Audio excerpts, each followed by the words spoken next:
Welcome to the Clash Royale Crown Championship Global Series. We had over 1 million participants. I can't get that word right. All day I've been trying to practice that word. I can't do it. We've had over 1 million participants, and in North America, we were able to whittle it down to just the top 8, and they're fighting for part of a $1 million prize pool, Crazy. which is a lot for these guys to be in line. Yeah. We're now in week 3 of our round robin play. I'm here with BBXH and Low 5. You guys ready for today? Yeah. I am ready. This is going to be an exciting day, getting down to the single elimination round.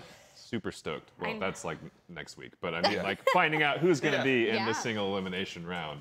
This is nuts. I mean, today ends the round robin, and 2 people are going home today, which is crazy. Yeah, this is like do or die. It's got to be pretty terrifying for the players right now, and it looks like it may be settled, but there's still so many points to divvy out. We have 10 matches today, which means there's 10 potential points, because if you win a match, you get a point, to get divvied out to these players. So the players that are maybe 2-2 still have a lot to go up and down. Unstoppable's like half of those matches. Yeah. 4 matches from Unstoppable. He has over half of his matches left just today. It's a busy day for him. Yeah. So this is week number 3. We've got 10 matches for you guys.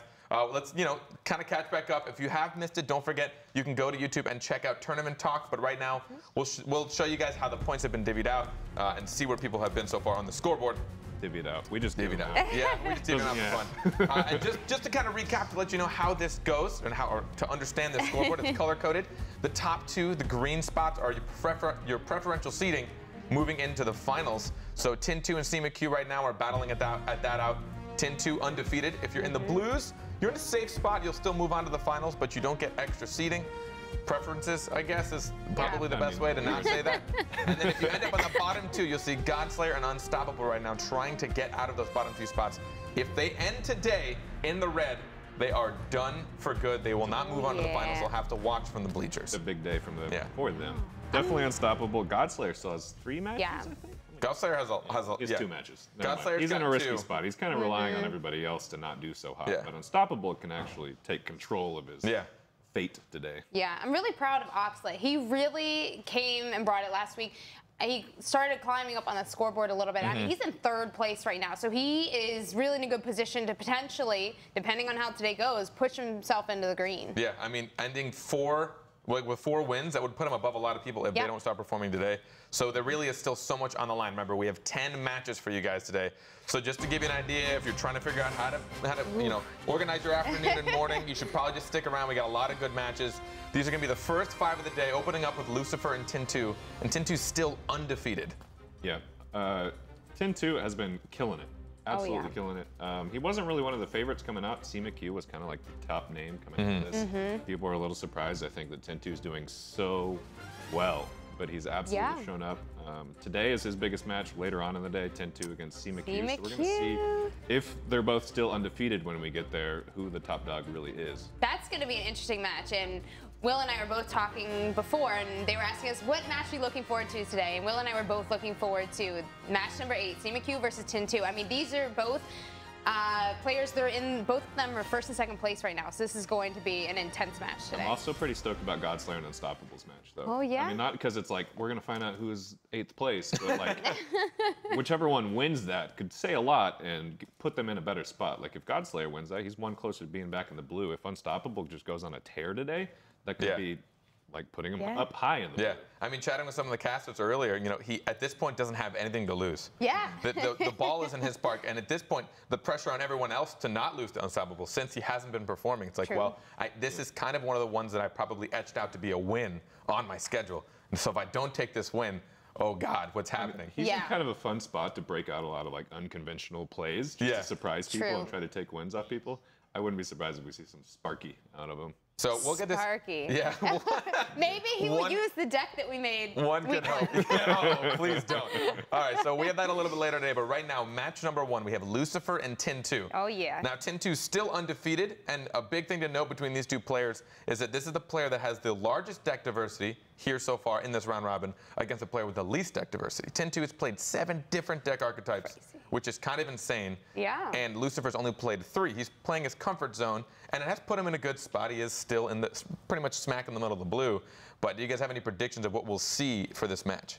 Wow, I feel like Tin 2 is probably going to stick to a deck that he might have used in the past. And like you said, he's used such a variety, so I feel like he's used them all. Odds are good. I don't know, but I also think Lucifer, I feel like he's a confident player, so He's not letting any losses bring him down, I feel like, and I feel like he's going to be one that's going to rise to the top today. Yeah, I mean, historically, so far in this tournament, we've seen if you play a lot of decks, you're going to do better, just because you have a better pool of decks to choose from. But I mean, Lucifer has a lot on the line today, so I think probably he's put a lot more intentionality into this week and is going to hopefully take this week and show up. It has to be tough going against somebody that has so much at their disposal. But a fun little fact, in North America, the #2 preferred deck right now is Three Musketeers, and that's actually one of the decks Tin2 has yet to use, which I think is pretty cool. That's crazy. He's used 7, and Three Muskies isn't on that list, which is pretty nice. insane. Do you think he's going to bring Three Muskies today? I don't. No? I don't think today's the day. What about you? You think? I wouldn't be surprised. Yeah? I think we might see it. It is really popular. Yeah. It's just last in line. He's going through them all. Yeah. What about bats, though? I feel like we're going to see a lot of bats today. That's a conversation we'll probably save for after this one. So, without any further ado, let's get straight into the action. They keep it hype. They always know how to bring it.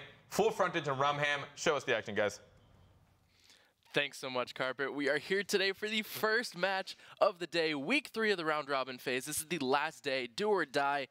Tin2 versus Lucifer, first game. What do you got, Rumham? Well, we were doing some analysis before the show began, and I actually think that even though Tin2's the favorite, I think I got him as a heavy favorite in this matchup. Yep. Even though Lucifer is 2-2, his record is somewhat misleading. One of those wins was a forfeit win against McHugh, which could have easily been a loss if they played it. That puts him at 1-3. Yeah. And his other match was over Godslayer, sitting kind of low in the standings right now. We do have a common opponent between these players. They both played Rice. Tin2 swept Rice. Rice swept Lucifer. So that's I don't know. I'm expecting Lucifer to have a very uphill battle in this match. Yeah, and I think Tin2 is definitely the player to watch today. Being 4-0, he has quite the schedule ahead of him. He's playing Lucifer for game 1, then he's playing CMC later on, and then Oxalate later on. So he has quite a bit of stuff. Yeah. And and then Lucifer, I feel like he's the contender for today. I think so. Like he's got 3 matches left, and if he goes undefeated today, that could he's got to make Lucifer a name for himself. Yeah. All right, so players are walking in. Let's see them come on in.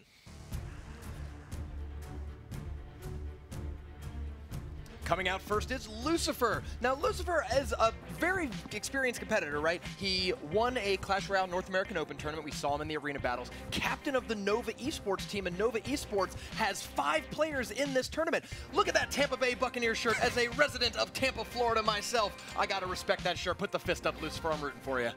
Well, hopefully he doesn't perform like the Buccaneers have been in the past. Almost made the playoffs last year. That's besides the point. This is Clash Royale, not football. Patriots fans, am I right? The worst. Hey. Here comes Tin2. And this is the first time we're going to see Tin2 in studio, giving the fist, giving the boxing pose. I'm liking it. He's ready to go. He just graduated last week. That's right. He couldn't make it last week because of his high school graduation. He not only graduated with perfect A's, but he has a perfect record so far in this tournament. It's got to be some kind of correlation there, you know? Good grades, good performance. Stay in school, you'll win tournaments. That's fact. That's science. Yeah. I mean, he has to apply some of his school studies to Clash Royale. Oh, yeah. I mean, if you think about it, Clash Royale really breaks down into a lot of geometry, a lot of algebra, a lot of math. I mean, you got to balance your resources. You got to play things at the right distance away from stuff. You got to be predictive. Yep. It's an art and a science. Yeah. So we've seen Tin2 play a ton of different decks, as the coach was talking about earlier. He's played 7 different decks. Yes. And Lucifer is primarily known as kind of a beatdown player.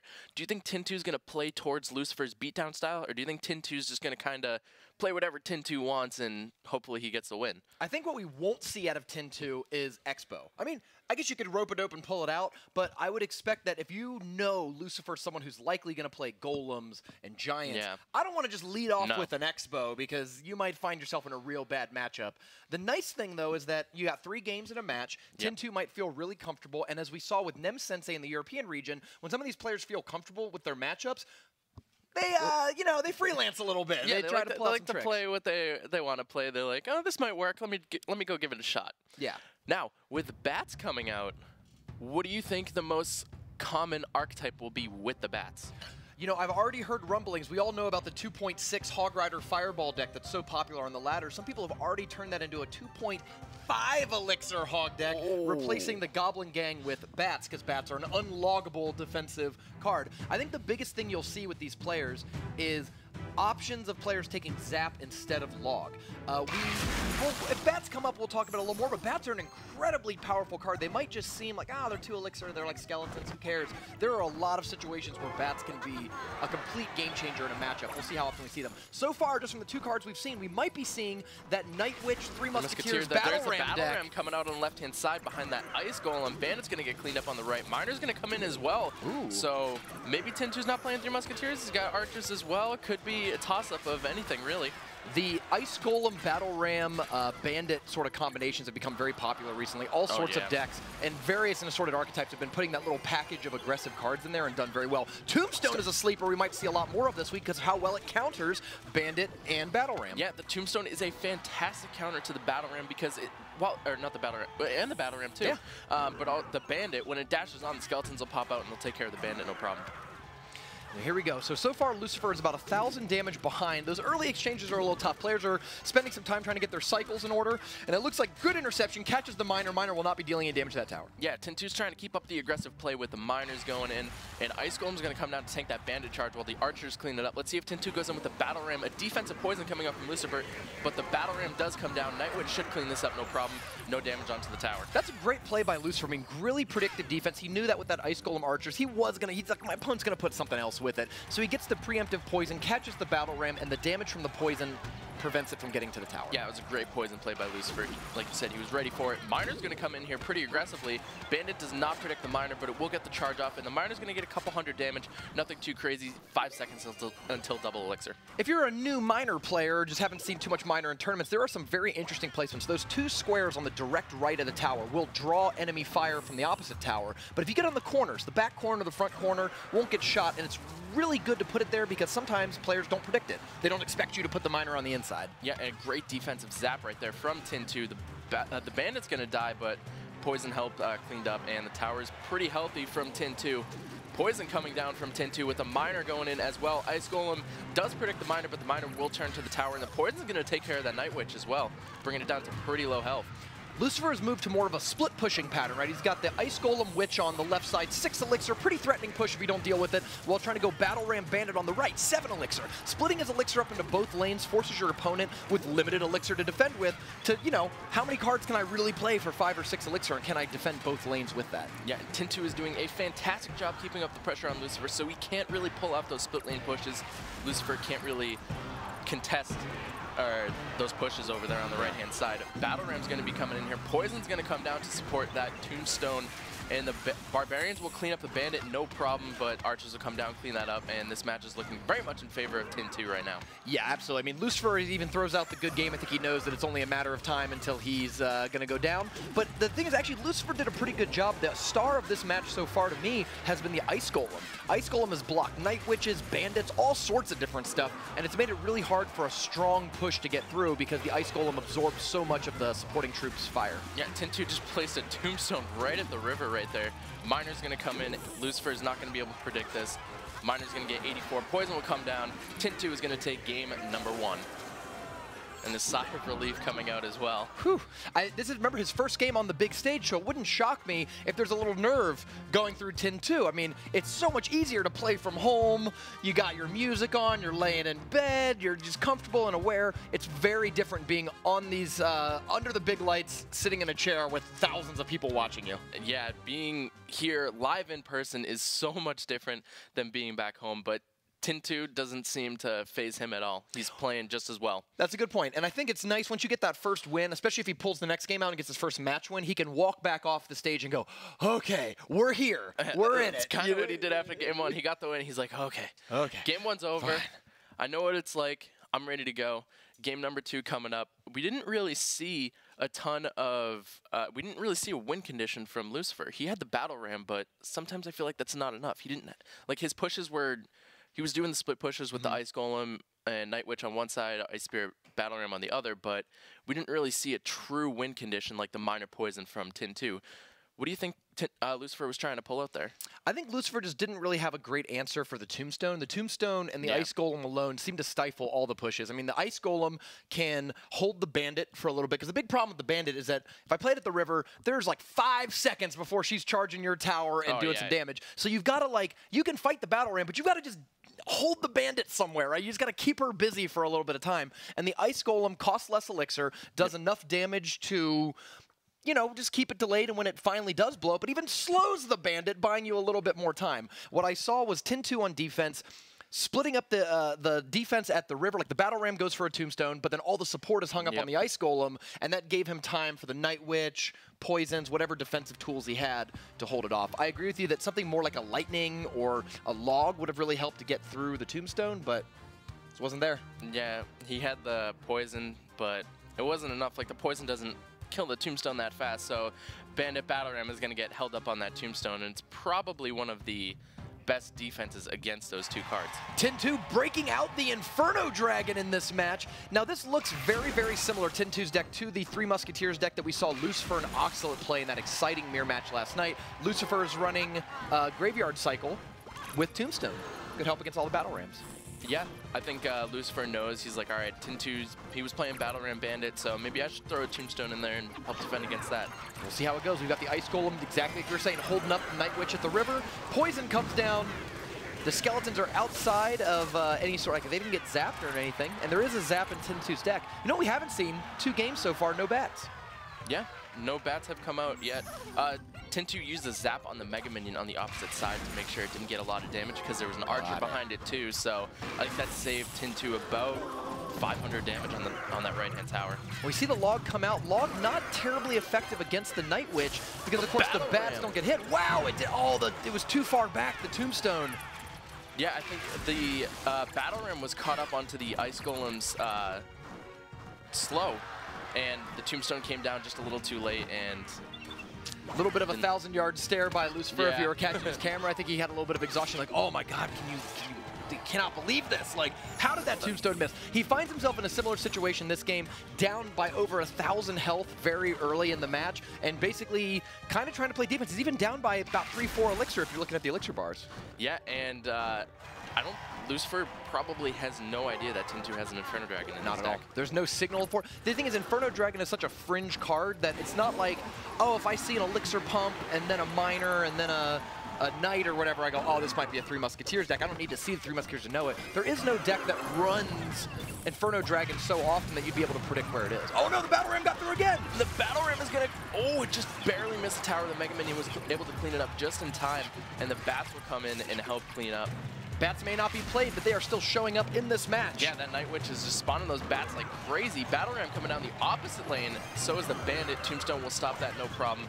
Battle Ram's going to connect. Poison's going to come down, and 10-2's getting this chip damage on the left-hand side to close out the game. You see exactly what we're talking about with the Ice Golem. That Bandit may not get to charge. It didn't get to charge. Just simply because the Ice Golem bought time, and the Tombstone was able to clean up the Battle Ram, got there. Great Poison! Oh, hitting the skeleton activates the King Tower! Oh no, that really hurts your graveyard plans. Yeah, and that Ice Golem on the left-hand side will take that within log, zap range. Yep. 10-2 has zap, not log.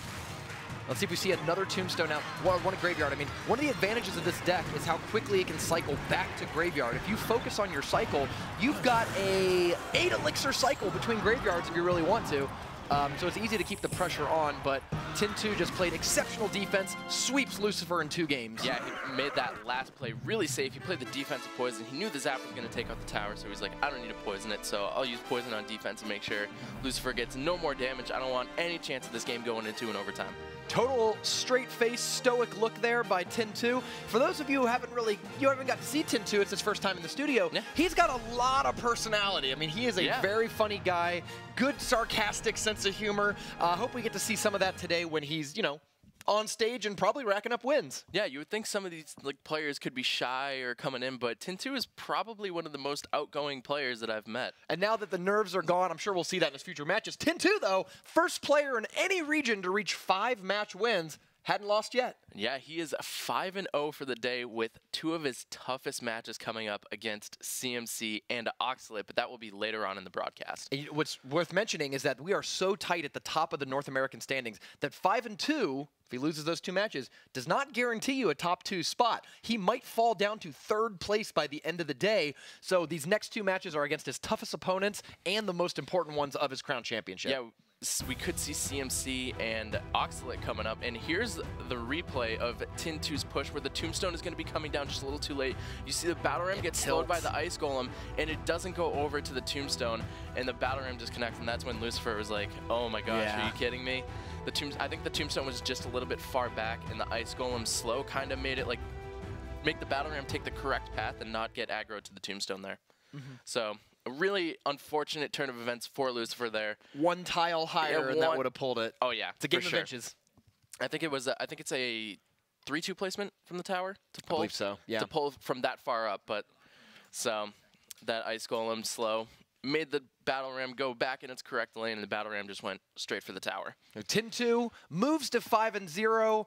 Lucifer falls to 2-3, and he's got 2 more matches to play today as well. Yeah, so he's going to have to step up his game and really show up. But let's throw it back to the locker room and see what they have to think about Tin 2 going 5-0. Tin 2 smooth and confident throughout that entire match. I think if you take all the damage cumulative he took in both towers, it still wouldn't be enough to take down one tower. Yeah, that was rough. Lucifer just could not punch through that defense. I know, and it was interesting that both players ran Battle Ram decks without the 3 Musketeers, so I enjoyed seeing that. Yeah, performed really well. So we have another surprise for you guys. We've done this before on the broadcast, but we've got a special code for you. You can go to shop.supercell.com, and you can buy all these fun little goodies we've got around us. For all you North American live viewers right now, go check that out. The code's available for about another 24 hours.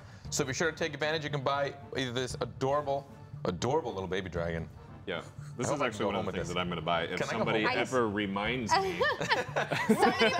No one reminded me. Somebody reminded me last time. And you didn't pass the message on. I'm sorry, I'm the worst. And there's another adorable plushie that I want, which is the Heyday plushie. I don't play Heyday, but the sheet is so stinking. They have shirts. You've got like a Pekka shirt. You've got the passive nice wizard, and then like the angry about to kill you wizard.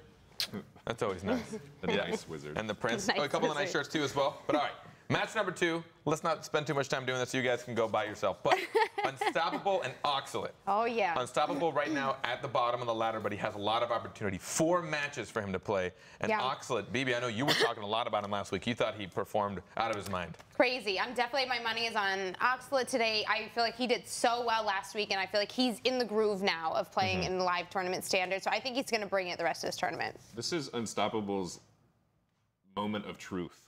Yeah. I mean, like, this match kind of sets the pace for the rest of the day. Again, he has 4 matches to play today. He's on the bottom of the leaderboard right now, but he could get up to 4th place, I guess. Yeah. He can get up there as long as he wins all these matches and starts off strong. So I'm rooting for him. Yeah, I think with a lot of points to still divvy out, he definitely still has a good opportunity. You know, it really depends on the deck choice. We know Oxalate really likes Miner. Yeah. And I know he likes anything Miner. Miner, Poison, Giant Beatdown. Sometimes we'll sneak a Miner in there as well. He does what he can to put it in there.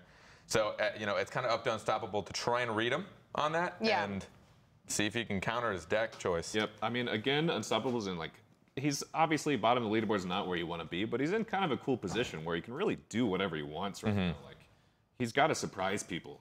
Yeah, but he's got to make things happen today. He does. Yeah. He's got to turn it around. So will Unstoppable finally earn his name of being unstoppable, or will he still be stopped?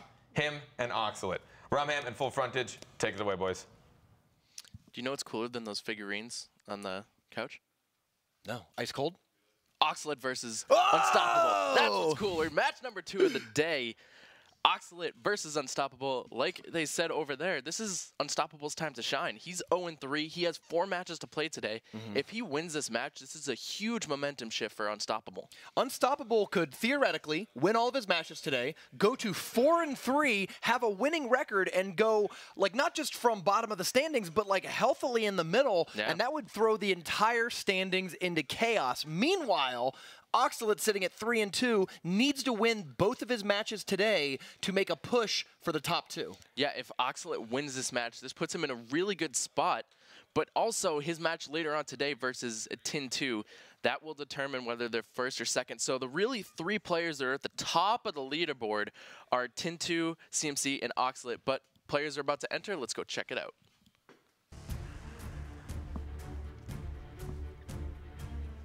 Unstoppable's coming out first here. Now, Unstoppable couldn't make it in the studio today. He's camping out in the middle of the woods, still found ways to show up here for this event. in spirit. Now, Unstoppable played a lot of different games. He's played some tough competition already in his first couple matches. He lost to Batman, lost to 10-2, lost to McHugh. All three of those are great players, so we'll see how he performs against Oxalate. Yeah, and Oxalate's about to enter into the arena here. Ooh, what's he got? Oh, he's got a hammer.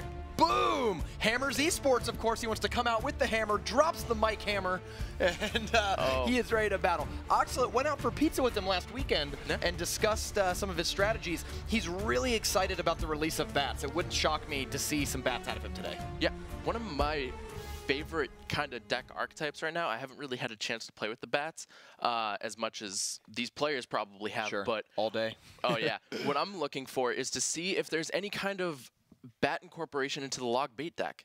I think that's probably one of the strongest situations for it. Oxalate was excited because he thinks that if people start to play bats instead of minions, you can zap them away. You can arrows them. You know, it's so much easier to get your graveyards through if they're playing bats instead of something that's a little more spell resistant like Goblin Gang or minions. Yeah, which makes me think that it would fit well into the log bait deck because Zap doesn't kill stab goblins. If you have the Goblin Barrel going to the tower and your only spell is Zap because the bats are keeping a lot of pressure up on your tower, then you're kind of in a tough situation there. People might be running log and Zap now, kind of like it was back in the old meta. I'm excited to see a deck that runs Night Witch and bats, and you can really overwhelm that. So here we go. We don't have their deck list here for game one. Pope coming out right away from Unstoppable. And Oxalate's got to be regretting. So he split the archers in the back. When you split archers in the back, that's a very passive play, right? You put 1.5 elixir in each lane. You're just trying to be a little careful on your defense. But when your opponent plays elixir collector, you go, I wish I would have attacked right then. Yep, and here he comes with an Ice Golem graveyard push. Oxalate notorious for his graveyards. And let's see if the graveyard can get some damage here, but it looks like the Night Witch is going to be able to defend this pretty well. But Oxalate still gets a pretty decent chunk of damage with that archer in the back chipping away. The skeletons were not a threat, but the archers at the river were not being shot for a while. So between the poison and the archers, gets about 1,000 damage onto the tower. Counterattack coming in right now with the Battle Ram. And the Tombstone, we've seen the Tombstone a lot today so far. I think it's going to be the MVP of this week because I don't think going into last week people were expecting Battle Ram to be that dominant. People were still in the Tombstone or the Tornado mindset. But since Tornado took a nerf, people have switched from Hog back to Battle Ram, and it's been really tough for people. Oxalate already back to that graveyard. Log is going to come out from Unstoppable here, and Ice Spirit should clean up the skeletons, and the tower will take a little bit of damage, but it goes below into triple digits. I think Oxalate's getting the better of the exchange. They're going back and forth, right? Unstoppable is trying to make these counterattacks after he defends the graveyard. You defend with the Night Witch. You want to use that Night Witch on the counterattack, but the addition of Electro Wizard and Tombstone into Oxalate's deck has made it very hard to get through. That's just, you got Forked Bolt stunning everyone, you got the Tombstone putting out skeletons and being a building. Yeah. Tough life. Now, if I were Oxalate, I might poison that pump on the right-hand side because he doesn't really need to do it. He has a couple things going down. And Tombstone's going to come out, but I think Oxalate misplayed. Oh, no, the Tombstone's still going to pull the Battle Ram. It looked like he played a little too far back after seeing that first match with Lucifer. It may have been because the Battle Ram with Lucifer was already closer. Now we got a second Battle Ram coming. The Battle Ram was just stopped. I think he predicts the Tombstone is out of cycle, so he's trying to get another Battle Ram down before that Tombstone can lock. But that Electro Wizard... Getting a giant skeleton coming out from Oxalate. Oh, man! Who would have expected this card? So we saw it last week in just one single game, and it lost, to be fair, so it really wasn't the best choice there. I wonder why he thought the giant skeleton was the card to play in this match. Yeah. Poison coming down onto those two Musketeers on the right-hand side. Let's see. Unstoppable's going to support this left-hand single Musketeer. Let's see if the Electro Wizard is going to come. Oh, no, the Tombstone. Oh, the Tombstone dies. But the log comes down, yeah. The archers and the log are enough to break the ram before it hits the tower. Of course, the Battle Ram, when it hits the tower, does double damage on a charge. If you can just break it, a tile in front of the tower, you saved yourself hundreds of damage. Yeah, I think Oxalate took a huge breath of relief when that Battle Ram went down after the Tombstone fell. And Three Musketeers is normally an incredibly strong matchup against Graveyard. Unstoppable has to be, or sorry, Oxalate has to be thrilled that he got most of his damage in beforehand. This could turn around and go to Unstoppable. I've played a lot of Splash Yard, and man, Three Musketeers is a terrible matchup for you. Oh, yeah. Giant Skeleton's going to come down to stop this entire push, but it lets Unstoppable build up a little bit more. That Musketeer is not in range of the tower, so it's just going to sit at the river and pick away. There's another Three Musketeers. I think Unstoppable's got the right idea. Keep the pressure on continually. Oh, he's trying to go for the win right here. Yeah, he's going to let those two Musketeers. For the win. The Skeletons are going to build up in the back, and the Skeletons are going to get a couple more damage, and the Poison will take it, and Oxalate gets the victory.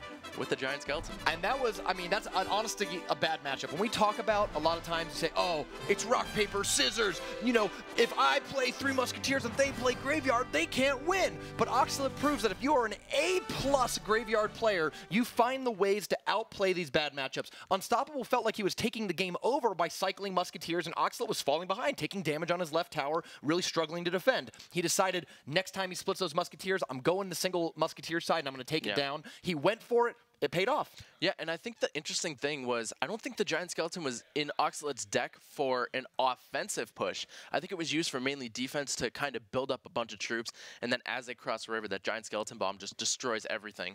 So I think that was I think it was more of a defensive mindset for Oxalate, and Oxalate's offensive push was Ice Golem Graveyard. Yeah, especially if you're expecting cards like Bandit and Night Witch. I mean, Giant Skeleton's actually pretty good against both of those cards.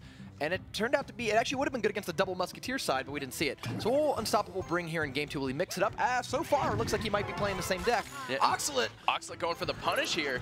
Minions are in the deck of Unstoppable this time, though, but the bats will clean up the minions. Mega Minion going to come down to support as well. Here comes the Goblin Gang. Does Oxalate have a Logger Zapper? Is he going to let those Spear Goblins clean up the bats are building up. There's so many bats. And while they're not hitting the tower as much, taking out a bunch of pumps off the Elixir Collector is devastating because what your opponent did is over, right? Like you were like, oh, well, you know, I took some damage, but at least I got an Elixir advantage. Now that's not even true for Unstoppable. We are 45 seconds into this match. Oxalate's already up a tower. Yeah, the Giant pulled aggro of everything. The Spear Goblins took out the Night Witch, which allowed more bats to spawn in, and then the Zap came down and missed 2 bats, and they just cleaned up that tower with the Giant, and this is not looking good for Unstoppable. Not at all. He put the Elixir Collector way out on the side, hoping that what Unstoppable's afraid of is he puts the Elixir Collector behind his tower, then a Graveyard push comes in, the Skeletons eat up the Elixir Collector, and you're done for. So we got a Lava Hound coming out. I assume it's a Lava Loon deck, or at least some sort of Lava beatdown. Yeah, most likely. We saw the pump come out, though, and then Oxalate counter with a Miner. Meanwhile, he had a Bandit on the left side. Bandit hit the tower. So Unstoppable is just like, cannot seem to catch a break so far in this match. No, and those bats are going to stock up with the Spear Goblins in the back. They're going to get a lot of damage in. Here comes the Balloon. The Log is going to come down. Doesn't really do much there. But the Balloon, the Mega Minion's going to retarget to the Lava Hound here any second. And the Balloon gets to the tower with barely any health and gets a drop-off. Wow. We're not counting out Unstoppable yet. He's got about a minute and double Elixir time, which does favor his deck more than Oxalate's deck to try and take that tower. Now, here's an advantage going for Unstoppable. You got 2 towers. Your opponent, they try to Graveyard or something like that. You've got 2 towers shooting it. All he's got to do is figure out how to stop the Giant Night Witch. Yeah. And really, there's no more time to leave yourself vulnerable with an Elixir Collector. He's not going to play an Elixir Collector and then get punished. Yeah, Unstoppable looking up to build up a huge push to take this left-hand tower down. But Oxalate trying to build up as much of a defense as he can. But Unstoppable does have the Lightning spell, and it's going to come down. It's not going to hit the Night Witch, so the bats... no more bats will spawn in. They'll get caught up on the minions. But Unstoppable's left-hand tower is down to 285. That Balloon is going to fall, and another Balloon coming out from Unstoppable immediately. And we just saw the Lightning come out. Night Witch is not that fast at hitting. Doesn't attack the air, of course. The bats are like you can use. It might take the tower right here. Yeah, Balloon takes a tower, but Unstoppable, again, not looking good with 10 seconds left. All he has to do, the Giant's going to come in, the bats will come in, clean up. Unstoppable knows this is over. Yeah, I was going to say, if you could just stop this push, there is a world where you could get a Lava Hound push to counter. But remember, both decks have Lightning, so you'd have to somehow keep the pressure on and keep your opponent from saving up 6 and hitting their Lightning. But you can't really do that with the Lava Loon deck. No. You're so slow, your prediction, I'm going to have to put down 12 Elixir on the board, and during that time, you just Lightning made it for the win. Yeah, and it's not like one of those Hog Cycle decks where you can just keep applying pressure and your opponent's like, crap, I can't play my Lightning. It's a Lava Loon deck. You have to spend 12 Elixir for your main push, well, the Lightning only costs 6. Yeah. So you already at that point, if you're down a tower and your left-hand tower or right-hand tower, whatever's up, is looking pretty grim like it was in that situation, good luck. Yeah. Well, Oxalate moves to 4-2, and technically that puts him at the same, or actually it puts him ahead of C McHugh in differential. He's up 2 matches instead of C McHugh. Well, actually, C McHugh's up 2 as well. Sorry. But they share the same differential, which means that technically they are tied depending on how the final matches play out. Yes, so CMC and Oxalate could potentially end in a tie right here, and here's the last push. Just Unstoppable's like, I'm done.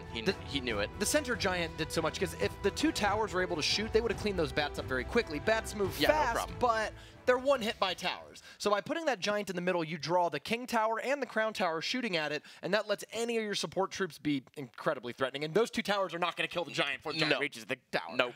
And I don't think Unstoppable had anything to stop the giant. That giant was getting at least one unstoppable. Hit. Yeah, that giant was unstoppable in that situation.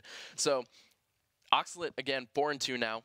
He's right up there with CMC. Tin2's 5-0. Again, there are players to watch for today, at least from my point of view. I think those top 3 are right. Yeah. Batman, I think, is out of it, cannot make the top 2. So it's really just those 3 players who are fighting for those preferential seedings. Yeah, because Batman only has 1 game left. Yeah, so the best he can do is 4-3, and I just think mathematically he can't hit the top 2. But Oxalate, Tin2, CMQ are still in play. Yeah, well, Unstoppable is looking very stoppable, but he has 3 games left. Let's send it back to the locker room and see what they have to think about that last match. 2 matches in, 8 left to go. These players still have a lot of room to solidify themselves, but remember, this is the final week. By the end of today, we will know exactly who sits where on this ladder. Right now, Unstoppable is looking really in a tight spot. He's 0-4. He still has 3 games left, so he can potentially pull himself out. And Oxalate posturing himself to potentially be top 2. And remember, these players are playing for a $1 million prize pool. There's so much on the line for these guys, and they have to understand what their potential could be. I'm kind of sad. Unstoppable, losing that game. Yeah. Unstoppable, super stoppable. He's very, very stoppable. Gosh, look at that. First place is $15,000. Yeah, there's so much money on the line. At least Unstoppable is. I thought the round robin was for the 15,000, so I was like, yes. You like No. that? I already got 15,000. And for those of you that don't recognize that voice, we have here the legend himself, the undefeated Tin2 with us. How's it going, man? Thank you for joining us here. It's going great, man. Nice to meet you. Nice to meet you, too. So you are right now pretty much of all regions, you're the guy. You are undefeated. You have the highest win score right now. You know, coming into a tournament like this, was there a certain mentality you adopted just to know, like, I have to perform? Not really. I know. I'm just trying to, keep it casual as a game, you know. Keep it casual. Yeah, I'm just gonna play, hopefully I win, but. Hopefully you win $15,000. Yeah, hopefully. I don't know. What do you think you're doing that sets you apart from the rest of these guys? Why are you unbeatable? I feel like I'm just not like super stressed out or anything. I'm just like, just chilling. Yeah, I mean, you came and sat down on the couch. We're just kind of like, I'm just trying to play, this man. all the time. Now, I have a question for you. So for our players at home that want to get kind of at your level, when you're going into these matches, how do you choose your decks? Because you use a variety in this tournament. Yeah, I try to mix it up a little bit, because I've tried to, get used to different decks. Like, I think I've played like 6 different types of decks recently. So the idea is to practice, and so they don't know what you're going to play, so you surprise them, hopefully. Yeah, so I don't want to like run the same deck over and over again. Like first week I ran Expo, people thought I was gonna run and Expo. And everyone wants to know where it is now. Yeah, I know, it's gone. Yeah, see, my Expo is gone. I can't even find it anymore. Maybe I'll play it next game. Who knows? That's the good thing. That's funny. Very cool. I want to. So in your interview before you ever showed up for this, you said that you bought an $80 sword for $2,000. Did you sell it for $2,000? No. How do you know it's worth $2,000? Oh, it's one of those Navy swords. So those are really expensive. Because one of my friends had to buy one, and they bought it for the full price. I just had one to like swing around. And you're like, check it out, I got mine for $80. $80. Yeah. So feel free to not answer this question, but I'm curious. You play a lot of decks, but do you have a favorite? And if you don't want to announce that to the world, you don't have to. But my favorite's still probably Expo. I play it on ladder, but I don't want to be a one-deck player, you made a friend out of Will over there. That's all he plays. He loves Expo. You like Expo? Yeah, it's my favorite card. All 5 of my decks actually have it. Yeah, it's a great card because, defending on the other side doesn't matter what level your opponent is. Yeah. Would you say Expo is your favorite card? Yeah, Expo is probably my favorite card, yeah. Very cool, very cool. Do you find it more difficult to pull out at top play like this because people just run decks to punishment, or they just know how to punish it? Yeah, like for example, like Oxalate had Giant, so that would have been a really tough matchup for me, so I didn't want to get countered, so I'll play something that's harder to counter. Yeah. So I usually go for like the cheaper decks here. That's fair. Now also, in your interview that he's talking about, you had said that you worked as an intern at a computer company. Was that in Vietnam or for a Vietnamese company? That was in Vietnam. I traveled there for the summer. You know, I did some community service. I did an internship. I traveled a little bit. Cool. And how old are you? I'm 18. I just look young. Oh. He was so quick with that answer. You probably get to ask that a lot. Yeah. That's really funny. Nice. Well, I mean, how'd it go? Was that the whole summer? Yeah, I spent like a month and a half there. I did my internship for like a month, and then I did some community service. I taught some of kids in like my town some English, stuff like that. I mean, it was a pretty nice summer. Very Right cool. on. All right, well, seriously, 10-2, thank you so much, and good luck with the rest of your matches today. Yeah, thank you for having me. Yeah, I'd love to chat with you more, but I'm sure we could just sit here for hours and the broadcast would never end. Yeah. But anyway, so for the next match, we have C. McHugh and Godslayer. Let's just get right into it. Rumham in full frontage, show us the action. Wow, that was awesome, 10-2. Thanks for hanging out and talking to the guys on the couch. I love that kid. I know. He's so cool. I know. I wish I was that Swinging cool when my I was sword. 18. Yeah. Wish I had a True sword. story. I bought a weapon from a Renaissance fair. My mom was gone for the weekend. I was like playing with it in the house, and I cut my own hand. I like sliced my own hand open playing with the weapon, and I've never bought cool ninja swords since. I learned my lesson. So You should talk to 10-2. I know, he's gotta teach me the He probably ways. gives you some advice. But CMC versus Godslayer. I think the favor winner in this matchup is CMC, but I would love to see Godslayer come up and take a victory, and that would be huge for 10-2 and Oxalate at the top of the leaderboard. here's how I see it. Here's how I would frame this match, I think, in my own head. Godslayer, he's like that young and hungry playoff team. They make the playoffs for the first time. They maybe have the talent to go all the way, but ultimately they get stopped by a more like veteran player. Yeah. I see C. McHugh as sort of that. They're the Spurs, buddy. They're there every playoffs. You got to get through them if you want to prove yourself. Lucifer's kind of just happy to be here, and you can see it when he does the walkouts. Yeah, let's take a look. Let's take a look.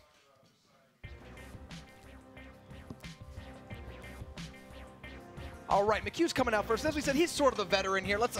We've said his accomplishments every week, but let's go through them again. Super Magical Cup Season 2 champion. He has won multiple 15,000 card tournaments, no longer in the game, but the man has like a level 12 account pretty much solely off of in-app tournaments. Yep.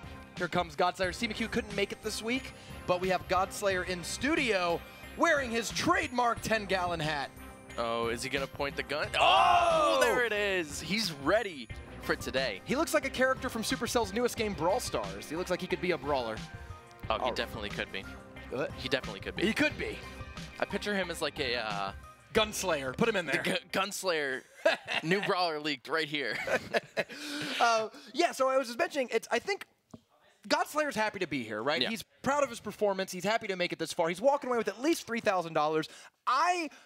I think it's fair to say, like, he's like a 1 in 10 shot to win this match. Like, it's a super long shot for him to win. But I think if Godslayer has the skills and can take McHugh to a third game, I'd be happy with that. Yeah, I mean, Godslayer's here in the top 8, so he obviously has some kind of skill. Yeah, and if he could take a game off of McHugh, which is very rare, only one person has taken one game off of McHugh, and it was on a total misplay by McHugh. You know what I mean? It was unstoppable. Yeah, it was unstoppable. So, like, if Godslayer could even push him to a game 3, I'd be like, wow, like, good job, Godslayer, because a lot of other players couldn't take a game off him. No. Yeah, it is going to be quite the matchup. We're going to get ready to dive right into game number 1. Godslayer notorious for his Lava Loon rocket attack. Let's see if he brings that out or if he's going to play something a little bit different and throw CMC off. I mean, he's been practicing a good amount here. You know, he's this whole week, this is the first time he's really got to meet these other top players, hang out with them at the hotel, interact with them day after day. He's been practicing day in and day out, and I think that of all the players in the CCGS, he's improved the most in his play skill from week 1 to week 3. Yeah, that's definitely for sure. And let's dive right into game 1. Here we go.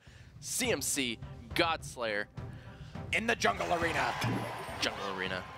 And once again, we see that's a really risky play. Opening with an Elixir Collector, I mean, we don't know the other 4 cards, the other 3 cards in his hand are, but depending on what happens, that could be a really bad, really punishing play. Because here we go, we've got Giant Night Witch coming in, and now you've got to stop a huge push, and you're down a lot of Elixir. Yeah, defensive poison. The Goblin Gang's going to come down to keep the Night Witch into the poison. Oh, and nice. I think that was probably the best way Godslayer could have defended that. I think so, too. I mean, if you only take 400 damage and you get your pump out, and the pump didn't take any damage, I'm happy with that exchange, for sure. Yep. If you can see right now, they're about even on Elixir, too, which actually favors Godslayer because he's got another one, like 4 pumps of Elixir hanging out of him. Yeah, the Bandit's going to get a charge shot on the tower. Minions will come down to clean it up, but not before the Bandit gets another 2 hits, and the Lava Hound is going to be coming down the right-hand lane, and Inferno Dragon coming out from CMC. Cryface comes out of Godslayer. He knows he's got a challenging match. Is he going to lightning it? Oh, he's going for the Graveyard. It's going to distract it. No, it doesn't. No. He was hoping for a skeleton to turn it around and keep the Inferno Dragon, you know, busy, basically. Didn't quite work out that way.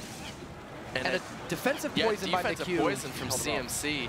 And this Inferno Dragon just barely falls to the Mega Minion. That could have been a pretty devastating push, but Tombstone should clean up this Giant without a problem. Unless CMC has a zap or log, no, he's going to let it go. Well played comes out of McHugh. He's respecting that defense. He's like, ah, you got me there. You took the, because you're right, if that low health Inferno Dragon had survived, that would have been really scary behind the Giant. A lone, unsupported Giant, not too threatening. Yep, pump goes down. Oh, great log right there from CMC. The crying face comes out. The Bandit's going to charge onto the tower. Zap will come out, so the Bandit gets another shot. 672 now on that left-hand side with 10 seconds before double Elixir. What separates good players from very elite players is the ability to read your opponent's patterns and adapt. McHugh had dropped the Bandit about a minute ago, hit the tower, and then this time he goes, all right, I'm going to play that Bandit. I know my opponent has Goblin Gang. I know he's going to play it, have the log ready. Those prediction logs are the sort of skills that I think 3-4 years from now, you're going to have to be that good at the game in order to. Yeah, the Giant's going to be slow rolling here. Here comes the Inferno Dragon to counter the Lava Loon. That Goblin Gang is going to come down once again in a very well-placed poison by CMC. Takes out a lot of stuff. Yeah, everything Godslayer had was in that poison spell. And now the Inferno Dragon's strolling down the left-hand lane. And even Godslayer, though, still does have a little bit of an Elixir advantage. That Inferno Dragon's going to go down, but how much damage is it going to do? Is it going to heat up a little bit? No. No, doesn't heat up at all. I think, what does it take, 4 seconds for the Inferno Dragon to heat up? Yeah, it takes a little bit. This is actually, I think, a situation that normally favors the Lava Loon player, but McHugh is getting so many great exchanges. The Graveyard's going to come in, a defensive poison coming down from CMC, and this is looking like it is going to be a good game well played right here. CMC was ready for Godslayer's Lava Loon with that Inferno Dragon, and Godslayer just couldn't distract the Inferno Dragon enough, and the Inferno Dragon was able to take that Lava Hound down, no problem, every single time. Yeah, I think there was a lot of key plays. Here's the thing, I don't think Godslayer's strategy was bad. I think where McHugh took that game was actually in the tactics, in the placement, in the exact. There were situations where, for example, when Godslayer put down the Graveyard, if that Inferno Dragon would have gotten hung up on some skeletons, we would have been like, brilliant play. But it came down just a little too late. Just again, that's the mechanical play, that getting the right second in there. It wasn't that Godslayer played bad. It was that CMC just played so good that it made Godslayer look like he was making mistakes, but he really wasn't. Yeah, I mean, there are a lot of value plays that McHugh got in there. Of course, the preemptive log on the Goblin Gang translated into hundreds of damage. The poison on the Lava Loon push took out a whole bunch of stuff. But really, I think the key that prevented him from getting anywhere from Godslayer to push through a lot of damage was the defensive poisons by McHugh. Yeah, every defensive poison. Every time Godslayer threw out a Graveyard, there was a defensive poison from CMC, and he just made it work so well. And he was able to cycle back to it when he needed it on that offensive push. And because McHugh is such a faster cycle deck than Godslayer's kind of slower Lava Hound deck, he was able to poison not just the Graveyard, but then cycle back and poison again on defense if needed. Yeah, Hog Rider coming out here from Godslayer. I don't think we've seen Hog Rider from Godslayer. No, he's mixing it up. He's really only played 2 different deck archetypes this entire tournament, but he's done a lot of variety with his Lava Hound decks. And CMC coming out with the Lava Hound here. You think he... Oh, Godslayer with the Executioner. And a smile on his face and a little antsy fingers. So here's the thing he's got to be worried about. He's got to be worried about a Lightning, which is usually pretty common in these sort of decks. But if he can use the Executioner Tornado and keep the Lava Hound and other stuff off his tower, he's going to do really well. Oh, Night Witch Balloon going on the opposite lane here. Lightning's going to come out from Godslayer, and the Balloon is probably going to make it. Oh, the Tornado comes down. Perfect timing right there. Yeah, you see the Executioner, you know there's a Tornado. Now, that's a pretty full health Executioner coming back, and he put something in front. Is there a minor battle ram? No, it looks like it's just going to be a lone Executioner making the push. I think he's just going to let that go, and the Executioner will deal enough damage to the Mega Minion, so Godslayer won't have to do anything about that. He'll be able to build up Elixir and get ready for his next push. Minute 40 left on the clock, and we have a very even game. Both have to look at that. We've talked about how McHugh's good at predicting his opponents. He's also good at not falling for it. He knew that Godslayer was expecting a Goblin Gang, played minions instead so that he didn't get logged. God, McHugh is next level. That is... I'm speechless about Yeah, that. He's right? just like he's. How do you make those calls? You know? So here's the thing. We haven't actually seen a lightning yet out of McHugh's deck. It's possible he has it, but I haven't yet seen an answer for this Executioner unless his whole plan is to split push. Yeah, and here he comes with the split push. Balloon going down that left-hand lane. Knight's going to come down for the rest of the Goblin gang. And Godslayer's going to have to tornado this balloon away, otherwise he's going to take some damage. One hit comes down. He's going to tornado into the King Tower. That's something you can certainly works. And there's a fireball, takes a good value fireball from McHugh on defense, takes out Knight, Goblins, and Hog Rider. Yeah, it was great value on that fireball, and the Ice Spirit was able to clean up those minions no problem. So Godslayer's towers are at even health. McHugh's about to build up another Lava Loon push. Here comes that Knight, Hog Rider on that left-hand side. The Log come down? Log is going to come down. It predicts the Goblin gang, and the Hog is going to get 2 swings on the tower, but that Knight is going to get cleaned up by the bats. Don't write off Godslayer yet, buddy. He's got a damage lead on McHugh now, and another Execution comes out, and he's got the Tornado to pair it with. Yeah, Godslayer has to use the Tornado now, and there it is. It's going to come out, and let's see if Godslayer might have the Lightning, otherwise this balloon is going to connect. There's the Lightning coming down. The Fireball is going to come out, and it's going to do a decent bit of damage to the Executioner, but not before the Lava Pups fall. And this is looking very much in favor of Godslayer. Let's see if he can pull this out. Yeah, actually, great fireball there by McHugh because it did damage to the tower and prevented any sort of counterattack from coming through. Another, oh, that's a satisfying Executioner right there. Now, can he use the Tornado to pull it away? I'm sure he can. He can definitely pull it together with... No, he missed the balloon! And that's the game. Oh, no! Oh, the balloon didn't get a drop-off. Wow. I don't even know how that happened. The zap. Here comes the Hog Rider. Goblins. Minions are going to come down to destroy the Hog Rider. Does he have a lightning? He does have a lightning. He has a lightning. Hit him with the lightning to win. Does he have it in rotation, though? He's got to save up. He just used it on the defense, so he's trying to cycle back to it. He's got 3, 1. And Godslayer gets the lightning. Hey, if I'm Godslayer, I'm thrilled, buddy. We got 1 game between me and McHugh, and if Godslayer can win that match and give McHugh his 2nd loss of the tournament, that would be huge for Godslayer. That would be absolutely huge. We talk a lot about the deck matchups and predicting what decks your opponents are going to play.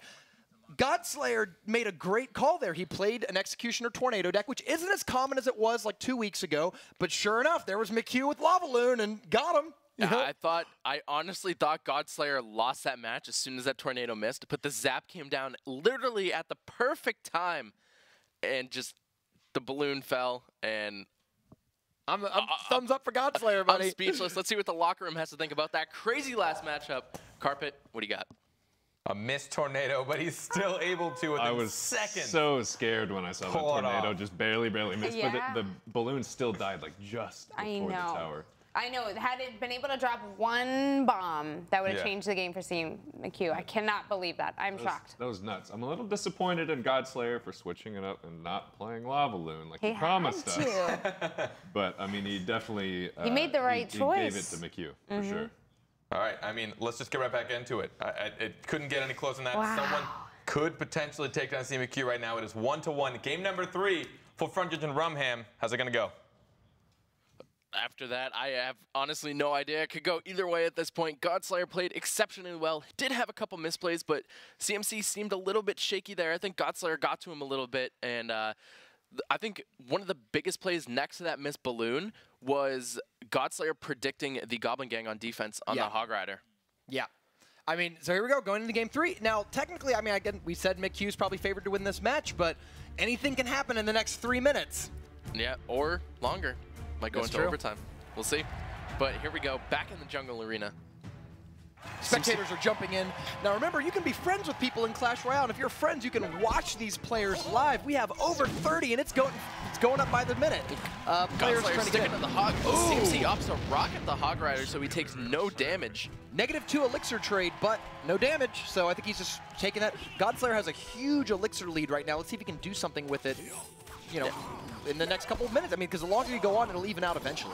Yeah, so the Knight, Godslayer might be building up a push. Princess in the back from CMC. I think CMC might be running log bait. Yeah. So far, every card we've seen is consistent with the log bait deck that he ran in the second week of play. Did it really well. Didn't lose a game with it. Yep, here comes the Goblin. I'm curious to see if we'll see bats in this deck. It's a good point. If we're ever going to see bats, this seems like one. I'm actually really shocked we haven't seen that card at all. I wonder if the players, just because of a lack of playtesting and uncertainty, have decided to hold off on it. Yeah, they might. Oh, great tornado right there from Godslayer. The Hog is going to connect to the tower for almost 3 hits. I don't think if that knight came back, the Hog Rider would have got 3 hits. No. Yeah, absolutely. I think. Oh, great log there by McHugh. Predicted that goblins were going to come down to stop it. Gets the even elixir trade plus some damage and gets his extra shot or tap his princess. Log is still in play for Godslayer. Comes down, cleans it out. Well, we might be seeing out of McHugh later some wacky goblin barrels.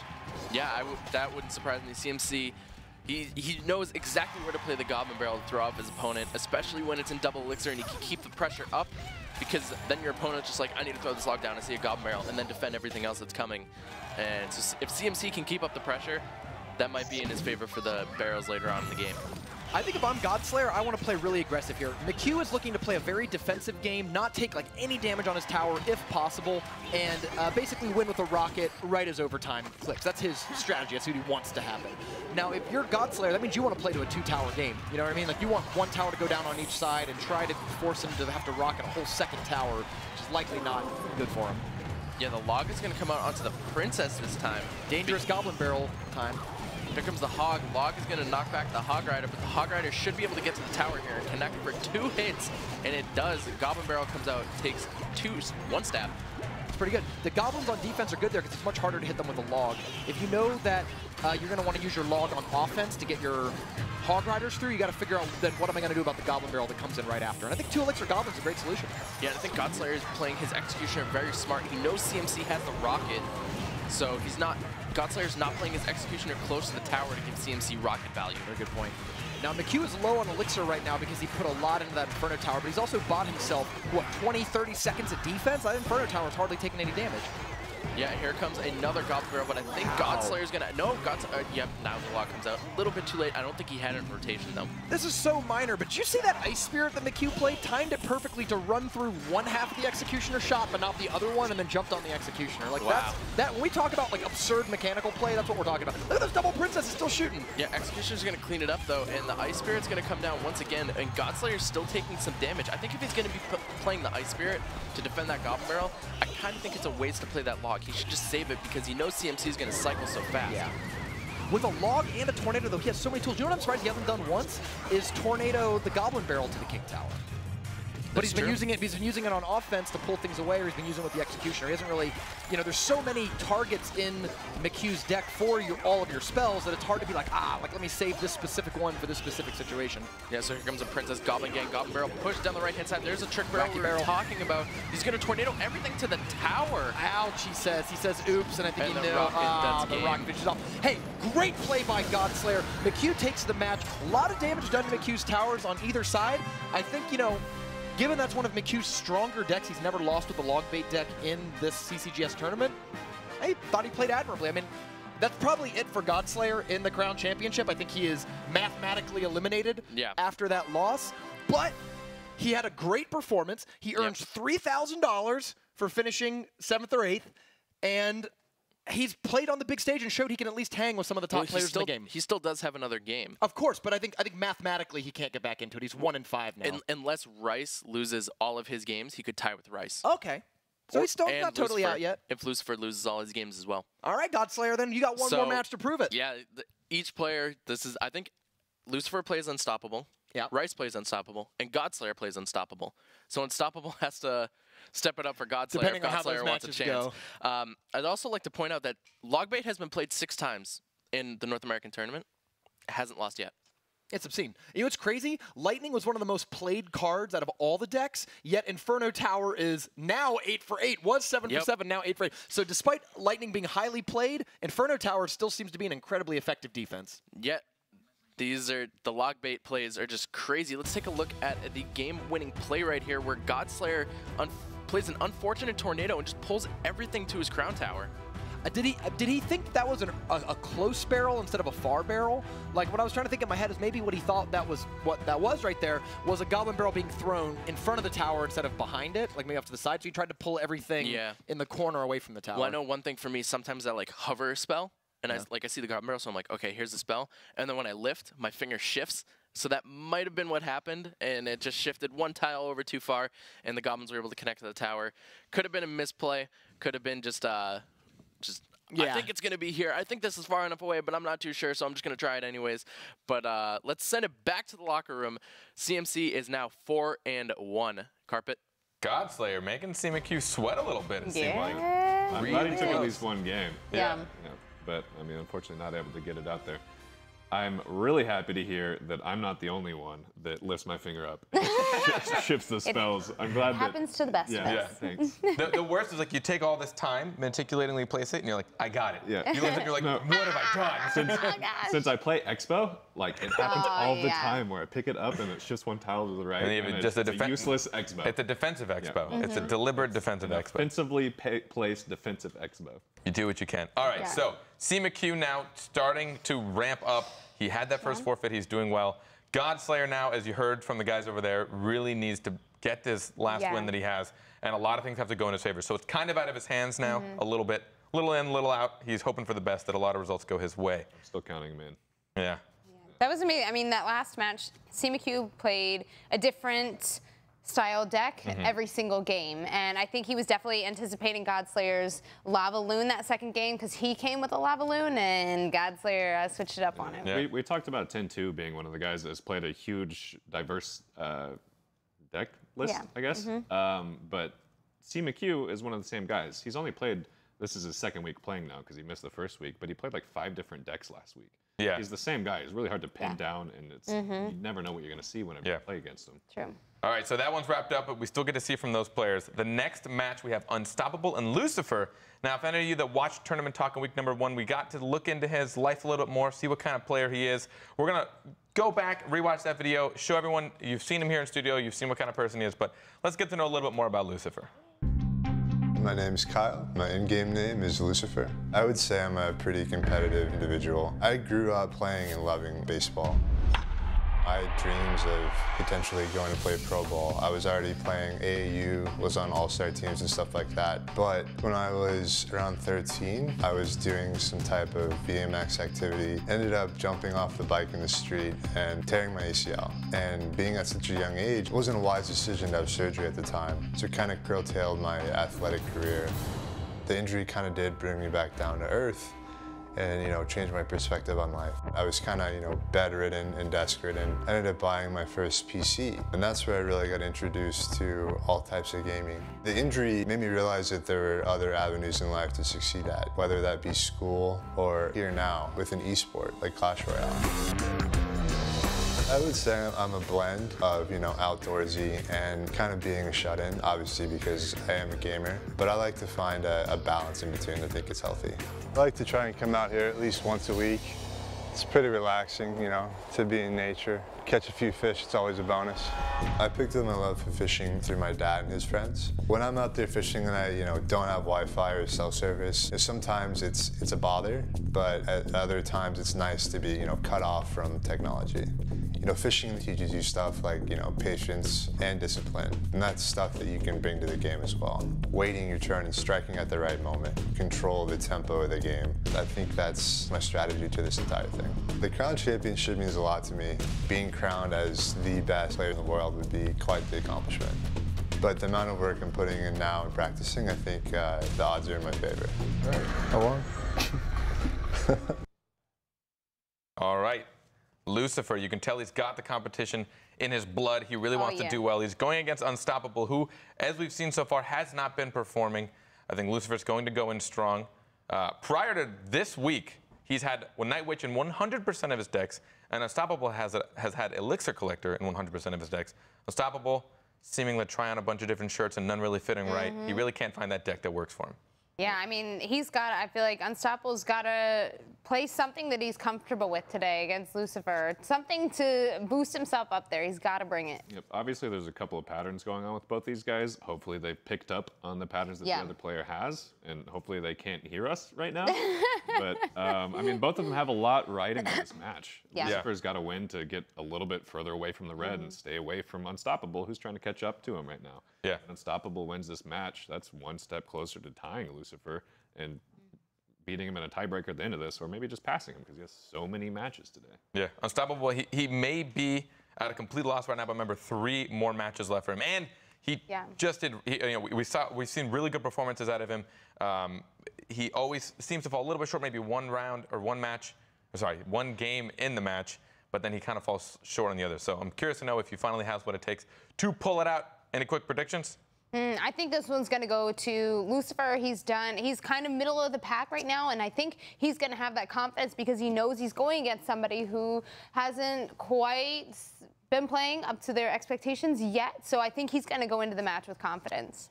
I'm honestly not so sure. Both of them kind of play a lot of the same decks, but I think Unstoppable, I mean, I keep saying the person with more on the line is going to win. So I'm going to go with Unstoppable. Yeah. But it's a coin flip, I think. Yeah. I think Lucifer's going to bring it out. He seems to have his comfort decks, and he performs well with them. He's had a lot of really close games against some of his toughest matchups. I think it might be Lucifer, but for Frontage and Rumham, what do you guys think? Oh, man, this is crucial for both players. Lucifer is 2-3 right now, and Unstoppable is 0-4.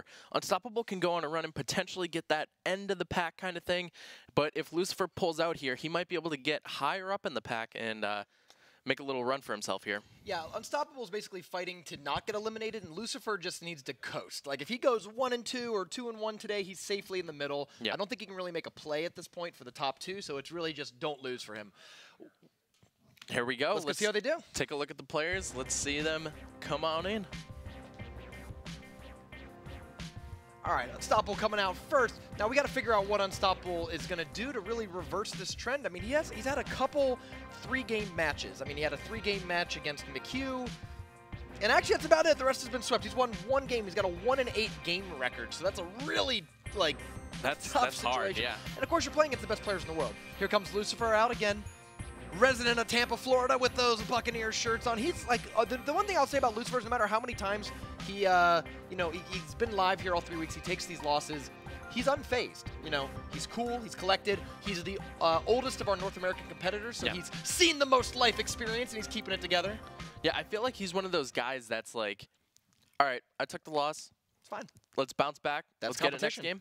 Here we go. Yeah. And I think that's what makes Lucifer stand out in this competition. He's like, while he doesn't have the best record, he's still playing well enough to be in the middle of the pack, and he probably knows he's going to finish in the top 6, and this game right here will probably determine it for him.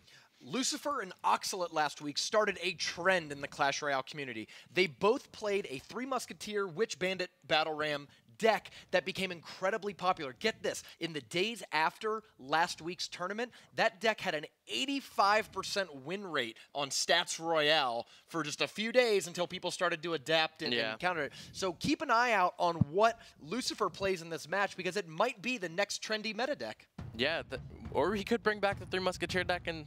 I'd love to see that deck. I've been playing that on Grand Challenges. I got a 12 win with it last night. Yep. So it's still good, right? Like, none of these decks are going to get stale in a week or so. I'd like to see Lucifer break it out. And the Bone Pit. This might be the first time we've seen this arena in the Crown Championship. I'm a huge fan of Bone Pit. I like desert worlds and sand planets, so I'm okay with Bone Pit. We don't see it enough. So Unstoppable cycling here. Lucifer just kind of waiting to see what Unstoppable does. Plays an Ice Golem in the back left-hand side. And Unstoppable coming down with the Elixir Pump. We mentioned last week that in the early couple seconds of the game, most times you don't want to make a big commitment. You want to see what your opponent's playing. Unstoppable was just kind of playing garbage time stuff, just wasting time. The Poison's going to come out here from Lucifer, and these bats are going to get a lot of damage. The Ice Spirit's going to come down. Night Witch, almost full health, locks onto the tower. Zap comes down, and this tower might be gone. And bats. Maybe. 194, 127. Oh, just barely. The most important thing about that push to me is that Lucifer was able to get value not just on the defenders, but also on the Elixir Pump. Sometimes when people defend on the far outside of the tower, you can't poison both. But being able to poison defenders and Elixir Pump made that an incredibly valuable poison, made that a whole attack even better than it already was. Yeah, that was a fantastic poison placement by Lucifer. He was able to get the tower, the pump, and whatever Unstoppable played next to it. Yeah, it's Goblin Gang, I believe, so real good all around. Lava Hound comes out for Unstoppable. We could be seeing a Lava Loon deck out of here, or we've seen increasingly people switch to Lava Graveyard or just a more traditional Lava deck with the Lost Ones. It is Lava Loon. There's the balloon. The Ice Spirit's going to jump onto the Battle Ram here, but I think the Battle Ram... Oh, no, the minions are going to come down. But the Poison will clean up the minions. The Barbarians are going to get some good damage. And Lucifer actually caught the pump on the tail end. I thought he missed it. Yeah, that was a very, very good placement. Very unfortunate for Unstoppable there. This left-hand tower's done. Yeah, donezo. This first game, this is not a real good matchup for you either, to be fair. Like, just in general, looking at Lucifer's decks, all the cards he's played so far, it seems like he has got a really good way to punish it. Night Witch is really difficult for Lava Hound decks because you got to figure out a way to deal with the bats. But if you just completely ignore the Night Witch, she just keeps making bats over and over again. Now, we've actually seen an increase of use in Fireball into the Three Musketeer deck, but Lucifer's playing Poison. Do you think he has Three Musketeers, or do you think we haven't seen Pump from Lucifer, so probably not. But I think we've only seen 7 cards. Yeah, he might be taking the Bandit Night Witch aspect of it, but you're right, I haven't seen... He's got the Poison in there. It doesn't strike me as the same deck. Oh, the Inferno Dragon, that was the last card. There it is. So that Inferno Dragon deck that's been kind of increase and rise in popularity in challenges and tournaments here.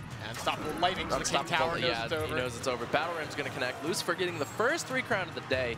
That is the potential of balance updates. We talk about these players. Every time there's a balance change, right, what do as players? We look to the best among us. We look to the best players and say, what does this mean? What do these balance changes mean? How does this help my deck? What cards are better? And so far, what I've seen in the last 2 weeks, Bandit, huge improvement from the buff. And Inferno Dragon, 7% more health, faster target switching, has pushed that card into competitive viability. Yeah, the Inferno Dragon was basically, people called it a flying trash can. People call Sparky a trash can on wheels. But we've seen the Inferno Dragon come back from the ride. And the little in-game tip, don't call Sparky a trash can on wheels. It hurts her feelings. It's not nice. And you know what? That's not even accurate because we've seen Sparky trash can people here at the Crown Championship. Yeah. European region, we saw Nem Sensei blow a few people out of the water with Sparky, so she ain't that bad. Yeah, and now we've seen Inferno Dragon, after its balance change, coming back in pretty dominant. It lost in week 1 with Rice using it against Godslayer. And then week 2, after it got its buff, since its buff, it's had 100% win rate. You know what might hurt Inferno Dragon? The release of bats, which we still haven't seen. I know. Where are these bats? I want to see some bats. Right, but if people start playing Zap to deal with bats, that obviously hurts the Inferno Dragon. Yeah. But I have yet to see. Come on, Unstoppable, break him out. You've been camping all day, maybe you didn't get his bats. That's only been available for what, 24 hours? Not hardly, 30? Well, the challenge has been available for 24 hours. Yeah, so it's... The bats, if you don't do the challenge, you can't unlock the bats. Right, and it's got to be hard to level them up. I wonder how many of these players have bats but don't have them to tournament cap yet. I think that... We're playing friendly battles. Friendly battles, friendly battles, yeah. An Expo coming out from Unstoppable, though. Low 5 will be pleased. Yes, and then Zap comes down. It actually retargets it onto the Battle Ram. Oh, good Ice Spirit there coming down, freezing it all up. This Expo might actually lock on. Oh, the Bandit's going to charge onto the Expo and take it. Oh, 1 bolt. 20 damage. That was a good play there. I think he used an Ice Spirit to freeze the Expo and not just deal some damage, but let the Bandit hit it. So Lucifer could have been in a sticky situation there, but Unstoppable tried to get that Expo to lock on, but Lucifer is able to defend. If I play a pump, my opponent plays an Expo, and I get out of that with less than 200 damage onto my tower, I'm high-fiving myself all day, so he's got to be happy with that. And now Lucifer has 2 pumps onto the field, so let's see what he can do here. Executioner going to come down. The Battle Ram will come out as well. I think that's a little too far back, but the Bandit comes down to tank, and the Battle Ram might fall to the Executioner. Oh! And it locks on because there's a split second where the Battle Ram does not exist, but the Barbs are not on the field yet. Yeah. In that opening, we are seeing the Expo lock on, and look at that, 1,000 damage. It is getting so much value. And Lucifer has a pretty healthy pump on that left-hand side. Let's see if he opts to pump here. Yeah, the question is, do you keep pumping or not? One thing he could do was play that pump a little further up. Play it a few tiles forward to be a second meat wall, because even if it takes the Expo like 20 seconds to kill it, you get 2 pumps in that 20 seconds while you're otherwise, distracting it, ice cold out, doing all that stuff. No, the Fireball's going to come down onto the pump there. If I'm Unstoppable, I think I just switched to a Fireball cycle at this point, right here. 3 Fireballs away. Fireball comes out, now we see the 3 Musketeers. Expo is a very favorable matchup against 3 Musketeers because you can play that Expo defensively and just pick off the Musketeers as they come down. But right now, Expo's out of cycle, Fireball's out of cycle, Battle Ram's coming down the other side, and we've talked about how powerful and resilient this deck is. You're seeing it right now. Yep, Tornado's going to pull everything together. The Fireball misses a Musketeer. The Barbarians are locked onto the tower. Bandit's on the left-hand tower doing some serious damage. Ice Spirit is going to get taken away by the Bats, and the Bats are swarming the tower. Unstoppable has to Tornado the Bats away. And I think Lucifer... Look at the Elixir bar. The Elixir bar says everything you need to see. Yep. Lucifer is like 5 Elixir ahead after all those exchanges. He can get right back into it. So much wasted Elixir by Unstoppable because he had to Tornado those Bats. He's got to put a random log down over here. He's got to play stuff he doesn't really want to play. And that's letting Lucifer really push the the Bandit's going to get a charge on the tower, and Lucifer is going to be able to take this game with that Musketeer locked on, finishing off the tower. plays the defensive pump right there. And how the tides turned. And Lucifer, he looked to be in serious trouble. And Expo has a favorable matchup, but Unstoppable didn't play that Expo in the center to pick off the Three Musketeers. He just didn't have it. I think at one point, once he realized that he could switch to a Fireball cycle plan, we didn't see any more Expos. You're right, we should have seen a defensive center-placed Expo. Three Musketeers decks, once you see a Three Musketeer, they don't have big spells. They don't have Lightning. They don't have Rocket or Fireball. So you can start to leverage those defensive Expos. And you're right, not just pick them off, but your opponent doesn't have any good answer to this card. Yeah, and if you can keep that Expo safe using the units that you normally keep it safe with at the bridge, then the Expo will just pick off the Musketeers. Musketeers won't be able to lock onto the Expo because that's really your most threatening thing to the Expo in that deck. Yeah. Unless you're running the Fireball one, which we've seen an increase in. And that shows you, not rock, paper, scissors, right? You had a matchup right there on paper. You'd be like, oh, Expo versus Three Musketeers, easy. Three Musketeers loses. But Lucifer's a really good player. Like, he knows how to outplay that matchup. Let's take a look at the split push that really did a lot of damage. So both of Unstoppable's towers are at full health. So let's keep this in mind. Battle Ram's going to be coming in here. The Tornado misses one the Fireball misses one Musketeer, and the Battle Ram is doing work on the right-hand side. Musketeers coming in to clean that up. Bandit, Bats on the left-hand side as well. And just like that, 2 full health towers go down to 124 and 303. And that's really the power of the Three Musketeers deck, right? When Three Musketeers first came out, back over a year ago now, people called it the worst card in the game because everybody was just thinking, yeah, you put all 3 of them in the same lane behind like a big tank, you get fireballed, you go, this card's terrible, and quit, right? Yeah. But it took about 3 months or so for people to figure out you could split those Musketeers, and once you start splitting those Musketeers, the game changes. Yep. If I'm playing a slow deck, like I've got 5 cost cards all up and down my deck, it's really hard to defend 2 lanes at the same time, even if I could put like a Barbs over here and a Wizard over here. It's just not enough. And we have 3 Musketeer veterans that really made that split push thing come into play with Esley, Darth Jar Jar, Donkey Kong. Those guys really know how to play the Three Musketeers. They showed the community how to play the Three Musketeers. Respect your elders. Yeah.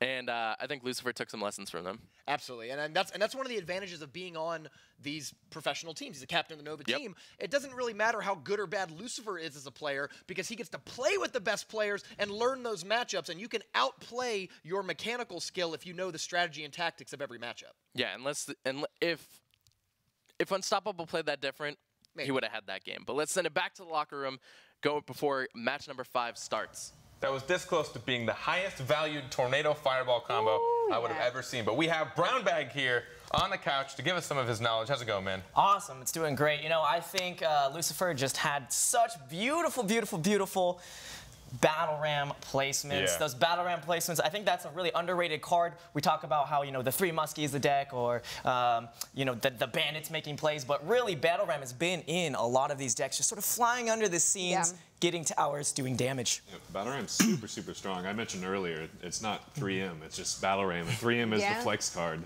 Battle Ram's just so strong and so hard to deal with, but you're absolutely right. That tornado is like so close to getting. It almost had like everything. It was almost like 15 elixir worth of cards. Would have been great. Battle Ram was actually the 15th ranked card after week 1 and week 2. Yeah. Clearly, it's gone up. I mean, right now, like, Battle Ram is going up and up. I think that last match, Lucifer really started off the beginning of the game. He had 2 pumps out so early. So I think he was willing to take that damage from Unstoppable, where in the beginning you're like, ooh, this is looking like it's going to be a match for Unstoppable. But I think Lucifer just out-elixired him, and he ended up taking that advantage so we could do that split push and just dominate him. Yeah, and we saw really good mechanical plays where, you know, Unstoppable had a little mishaps with the fireball, with the things where Lucifer's placements were great. All of his troops were where they needed to be to do the damage when they needed to do it. All right, so correct me if I'm wrong, but the metas throughout this last 3 weeks have changed so much, even from week to week. Like, it's almost unprecedented.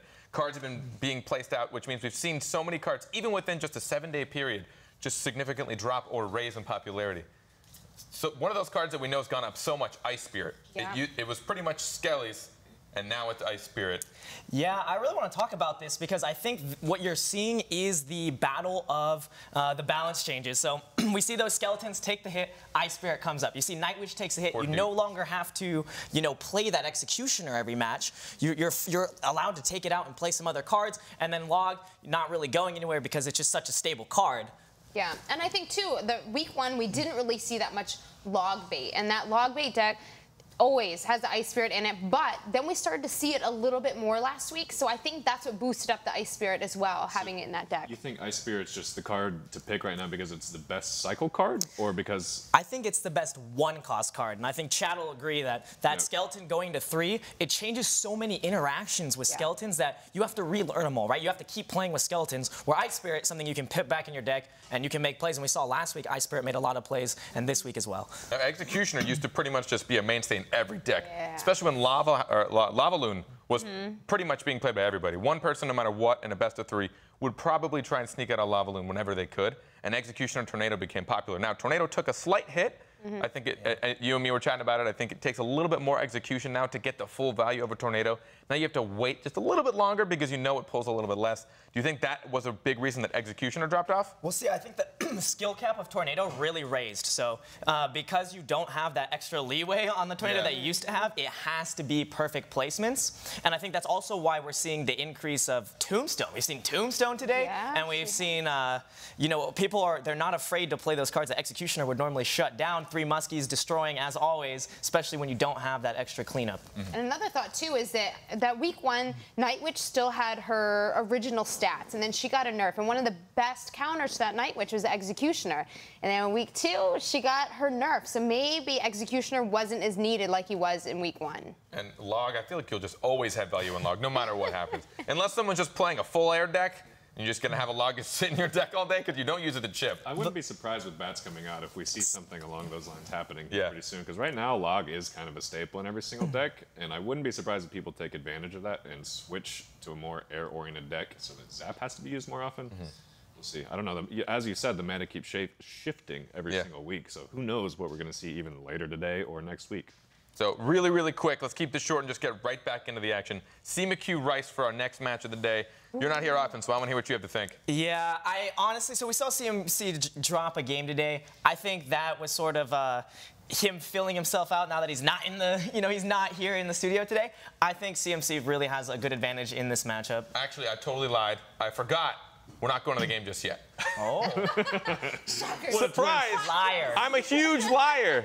I forgot that we had a little bit planned over there at the caster booth. Rumham and Full Frontage are going to, last week we saw them alter a deck to see how it plans out. We kind of call them the deck doctors, so sorry for stealing that from you guys, but let's go see what they have to say. Yeah, Carpet, we can't keep moving the show on. I have one question, so we have to hold up everything till I get my one question answered. No, well, hopefully Full Frontage! Hopefully I can help you with that. What you need? All right, so I play on the ladder. Yeah. I'm not that great on the ladder, I'm going to be honest with you. I play a Golem deck, and I really like my Golem deck, all right? But I keep losing to this really fast Hog Rider deck. So if I give you these 2 decks, can you help me out here? I can try. So here's my Golem deck. Okay. Golem Baby Dragon, Mega Minion, Goblin Gang, Arrows, Lightning, Ice Spirit, Collector. I run this on the ladder. 5,800 trophies, right? Okay. Cool. I lose, though, all the time to this deck, which is sometimes called 2.6 Hog Rider. It's Hog Rider Fireball, Ice Golem, Log, Ice Spirit, Skeletons, Musketeer, Cannon. Now, here's the thing about the deck. Every time I want to do anything, there's a Hog Rider coming at my tower, and I feel like I never get to, play anything without a Hog Rider coming down my throat. So what can I do to make my Golem deck better against a Hog Rider?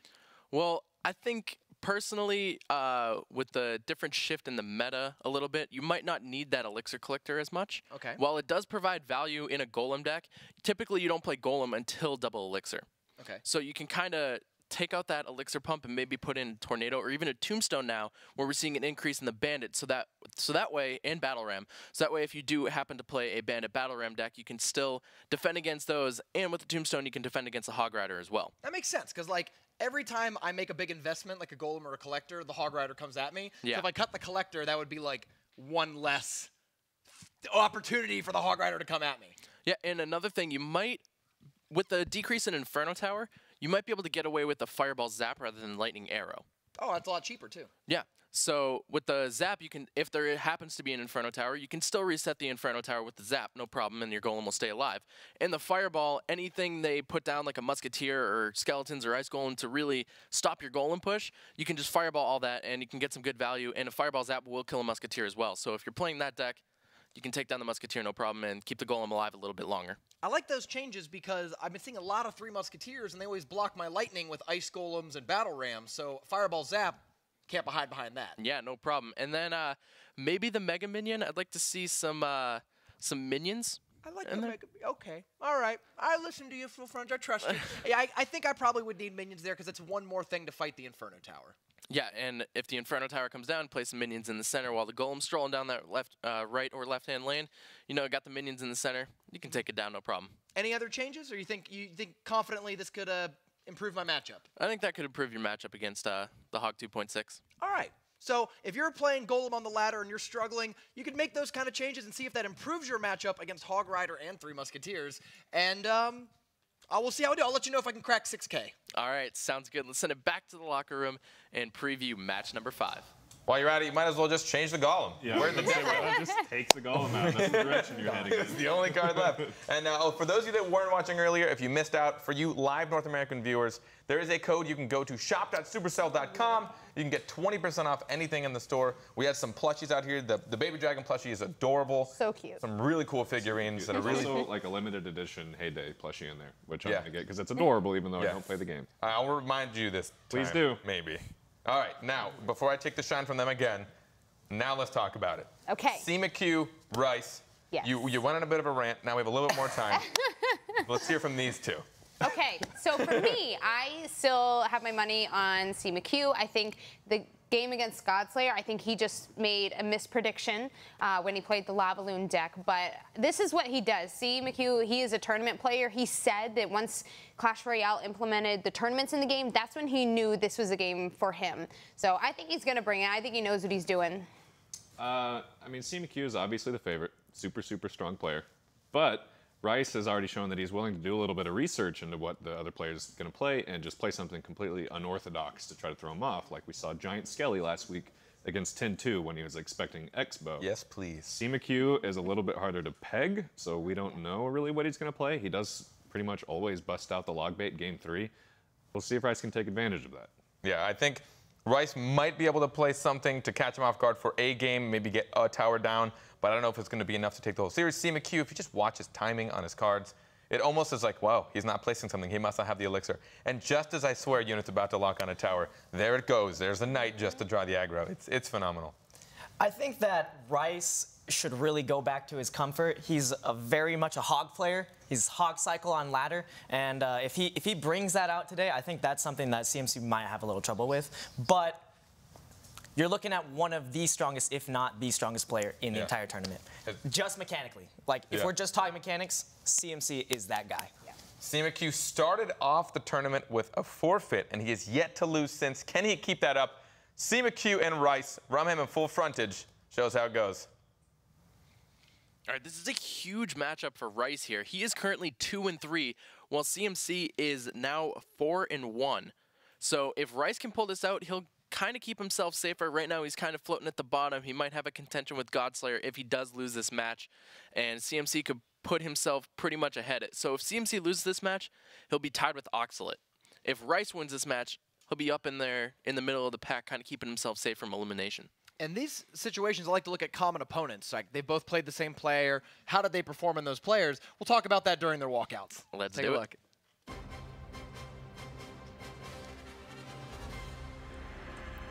Coming out first, from the left side, is the spirit of C McHugh.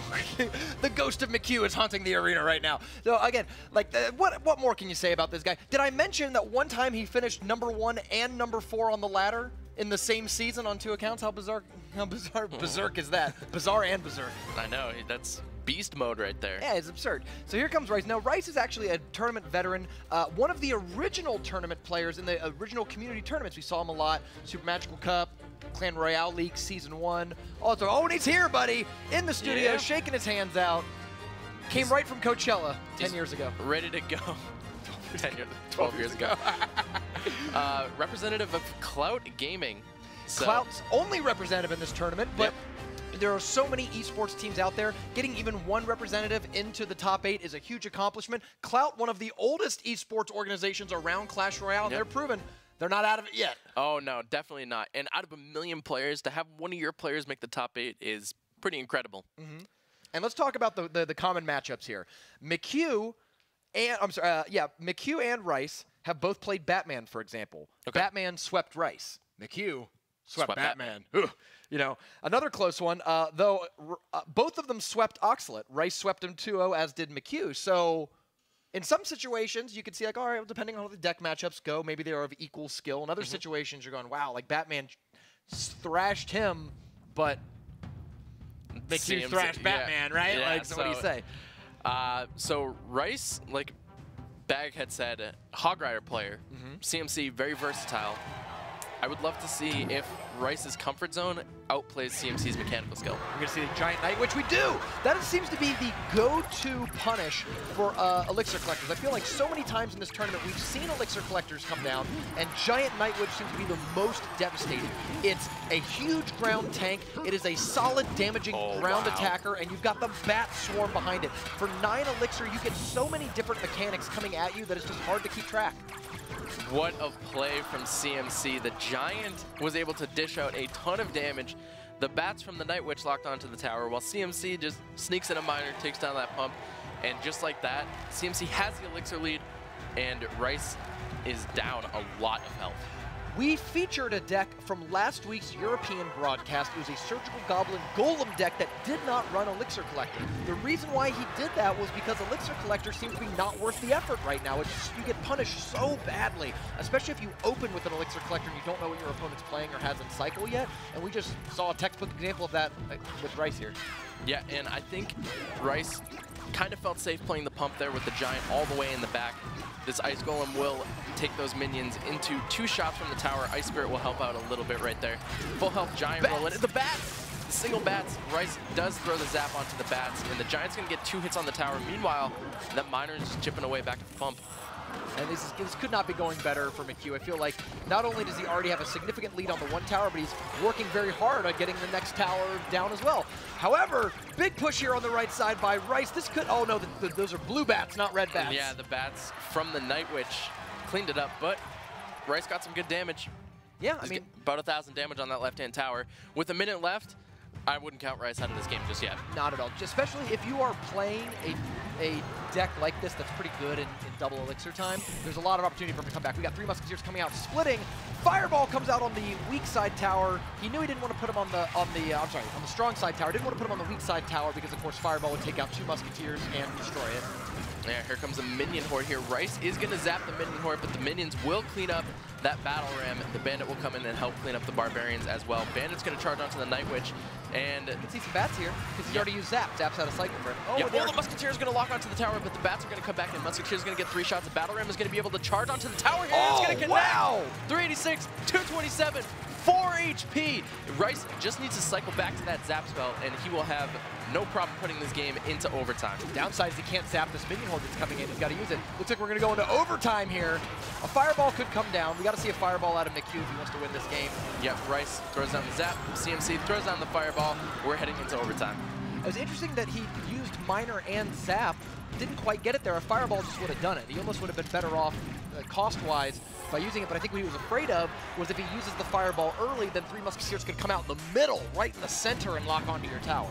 Yeah, and I think Rice wants to play it safe, build up a nice push, keep these Musketeers back, and be able to build up, like you said, a huge push right here. Minion Horde is going to be coming down that left-hand lane.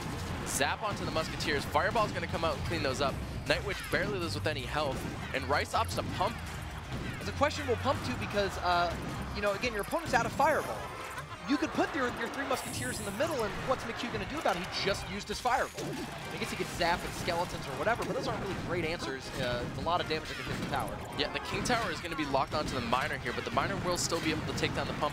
The Musketeers actually turn around and take a couple minions out, and these bats are going to die. Minions are going to come in and do a little bit of damage. Rice, yeah, he's going to have to zap there. But the Musketeers getting a little bit of damage onto that King Tower. That's a great tactics, great setup there by McHugh. He had 2 situations where he knew that his opponent had to zap on the tower, so he could happily play the bats, on the 2 Musketeers, knowing that, like, he can't zap that. If he zaps that, he's going to lose the game. Yeah, CMC leaked a little bit of elixir there, so a huge push. Oh, he opts a battle ram on the left-hand side. The battle ram is going to tank for the Musketeers, but his zap is going to come down and clean those up. Bats will clean up the battle ram, no problem. But CMC's push on the right-hand side was just melted by the Musketeer Night Witch.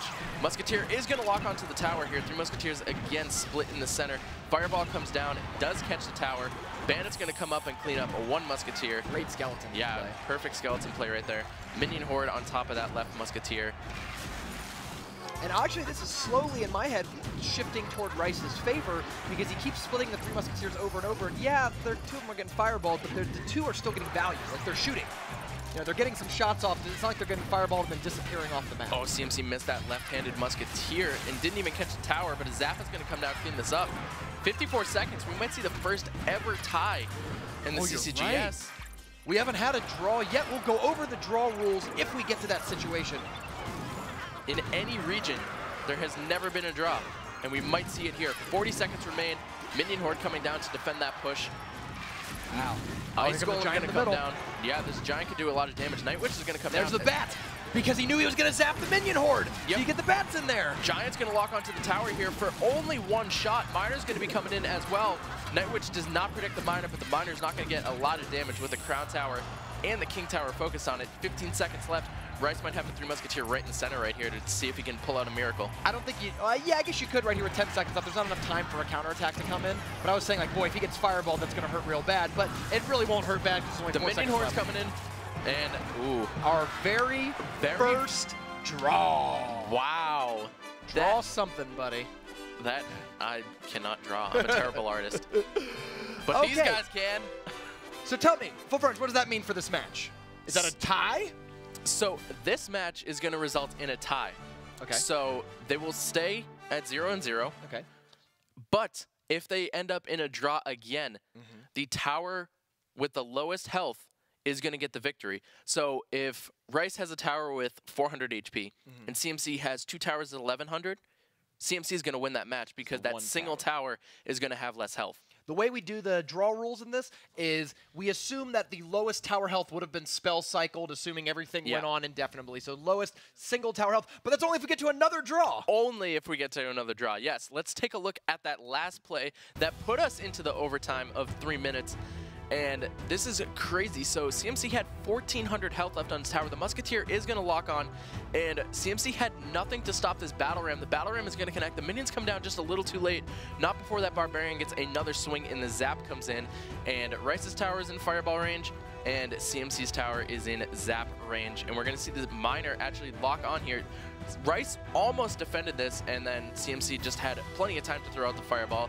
Zap comes down from Rice. That game goes into overtime and eventually ends in a draw. Subtle MVP of Rice's push was the Ice Golem. When the Ice Golem exploded, he blew up a lot of bats, and that actually reduced the DPS of the defense and let the Battle Ram crash into the tower. Yeah, and not to mention, CMC had absolutely nothing to defend it.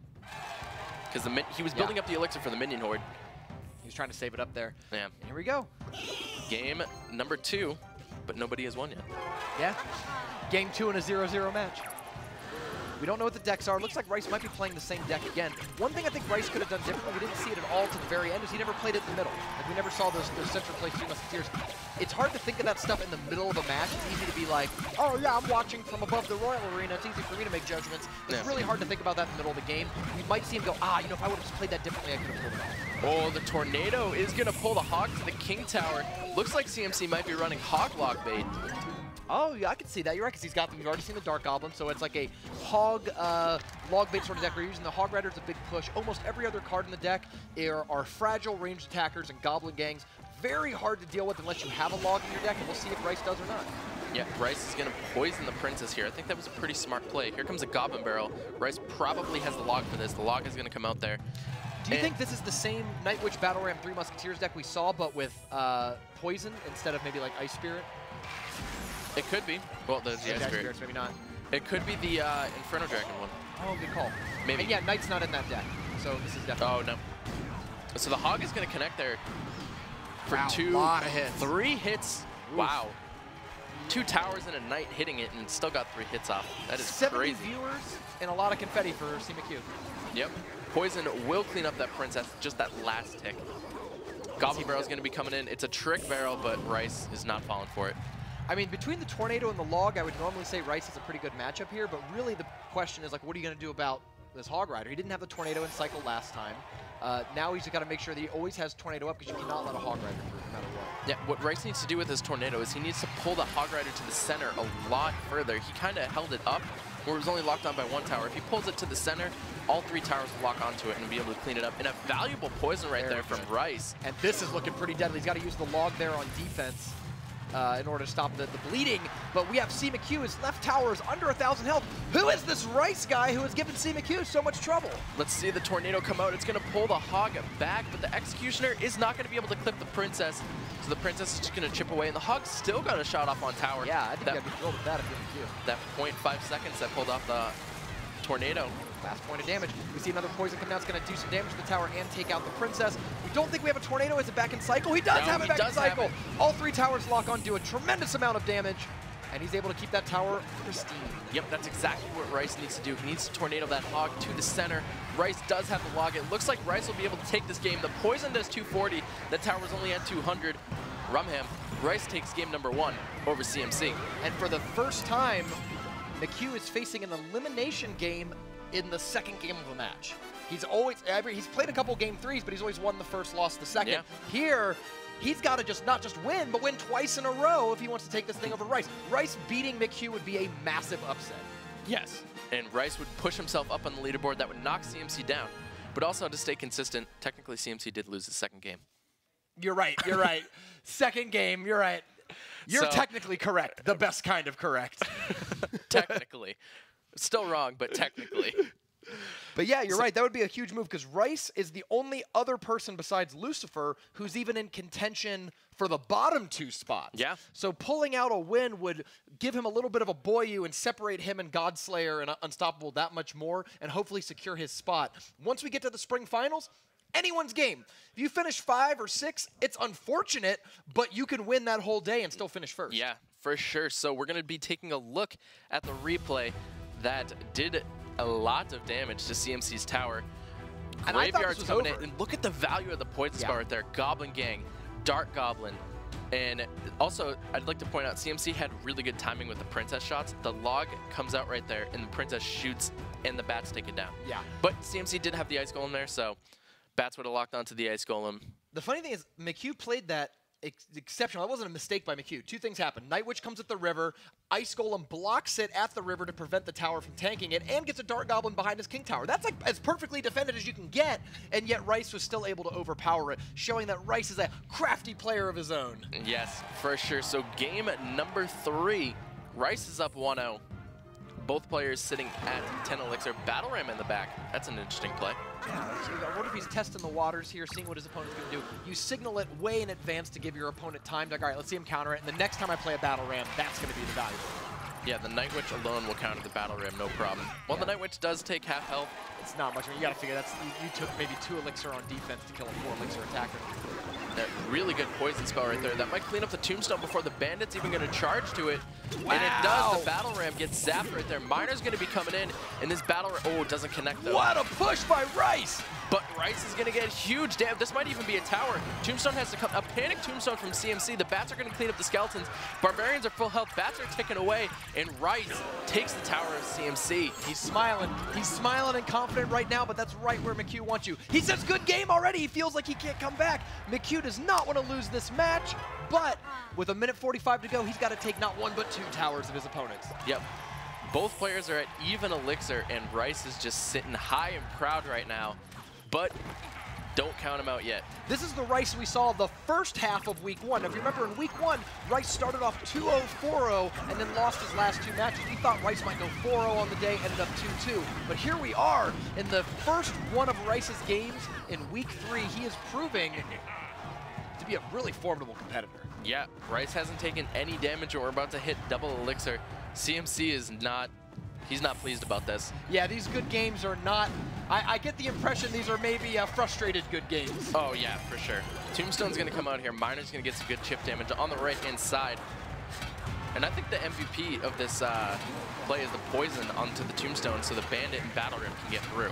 Unless we see a huge turnaround, we are less than a minute away from the first and biggest upset to our leaderboard that we're going to see probably all day. I mean, we had kind of predicted and chalked in Rice to lose this match and for McHugh and 10-2 to have this like undefeated battle at the end of the day. But Rice is putting a big spoiler on those plans. Yeah, and Rice definitely doesn't want to face elimination. Not at all. This match may secure him into the spring finals. Like, he might not mathematically be able to fall out with this win. I don't think so, because Godslayer only has 1 game left, and Godslayer's the only contender to knock him out. You're right. Actually, Lucifer got a win, too. So I think if Rice wins, so much happens. Rice winning here secures his spot into the spring finals, pulls CMQ potentially down into the 3rd place position against Oxalate, and eliminates Godslayer from the elimination round. Oh, but CMC has a huge push going here, but it was perfectly defended by Rice. And Rice, 2 zeros! Colin McHugh. Look at this relief on Rice's face right there. He took a deep breath. He was like, ooh, did I just beat one of the best players in the world? That's not yes, just, I did. Like, yeah, not only is that a huge win for him, it secures him into the spring final, but that is a massive confidence boost going into next week's tournament. You go, look, I've already beaten one of the best players here. Bring it on. Now, CMC, he takes a pretty big loss here. Going into the rest of the day, this is going to determine whether he finishes preferential or if he finishes in the middle of the pack. Do you think this loss is going to affect how he plays the rest of the day? No, I mean, cool, calm, and collected. And the thing is that we've seen him down or in game 3s, high-pressure situations. I think he thrives in that situation. Yeah. I suspect that he had a really bad opening hand, couldn't deal with that push. Maybe the decks didn't have a great matchup for him. So when you fall behind early and you don't have a good matchup and you're going against a player the quality of Rice, who is not going to make these sort of bonehead mistakes, I think he just realized within the first minute, he's like, oh, man, this game's gone. But upsets happen, right? Yeah. Or else the Patriots would never lose. Oh, I hate you. I think Rice is probably one of the most underrated known players in this tournament next to Lucifer, and I think this kind of catches the eyes of some of the viewers. Absolutely. Rice definitely earned a lot of fans, and McHugh, the first chip in his armor that we've seen the entire CCGS tournament. Yeah, let's see if Carpet, BBXH, and Low5 are now fans of Rice as well. They alluded to it over there in the booth. What that does to the scoreboard, that win right there throws everything for a loop. So many players now are going to be scattered around. CMQ now battling out, tied with Oxalate. Godslayer now with a bigger chance to come out of the bottom 2. That win meant so much, not just for Rice, but pretty much everyone else here. Godslayer can't come out of the bottom. Oh, yeah, he can't. Rice moved too far away from him. So Godslayer's just out. Yeah. That's amazing. So we have a tie now between Oxalate, Batman, and Lucifer. They're 3-3, and then... or Batman, Lucifer, Rice, and then Oxalate and CMQ are tied. Yeah, the blue area just got a lot more exciting. I mean, having a 3-way tie right now with only 1 game each for those guys is pretty insane. And on top of it, that first tower that he got was so early. Oh my goodness. In that second match, he got it so quick. Look at the replay here. First push was unstoppable. That poison just did so much work. And that bandit had just a tick of health left, but it still dealt so much damage before it died because it was still able to get a charge off and almost take out CMQ's bandit. I mean, you could see that CMQ just didn't have anything to defend it other than that ice golem, which just was not enough. Well, I think at that point it was really too late. The miner taking out those archers and tanking for that battle ram was just such a big play there. We saw a lot of firsts for that match. We saw the first play of bats from CMQ, and we saw our first draw of the entire tournament, which is pretty crazy. I obviously can't talk. First of all, I couldn't believe that match went to a draw. That was so well played for both of them. Like 3 minutes just fighting at the bridge. Constant. Yeah. You know, I wanna take it back out of just mechanics and talk about deck choices, because CMQ decided to play a hog deck against arguably one of the best hog players in the world, according to Ladder, the best hog player in the world. I'm wondering if CMQ is trying to prove to other, like if there's some kind of ego thing going on, because he played Lava Loon against Godslayer too. Like I wonder if he's trying to play decks that people are known for and beat them with it. Well, I think you'll notice that he really got punished for that today. Yes. Both of those matches were losses. I don't think that's the way to take it. If you're at a super high-stakes tournament, you definitely should be paying attention to your opponent, putting in counters, because you know they're going to fall back on those decks, not trying to fight them at what they're going to be better than you at. Yep. I think it was just a little bit of cheekiness going on there. Yeah, I think it is a good bit. Yeah, that's a big win for Rice. And I mean, he told us that for the majority of his Clash Royale career, he was free to play, which is pretty impressive for a player, because that means you rely on a lot of your skills in this game. All right, so you guys mentioned how exciting the blue area now is. That middle area, what is it, 4th or 3rd to 6th place. Right now we're going to see Lucifer and Batman. Okay, so they're both 3 and 3. I fell in love with Batman when he brought out Dark Goblin for the first time. You know, he's got my heart now, and we had an interview with him. He's clearly very well-rounded in his head. He likes to think about his opponents and is always trying to counter. You got any quick opinions on this? I think Batman is the stronger choice for the matchup, but I'm going to go with Lucifer. Yeah. He's such a cool guy, and he always makes these crazy turnarounds where you're like, oh, Lucifer's out, Lucifer's out, Lucifer's out, and then bam, Lucifer takes the win. So I think this might be one of those cases where he just pushes it out and secures his spot. I think I'm going to stick with my boy from Baltimore, Batman. I think he started off this tournament really strong, and I think this is his week to kind of bring him back from last week. Yep, I'm going to stick with Batman just because of the interview segment where he's like, that was my first time playing the deck. I crushed it. There's that alone put my opinion of him so much higher, so I'm rooting for him. All right, well, we'll see how it goes. They are tied right now, 3 wins and 3 losses. There's actually a 3-way tie right now because Rice just joined the pack. So they need to try and pull away right now, but we're going to see how it goes. Full Frontage and Rumham, please show me a Dark Goblin. Just do something. You just saw a Dark Goblin. I'm sure if one can provide, it's Batman. Yes. But we just go from one intense matchup to the next. Batman and Lucifer, this is their last game against each other. So whoever wins this is moving up. 4-3, 3-4, yeah. And the seeding really matters because, of course, there's preferential seeding for the top 2, but the 3 and 6 will play each other. I believe it's like 3 and 6 and 4 and 5 will play each other. So where you end up in the final seeding really matters on who you're going to play in the next week's finals. Yeah, let's see these players walk out and see their confidence for the next game. So Lucifer will be coming out first. You know, Lucifer, again, I mentioned this a little earlier, that 3 Musketeers deck that they played last week was really set off a storm. Actually, 3 Musketeers, very popular last week, not that popular this week. Last week, in just the week 2 matches across all 3 regions, 3 Musketeers was the most popular archetype in North America, the most popular archetype in Latin America, second most popular in Europe. Haven't seen it so much this week because it seems like the Battle Ram has kind of taken over and people are being a little more aggressive, but we could see it out of Lucifer. Yeah, I think for these players to be like so dominant against each other, I think they're like, okay, 3 Musketeers was really popular last week. We might see a lot of Fireball Poison, which we kind of have. We've seen a lot of Fireball Poison today.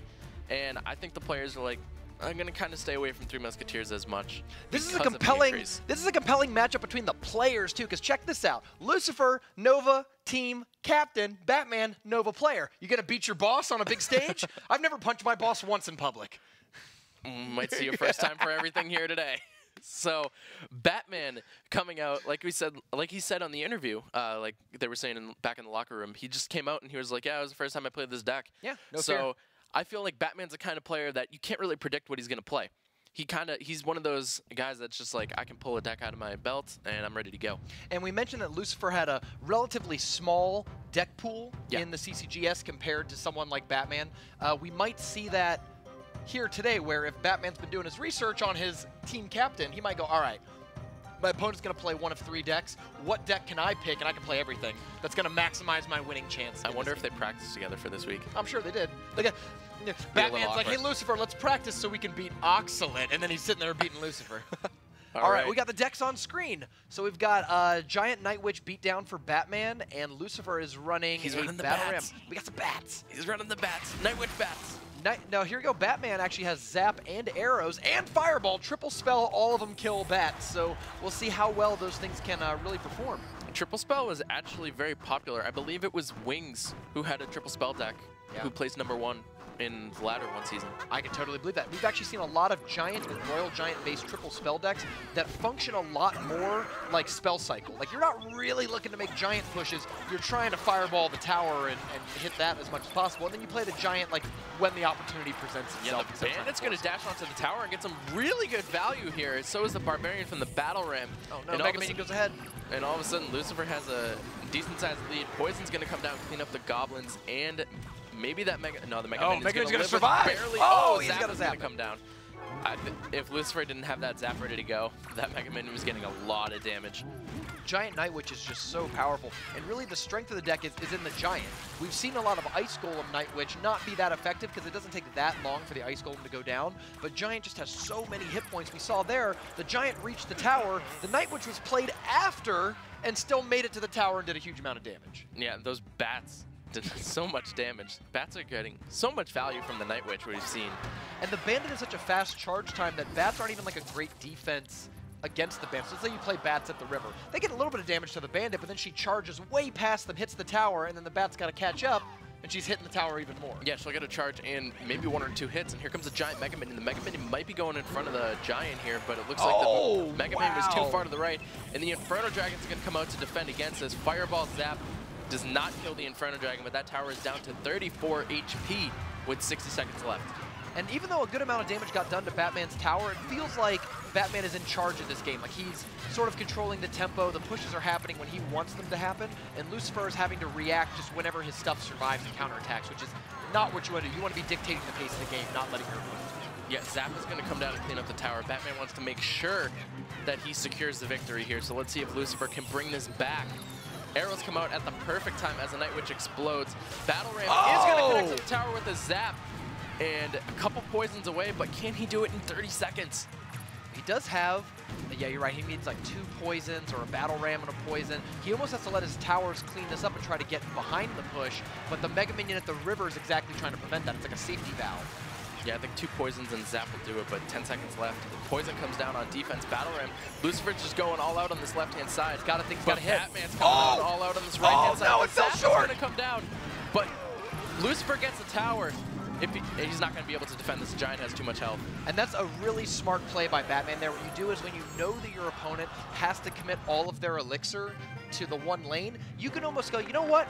I'm going to let you take that, or I'm going to put as minimal amount of a defense up as I possibly can, but instead go all in down the other lane and force you to split your elixir. If I have to spend like 4 to 8 elixir to stop this 10 or 12 elixir push, that significantly takes away from my ability to attack the vulnerable lane and finish it off, especially if it's not just in one spell range. Yeah, as soon as Batman knew Lucifer was going for that push, he knew he couldn't spell cycle it out, so Batman was like, I'm just going to play everything on this side. Yeah, Good like, what are you going to do? Yeah, by all means, take that tower. If I've got a full bore push coming down the other side and you spent 8 or 10 on the left to take the tower, no way you can stop it. Yeah, so let's take a look at the first push that came down. The Mega Minion was looking like it was going to be in front of the Giant, but it wasn't. The poison's going to come down, and then Batman just pairs the Night Witch in here to get some serious value. We talked about mechanical play, and we saw it right in the news. We were talking about the Night Witch. So much health on the Giant. The Night Witch played well after the Giant still makes it to the tower and does damage. But twice in that game, Batman played Mega Minions in the center that I would have bet money were in front of the Giant and going to get shot first. But instead, the Giant actually took the tower tanking. That's when we talk about mechanical play. If that Mega Minion was a few tiles back, it would have taken that many more seconds to reach the tower and be a threat. But instead, there's the perfect timing. Giant and Mega Minion neck and neck, so you get that much less time to react and that much more damage out of the Mega Minion. Yeah, he's just getting that perfect timing down. I don't know if that was luck or if he knew exactly. Dude's a wizard. I wouldn't be surprised if he knew exactly what he was doing there and like put the Mega Minion down and he's like, oh, Giant's going to walk in front, no problem. Yeah, you just got to time it. You get so used to that timing. It's like, even though only a half second could make that a bad push or a good push, getting on the good side of that timing is all the difference when you're talking about elite players smashing into each other. All right, so we're going to be getting ready for game number 2. Batman is up over Lucifer 1-0. Let's see what we can do here. Ooh, 3 Musketeer. There's a Fireball in the 3 Musketeer. There we go. I'm a huge fan of this deck. I actually played this deck to a 12-win Grand Challenge last night, and it's such a strong, solid deck, and maybe a new trendy archetype that we're going to see in the weeks and months moving forward. Of course, go ahead. Lightning coming down on the pump right there, and Lucifer does not have the pump in his Golem deck. We were talking about this earlier with the deck featured. Right. Actually, it looks like he took you some of your suggestions here. We got the Tombstone in there. To stop that Bandit Battle Ram. And a lot of skeletons on the ground blocked up the Bandit, but that Battle Ram gets through. No! Logged at the last second.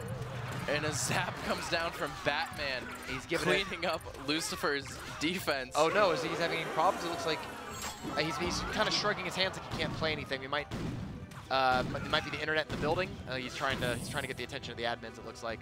Yeah, might be having a connection issue. Yeah. Well, we'll see. Well, actually, I want to talk about this real fast, though. These decks, we talked about how this might be like the hot, trendy new deck that comes out. Oh, maybe not. Maybe the internet just came back. I'm not quite sure. Doesn't matter. I want to talk about this deck real fast. So, paying attention to the decks that players bring out in these competitive tournaments have so many implications for the months that follow. I remember during the North American Open about 6 months ago or so, a little more than that, 9 months ago, that was the first time we really saw these Golem Lightning Baby Dragon decks. They were not that specific combination of like, we're going to play the Golems with the Baby Dragons, the Lightning Big Spell. We didn't see that hardly at all prior to that tournament series. It became one of the most popular decks in that tournament series, and here we are, months later, it is a stalwart corner of the meta that you have to prepare for. Was it TMD Yao Yao that played it at the King's Cup? Yeah, that was after the North American Open. Yeah. Yeah, and it became, he won it, he won the King's Cup with that And he made it even more popular than it already was. Yeah, and then actually more recently it was TMD Yao Yao who was competing in the Asian regions trying to make it to the World Championship. He actually brought out that Golem Minion Horde Lumberjack deck that was so popular in the last. All right, so here we go, back in the game. And all of a sudden, it looks like we're going to let the game stand as is. Yep. So he might have had a little bit of a trouble, but it wasn't anything the admins determined really changed the outcome of the game. So we're going to finish it up here. Yep, 30 seconds left, and Batman's Tower is in lightning range. So this could be going to overtime, actually, but aggressive great plays right here. Great tombstone right there. We'll pull everything to the King Tower now, rather than going to that left-hand arena tower. Bandit's going to start charging, but 12 seconds left. If Batman can keep the pressure up here, and oh wow, great battle ram! Battle ram blocks. Oh, it was gonna block the lightning, but it ended up not. It looks like he played it so far back in the corner that he waited for the battle ram to get out of the way. The idea there was to play the battle ram and have the battle ram take all 3 lightning shots and not the tower at all. Yeah, the tombstone didn't do enough, and it looks like Batman might be able to secure this victory. That Ice Golem is coming in the center, hugging. Yeah. I wonder if Batman's going to play the 3 Musketeers in the center now that he knows Lucifer doesn't. Oh no, the 3 Musketeers go in the back. But it might have been a good play at that point. Lightning's going to come down and take care of 2 Musketeers. Now, how fast can you cycle, right? Because if you can go 2, 3, 2, and 1 more cheap card, 1 other 4-cost cards, you can get back to your 3 Musketeers pretty quick. Golem comes down in the center. Oh, Battle Ram there is going to block the 3 Musketeer center play. Yep. Great Ice Golem. Ice Golem came down, took the King Tower hit. Yeah. Oh, the Bandit's going to charge back to the Golem, but the Night Witch is going to lock onto the tower with the Barbarian. Fireball is going to come out. A good game, well played. Batman is going to take the game right there and beat Lucifer 2-0. Yeah, I mean, that's a very dominant performance. It really struggles when you are the Golem deck and you're in that situation because you have to, at some point, put 8 Elixir down and then hope to not die right after. He was behind on damage.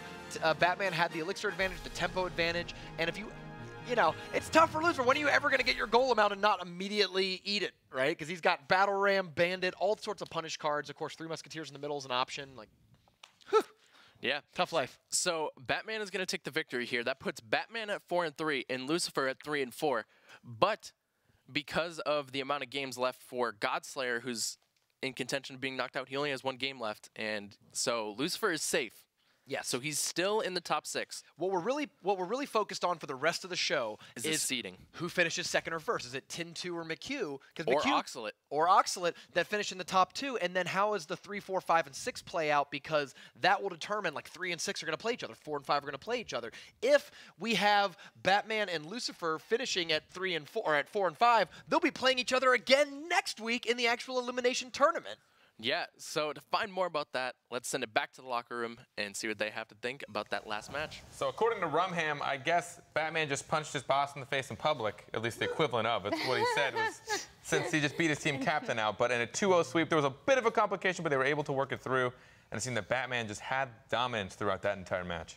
Yes, he did. I mean, we see Batman play such a variety of decks. Yeah, and if you can see right now, joining us, we have Oxalate. You should be able to recognize him by now. Thanks for coming, by the way. He's got his favorite with him. He's supporting it.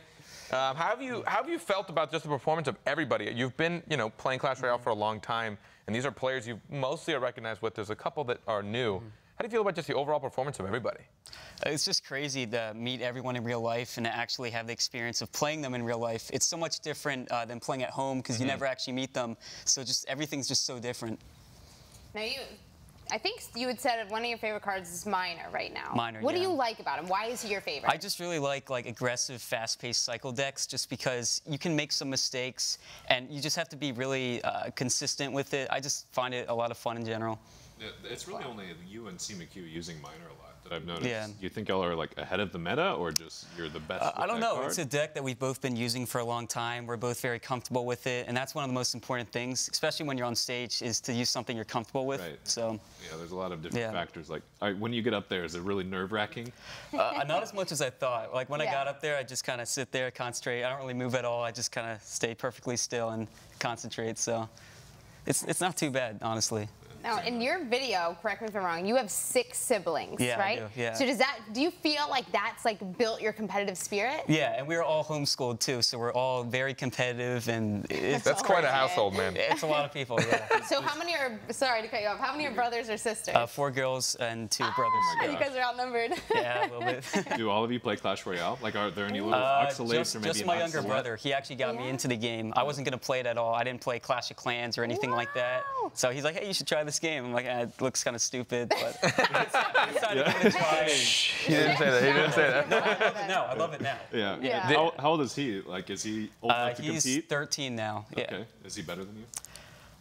No, he doesn't play that much anymore. But How did he he's feel? Still good. He's still good, but he doesn't play too much anymore. Did he feel offended that you just like took a suggestion and then went so hard with it that now you're sitting here like as a pro Clash Royale player?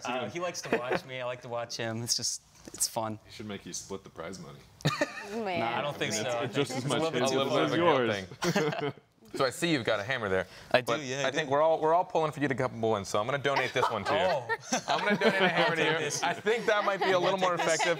I'll grab this. It fits my beard a little bit more. That is actually, when I first saw that built, I was like, that is so cool. Like I said, surprisingly heavy. It's obviously not as heavy as probably the real Hog Rider hammer, but Yeah, maybe not. it's just so cool. It's pretty cool, yeah. I'm a really big fan of it. So how do you feel?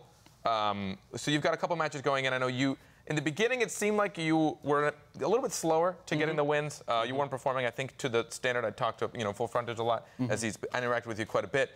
How do you feel like you're ramping it? Do you feel like you're just getting more comfortable and you're performing? Yeah, I think I'm definitely getting more comfortable. Being a little bit smarter with my deck choices. Everyone knows me as a graveyard player, so I'm trying to use some different decks to kind of throw people off a little bit, like Giant.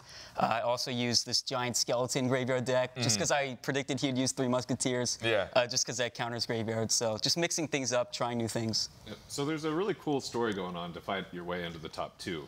It's you and CMQ against 10-2, and whoever can beat 10-2 takes that second place spot. Is there anything you're doing to get ready for that fight? Just mentally getting prepared, trying to think of the best deck, and yeah, not much else. Just hoping for the best. Play Expo, trust me. Expo, maybe I'll play Expo. Oh, I don't know how I feel about a double Expo match. Catch him off guard. Wow. Smart thinking.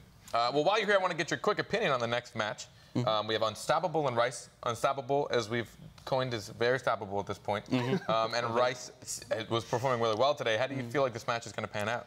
I think Rice is probably going to win. Unstoppable, I think he's pretty tilted right now. He's not really feeling it. He could pull something off, but I think Rice has this. Yeah. I mean, another thing going on, if Rice wins this and you and CMQ both lose, that's a pretty big tie trying to move up. That's true, yeah. An actual tie for that second place spot. Like, that's got to be brutal. The amount of stuff on the line. And, as we mentioned earlier, $1 million prize pool is going to be split amongst these guys. Amazing. But Oxalate, seriously, thank you so much for joining. Thank you for having me. I really appreciate you having here, and please treat the hammer nicely. I like this. Yeah. Can I bring this on stage?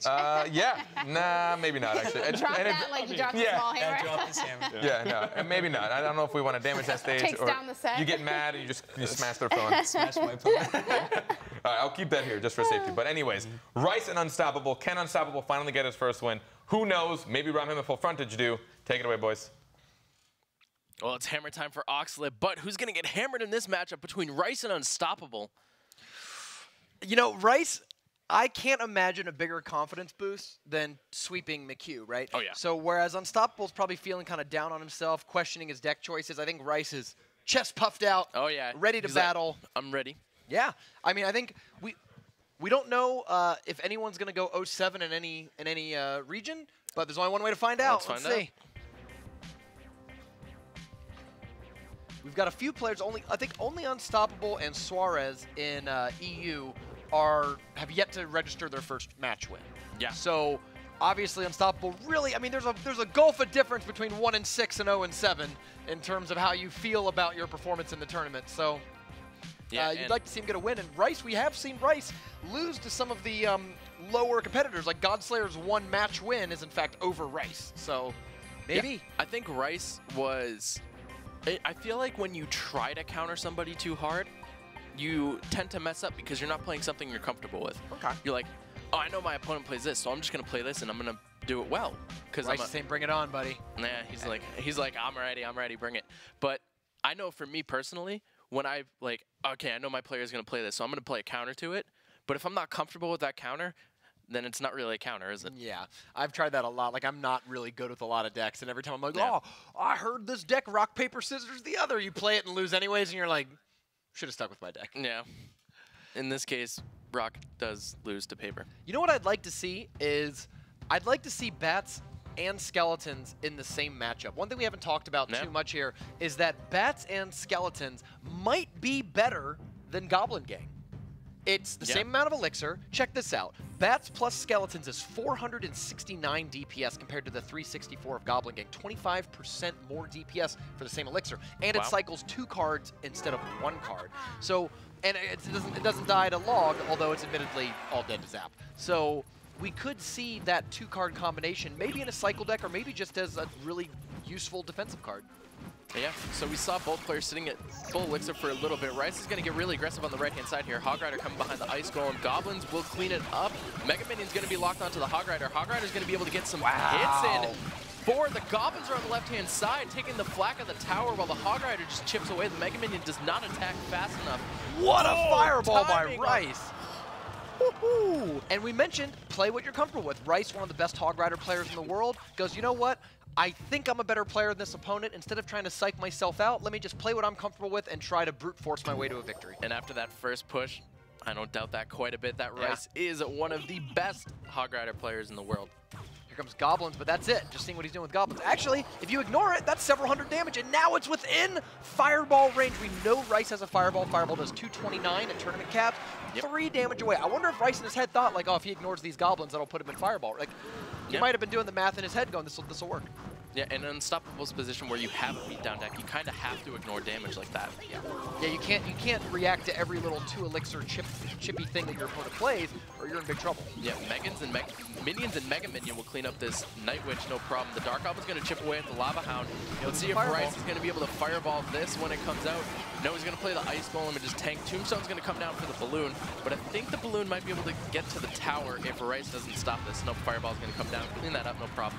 Mega Minion on the left-hand side, though, got in 3 chunks. Unstoppable's got to be happy with that because even though the Fireball obviously stopped the Balloon from getting there, he got that much more damage on the left side tower, which is really where he's trying to push. So we have Lava Loon against Hog Rider Spellbait. Yeah.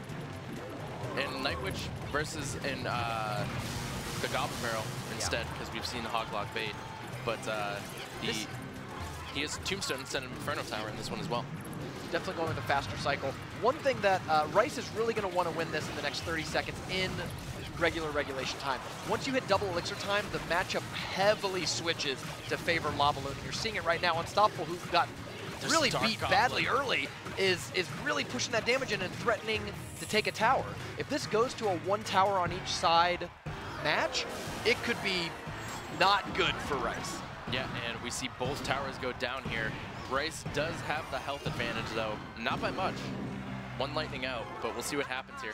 Night Witch on the left-hand side, Lava Hound being prepared on the right. Might see a Hog Rider come in now. There's a Hog Rider. Minions get played. Log is going to come out, take care of that Goblin Gang, and this Hog is going to be able to connect to the tower. And the Night Witch is going to be able to get 1 hit on before she falls. Hog getting a little bit of damage. 696 remains. Watch for a balloon in the middle. Oh, there's a balloon in the middle. I was going to say, watch for it in the middle because it could blow up immediately on the Tombstone and then keep going. If this balloon connects, this could be deadly. I think he was trying to pull it backwards. I think the plan there was to pull it backwards, or it slipped off his finger. Take your choice. He might have played the wrong card.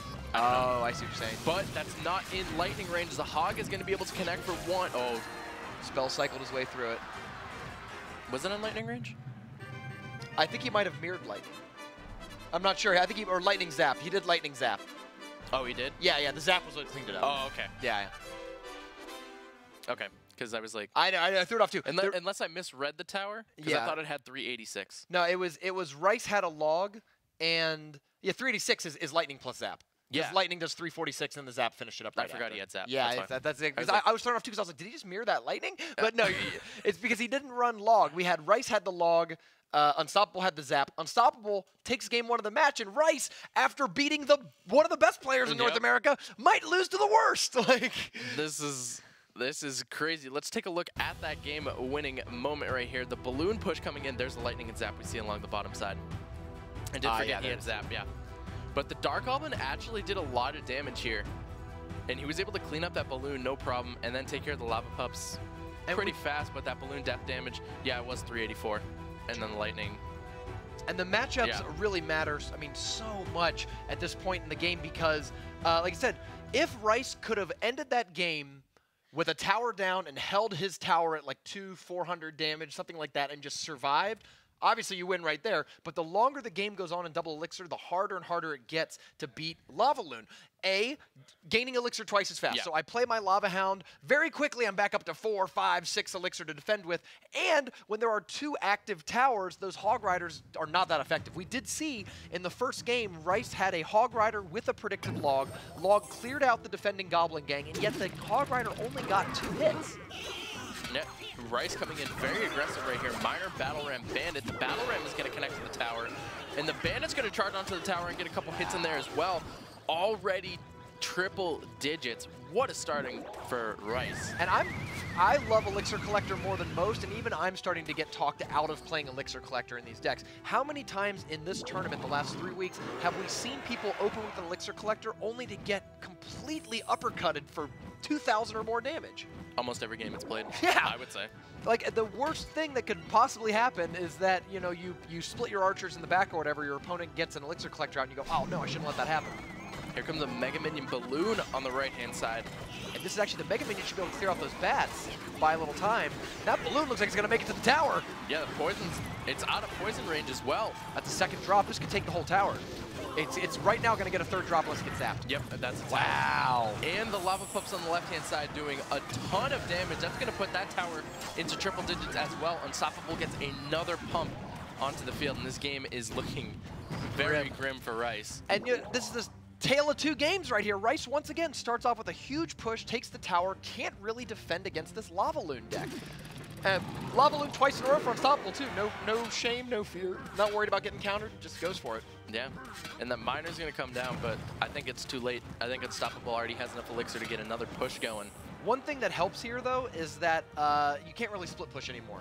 So any balloons or whatever that are coming in are all going towards the same side. These Executioner Tornadoes are going to be really effective. He doesn't really want to use the Tornado until the balloon comes down. Got to use it early. Balloon's actually going for the King Tower. Uh-oh. You might be seeing a 3 crown here. Log is going to come down, clean up that Goblin Gang. We might see it. Yeah, Balloon's going to probably get 3 or 4 hits off. Oh, the tower's going to turn to focus, so it'll probably be 3.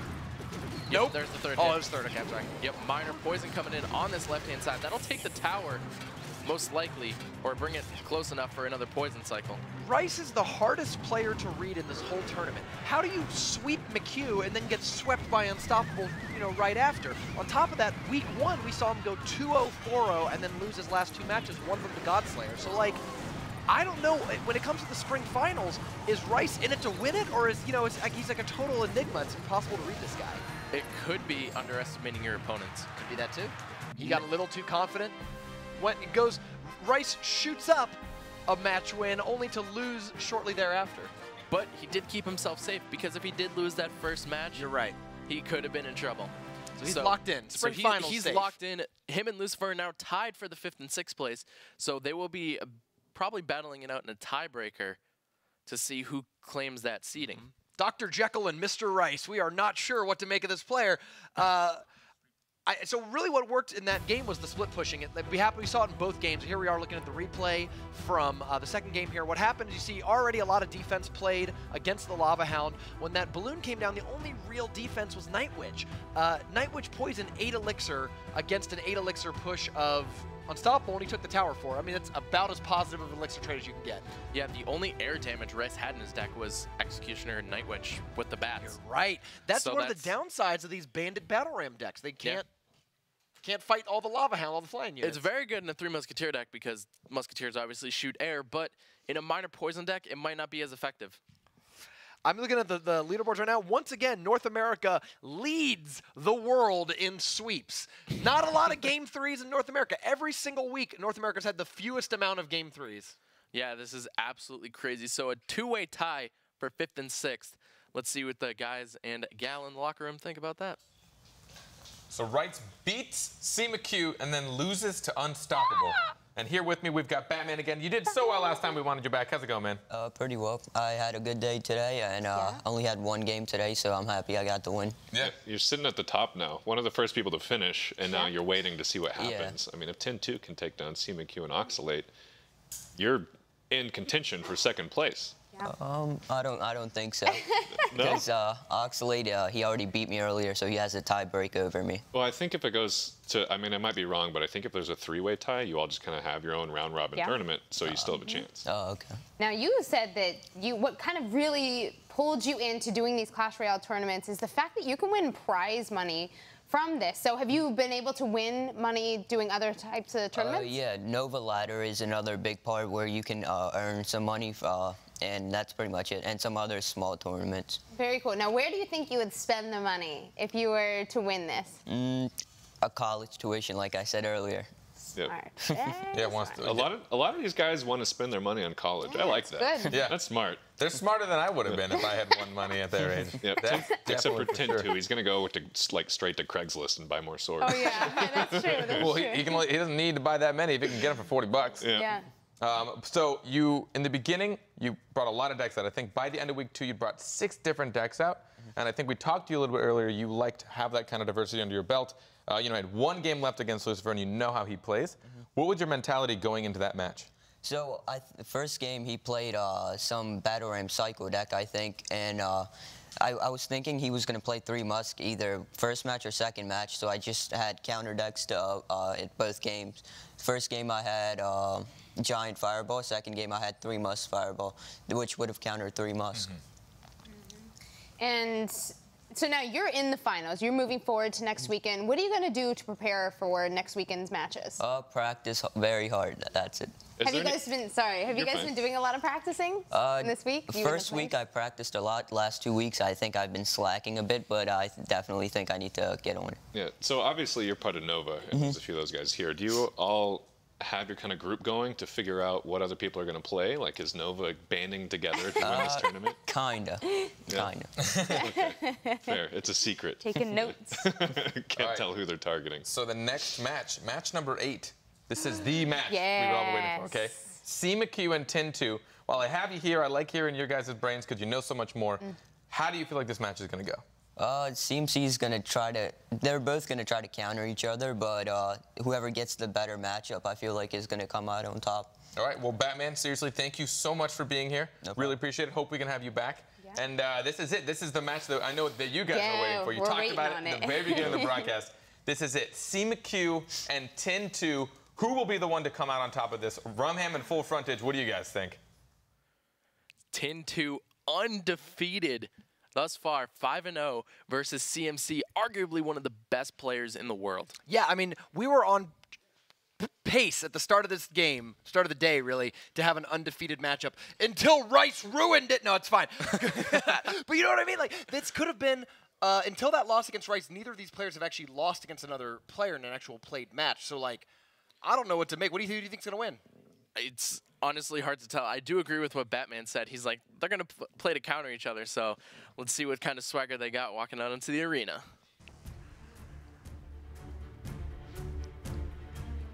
And out first walks C. McHugh in spirit. The spirit of CMC. Now, he's haunting the player. Yeah, with that last loss, his total, so we know that McHugh is 4-2 in matches, but check this out. His game win record, 8-4, winning 2/3 of his actual games that he plays. 10-2, 10-1, over a 90% win rate so far. Oh, no, look at him. Shoulders back, swagger in arms, got the elbows ready, boxer's gloves up. I mean, 10-1, this guy has every reason to feel this confident. Yeah, this is why this is the match of the day. Yep. It's a match of the whole tournament, really. Yeah. The only other match that's equally as important is 10-2 versus Oxalate. You're right. So Tin2 has 2 high-pressure matches to really finish the day off with. He's got to win. He doesn't have to win here, but he's got to win one of these 2 in order to secure the first-place position. If he loses both, we go into tiebreaker land. So here's the interesting part. If CMC beats Tin2 and so does Oxalate, there's a 3-way tie for first place. So Tin2, if he can take advantage, I know McHugh's probably not happy about that last match win. If that's affecting him mentally and Tin2 can take advantage of that, that would really help him. But you're right, he's got to win one of these 2 matches, and this is the hardest challenge that he will face probably the entire North American region. Yeah, Tin2 has to be feeling good at 5-0, and he knows this match is super important. So, what a tornado! Tornado right there. But the Battle Ram hits! The Battle Ram will connect, but Ice Spirit and Executioner will clean that up, and Skeletons will distract the Night Witch, distract the Night Witch so it wouldn't lock on. But I thought the Executioner was going to be able to clean up the Night Witch and the Bandit, but Bandit took it down before it did, so the Ice Golem had to come down from CMC. The timing was a little unfortunate on the Tornado. What you really want to do is you want a Tornado right before the Executioner throws, so that throw hits everything. The Executioner was locked into the animation, attacking kind of forward ahead of him, and that Tornado wasn't as effective as it could have been. Yeah, Night Witch Graveyard coming up, but a defensive poison right here from Tin2, and that's going to help defend against his Graveyard exceptionally well. Only taking, probably the damage from the poison. Yeah. And the Executioner, of course, counters the Night Witch and allows for the split push here.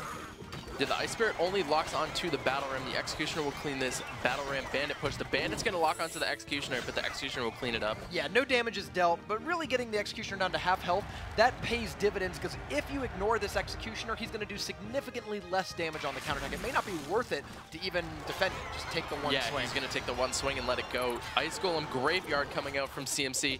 And these Skeletons he's counting. Oh, yeah. I think he counted and realized Tin2 didn't have poison in hand. Yeah, he had to have. And these Skeletons are building up quite a bit, even with the Zap. Now, in that situation where you have Zap to counter Graveyard, do you let the Skeletons build up quite a bit, or do you do what Tin2 did and kind of take it out early to try to negate as much damage and hope RNG is in your favor? I tend to do it early, and I don't know if that's the right play. I think it's worth it to take the extra like 100 or 200 damage and let it go. Man, these Executioner Tornadoes on both sides are just lethal. It's so hard to get an attack through, and that's why Executioner Tornado was probably one of the most popular 2-card combos this entire tournament. Yeah, I think that was actually really good for CMC that the Executioner turned to the Miner there. Yeah. Because I think the Miner, if it was focused on the Executioner of Tin2, the Miner would have taken a lot more damage off of that tower. One thing I'm noticing about McHugh is he's playing his Executioner up a lot farther, whereas Tin2's comfortable playing it back. It's like Tin2 knows that his opponent doesn't have a rocket, but McHugh's not totally convinced that there's not a rocket hiding around somewhere in this deck. Yeah, Tin2 is splitting a lot of damage here. Both towers are looking pretty low. I wonder why that is. He could have minored the opposite side while everything was focused onto the Battle Ram. I think he's just keeping the split push going, but you're right, that actually plays into McHugh's favor because he only needs to do 700 more damage, whereas even though Tin2 has dealt more, he's got to deal 1,500 to finish this game out. Yeah, defensive poison coming out here. The Tornado's going to pull the Battle Ram back, but is it going to be enough? Yes, it is. And the Ice Golem, the Skeletons are still building up. 147. It's a lot of barbs on it. Are locked onto the tower. The Zap is going to come down at Tin2. Oh, what a fist pump. He knows that he is just one game away from securing the first place seed in this spring finals tournament. Yes, if Tin2 wins this next match, he will secure first place and potentially give Oxalate the chance to secure second. That's actually a really good point because it would push McHugh down to 3 losses. Oh, it's so high. If Tin2 wins this puts CMC at 4-3. You're right. Which ties him with Batman. And then if Oxalate beats Tin2, that puts Oxalate right in second place. And then all of a sudden we have this grudge match in the blue arena while the top 2 are perfectly safe. Whew. No worry about that. Well, we got a lot more games to play. Tin2, probably the most underrated player. I mean, especially given how he's performed. People were like, Tin2's good, but I don't see anyone being like, oh, undefeated. You know what I mean? If anyone was to go undefeated in this tournament, I honestly thought it would have been CMC or Batman. Yeah, me too. I mean, let's talk about Tin2, member of Fresno's finest, the only representative from that esports team here, and he's definitely the finest person in Fresno today, as he's smashing through with a 1-game lead over McHugh. Here we are. We don't have the deck list. This is probably the most exciting match of the day. It's definitely the one with the most stakes. If McHugh did not finish in the top 2, I think that would be a huge upset for so many players watching. People expected him not just to finish in the top 2, but win the whole North American region and potentially win the World Championships, and he will find himself not with preferential seeding unless he can pull out the next 2 games here. Yeah, he's going to be in. CMC has a lot of pressure on him right now. The Battle Ram, the Zap is going to come down. If that Zap wasn't there, Battle Ram was connecting. And unfortunately, the Poison had 1 tick left. It was able to clean out those bats, and that bats would have been real nice defending. Great Giant there. It's going to absorb all of the Bandit attacks. The tower is focused onto the Miner, and the Giant's pushing the Bandit back out of tower range now. Oh, wow. So that Bandit is now healthy. The Mega Minion is going to lock on for a few shots and will take it down. If the Archers could have cleaned that up a little bit faster, you're right. That Battle Ram is coming back for some serious blood. I think I just noticed McHugh is playing both Log and Zap in this deck. So it looks like it might be one of those triple spell Giant beatdown decks. It could be. He could have Fireball in there. He might have expected Tin2 to maybe switch to a 3 Musketeer deck, but I think Tin2 is actually sticking with the same exact deck he played in Game 1. I believe so. At least I haven't seen any cards that look dramatically different here. Yeah, he has a Miner, Bandit, Night Witch, Battle Ram. Really high cycle decks. Now, you heard Batman on the couch say that he likes these fast cycle decks because when every card is so low cost, even if you make 1 misplay, it's only 2 or 3 elixir you're out, and not the same kind of misplays you can make with 7 or 8 cost big tanks. Yeah, so the Inferno Dragon's going to come out here. Tombstone down as well. The Archers will clean up this Inferno Dragon unless CMC does something to stop it, and it looks like he's not going to. It looks like he's just going to take it. The Mega Minion comes in just a little too late. Enough damage is dealt to it that I don't think Mega Minion would be a threat if the tower could lock onto it. The Battle Ram placed in the opposite lane. The Bandit is going to take it down, but the Miner is getting some really good chip damage on that bottom right-hand side, and the Tombstone is able to clean up that giant Mega Minion push along with the tower. And that's what makes Miner so powerful in these events. Is if you have a 2 or 3 elixir advantage on your opponent, you can just convert that extra elixir into a Miner and be thrilled. Like, oh, I did 500 damage to your tower, and you couldn't really answer it for equal or less elixir. Tin2 was sitting on a little bit of elixir there. I don't think he knew what to do in that situation, but Poison's going to come down, so he has Poison, not Fireball. And the Giant's going to be able to connect here, but the Miner's doing some pretty good damage on the backside. A perfect block right there from CMC to take out the Tombstone. This Giant's going to get a lot of hits on tower, and he has a second Giant down. This is huge. Yes, I mean, we're 20 seconds away, and McHugh seems like he's finally gotten stable and control of the game. This Giant is full health as it locks onto the tower, and it looks like Tin2 might drop this game. Yes, CMC is going to be able to make a comeback. Tin2 is, I don't think he knows what to do. The Miner's going to come down, but it's not going to be enough as the Bandit's going to charge in. And CMC was able to build up such a huge push that Tin2 could literally do nothing. He's nodding his head like, okay. Not bad, not bad. Yeah, all right. I see you, CMC. We're going to Game 3. We're giving the people what they want to see. I wouldn't have it any other way. No. I want to see 3 games between these competitors, and after that first game, we go, wow, is Tin2 going to sweep it? McHugh says, not so fast, buddy.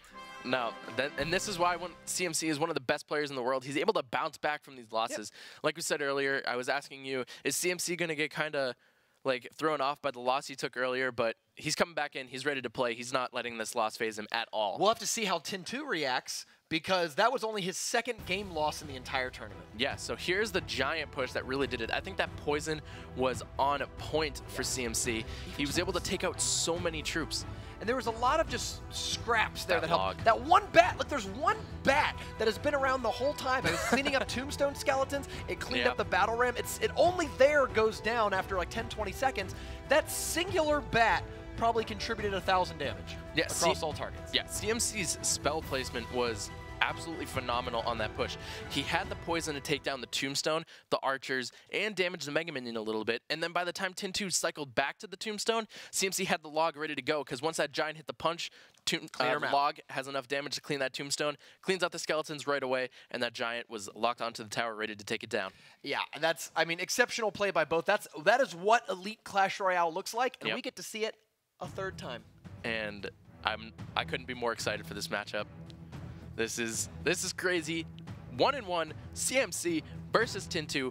Will Tin2 stay undefeated, or will CMC put himself back in the running for a contention in 2nd place? Tin2 is in studio for the first time. McHugh is not in studio for the first time. He was here. He played all of his games last week in studio. So that could be could impact the players, but Tin2 seems cool as a cucumber sitting in that chair. Yeah, Tin2 is ready to go. He knows exactly what he has to do to win this game.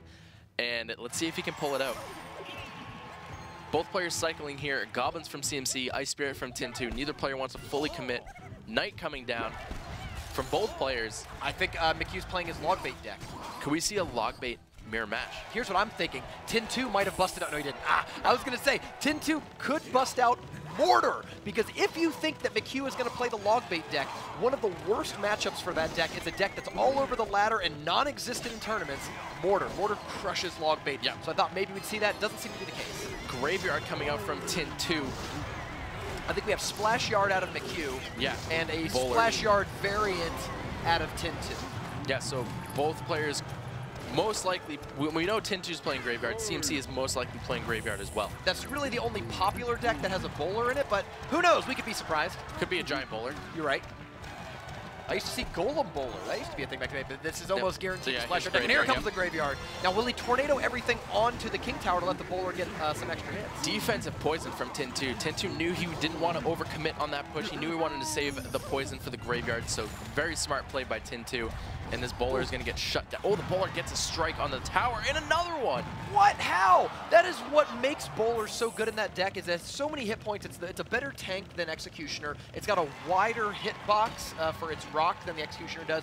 It's easy to tornado everything into the center and let the bowler get a bunch of hits, and we saw it right there. Bowler took like 2 hits that got onto the tower because the knight was in front of it. Yeah, and bowler is actually a better match against Executioner. Yeah. Because bowler just knocks the Executioner back, and the Executioner doesn't have the range to hit the bowler every time. Yep, and of course bowler has more hit points and does more damage, I believe, per shot. So it's like, in just a straight-up stats match, the bowler has a huge lead. Yeah, and now CMC plays a defensive poison here to defend against this Graveyard. The Night Witch is going to get distracted by the Goblins, and the Bats are not going to be able to clean up this Baby Dragon. The bowler gets distracted by the Ice Spirit. Mega Minion Graveyard coming in from CMC. Executioner is going to come down. Knight going to come down to defend against the Graveyard. Let's see if Tin 2 is going to put anything down, or if he's going to let the Executioner Knight clean this up. It looks like it's doing a great job. He has taken maybe 1 skeleton hit that whole time. Knight is a huge health pool that allows him to break. Tin 2 coming in the left side with his own Graveyard. Yep, Baby Dragon's going to come down and distract him, but Baby Dragon isn't the best counter against Graveyard, so CMC has to play Goblins to help defend this Graveyard. And you can see both of them are happy to sit towards 10. One of them will make a Graveyard push. The other spends all their elixir defending. Oh, here we got a split push now. Yeah, defensive poison coming out from Tin 2. Tin 2 has to stop this Baby Dragon, and it's going to ramp up some damage. And the Bats are getting all over that Mega Minion, but it's not enough. It's just a couple Bats there. He didn't put the Graveyard with it. They're both back up to 10 elixir. Triple digits on Tin 2's left tower. McHugh's 2 very, very healthy towers. Yeah, Knight, Graveyard on the right-hand side. Goblins to stop the Knight at the bridge. Oh, wow, the Baby Dragon probably did the wrong thing by killing that skeleton that was headed for the King Tower. Yeah, if that King Tower was activated, I think that would have been the game right there. But the Knight's going to connect for a few juicy hits on the right-hand side. Poison's going to come down from both players. He wants to kill the Bats. That's the goal there. The 1 Bat survives and is giving the bowler a little bit of trouble, but that tower's so low, it's almost within poison range. What's going to stop the bowler? Is the Knight going to pull it, the aggro? Is it? It hits! Oh, the bowler hit! And it misses the second one, but it's within poison range, and that is it! McHugh takes it 2-1 over Tin 2, giving Tin 2 his first loss of the tournament and moving McHugh up to 5-2 as a final record. Wow. What a play from CMC. This is why he is one of the best. Both of these players had a Graveyard matchup. We can see in this situation that Bowler is better than Executioner in that mirror matchup. Yes, and I think that was smart. I mean, that's actually one of McHugh's favorite decks. Like, obviously, he can play anything, but when he just gets to pick what he wants to play, a lot of times he goes Splash Yard. And in that Splash Yard mirror match, you really don't want to be the guy holding Executioner. No, and that was Tin 2 in that situation. So Tin 2 finally defeated by one of the best players in the world. We're going to take a look at the scoreboard right here. CMC up to 5-2. Tin 2 is 5-1. Yeah. And that'd be a hell of a loss to drop 2 matches in one game. Oxalate is now 4-2. So if Oxalate wins his match against Tin 2, then we have a 3-way tie for first. Be nuts. Well, a lot of pressures on Oxalate. Let's check. Remember we said before that it was 10-1 for Tin 2 and 8-4 for McHugh. After that match, 11-3 and 10-5, much closer record. So those two, definitely, I'd say the 2 best players that we've seen so far. Oxalate's got a chance to make his case. Yeah, and if Oxalate, again, Oxalate beats Tin 2, we have a 3-way tie for first. If Oxalate loses, Tin 2 will secure first place, CMC will get second, and Oxalate will be in the running for that middle contender spot. A lot of pressure on this next match. I'm excited. Oh, I know. So The next match is going to be absolutely incredible. It's going to be Unstoppable and Godslayer. Those guys are in the red zone. This one's a fight for glory. And then the final match of the day will be Tin2 versus Oxalate. Yep, so I'm excited to get into that match. Of course, the winner will be, there's no winless players, right? There's no one who's completely unwon. So this is really more for bragging rights, who's going to get 2 wins and who's going to be stuck with just 1. Yeah, let's send it back to the locker room and see what they have to think about that match. That was absolutely insane. The king has been dethroned. Tin2 finally takes a loss, and to CMQ to boot, who he took a loss earlier to Rice, which I think caught everybody off guard. Yeah. And now he took the win on top of the leader of North America. We got Brownbag here with us. Yeah. He was waiting for it. CMC's reaction for winning. He's got to be feeling so good right now. Oh, yeah. Coming up, putting him right there. It could be getting himself into a 3-way tie, and that would be amazing. Yeah. I think if anybody was going to take down Tin2, people probably expected it to be CMQ. Yeah. So, I mean, really, really well played. Game 3, finally got it out. I'm really surprised that he was playing bowler. We haven't seen a whole lot of it. Obviously, a super beefy tank for Graveyard. Like the first version of Splash Yard. Yeah. Classic. And Night Witch came out and you kind of saw it go away because it can't deal with the bats, but here, doing work with it. Yeah, that bowler pushed right through the night and hit the tower as well. And I think this matchup between CMQ and Tin2 was all that we expected it to be. I mean, that first match, that was a super close match. Yeah. That came down to the very last second of who was going to win. The second match, I mean, it seemed like Tin2 was in the front, but then CMQ turned it around. And the third match, it was kind of a head-to-head of 2 versions of Splash Yard. So it was a pretty cool matchup. You have no idea how excited I am for a 3-way first-place tie. If we get that's going to be insane. So the way that will work is essentially if Oxalate takes this next game against Tin2, CMQ, Oxalate, and Tin2 will all have a 5-2 record, and there will be a tiebreaker that we'll explain a little bit more if the situation happens, but we will go through a tiebreaker scenario to deal with who's on top. But if Oxalate doesn't take it and Tin2 wins, that'll lock first, second, and third place just the way you see it. Tin2 win first with only a single loss, CMQ following right behind him, and Oxalate just shy of the green. Yeah, you know, I think it could really go either way. I mean, Oxalate is such a strong player in regards to the fact that he just plays so many matches. Like, no matter what he's playing, he's probably seen a matchup before, and he'll probably be able to react to it. So, this next match. Sorry, you got one more? No, go for it. You know what? Take it. I'll take it. I'm done. So this next match, you know, they were talking about over there at the booth. It's a little more of like, let's have some fun. Both these players don't have any more chances. They are done. They are locked in the red. This is going to be Unstoppable and Godslayer. Your boy didn't make it. I'm sorry, Low 5. That's okay. He's going to take 1 home with him, 2 home with him. I'm hoping to see some really fun, maybe more unique decks now, since they have a little bit more room to play. At this point, I think they both understand, like, you know what? We're just here to have fun. Yeah. At the core, they were still top 8 North America. You cannot forget that. These are still some of the best players in the world. yeah, and fun. They're both walking away with $3,000. Yeah. So that's the kind of fun I like. Yeah. I mean, they're still taking home money. You got to be happy about that.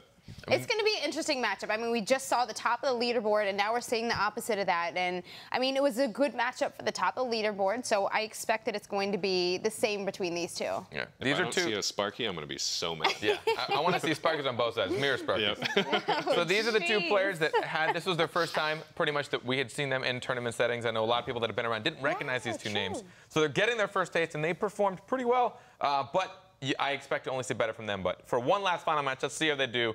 Rumham in full frontage. Tell us how it goes. Godslayer versus Unstoppable, the 2 underdogs of the North American top 8.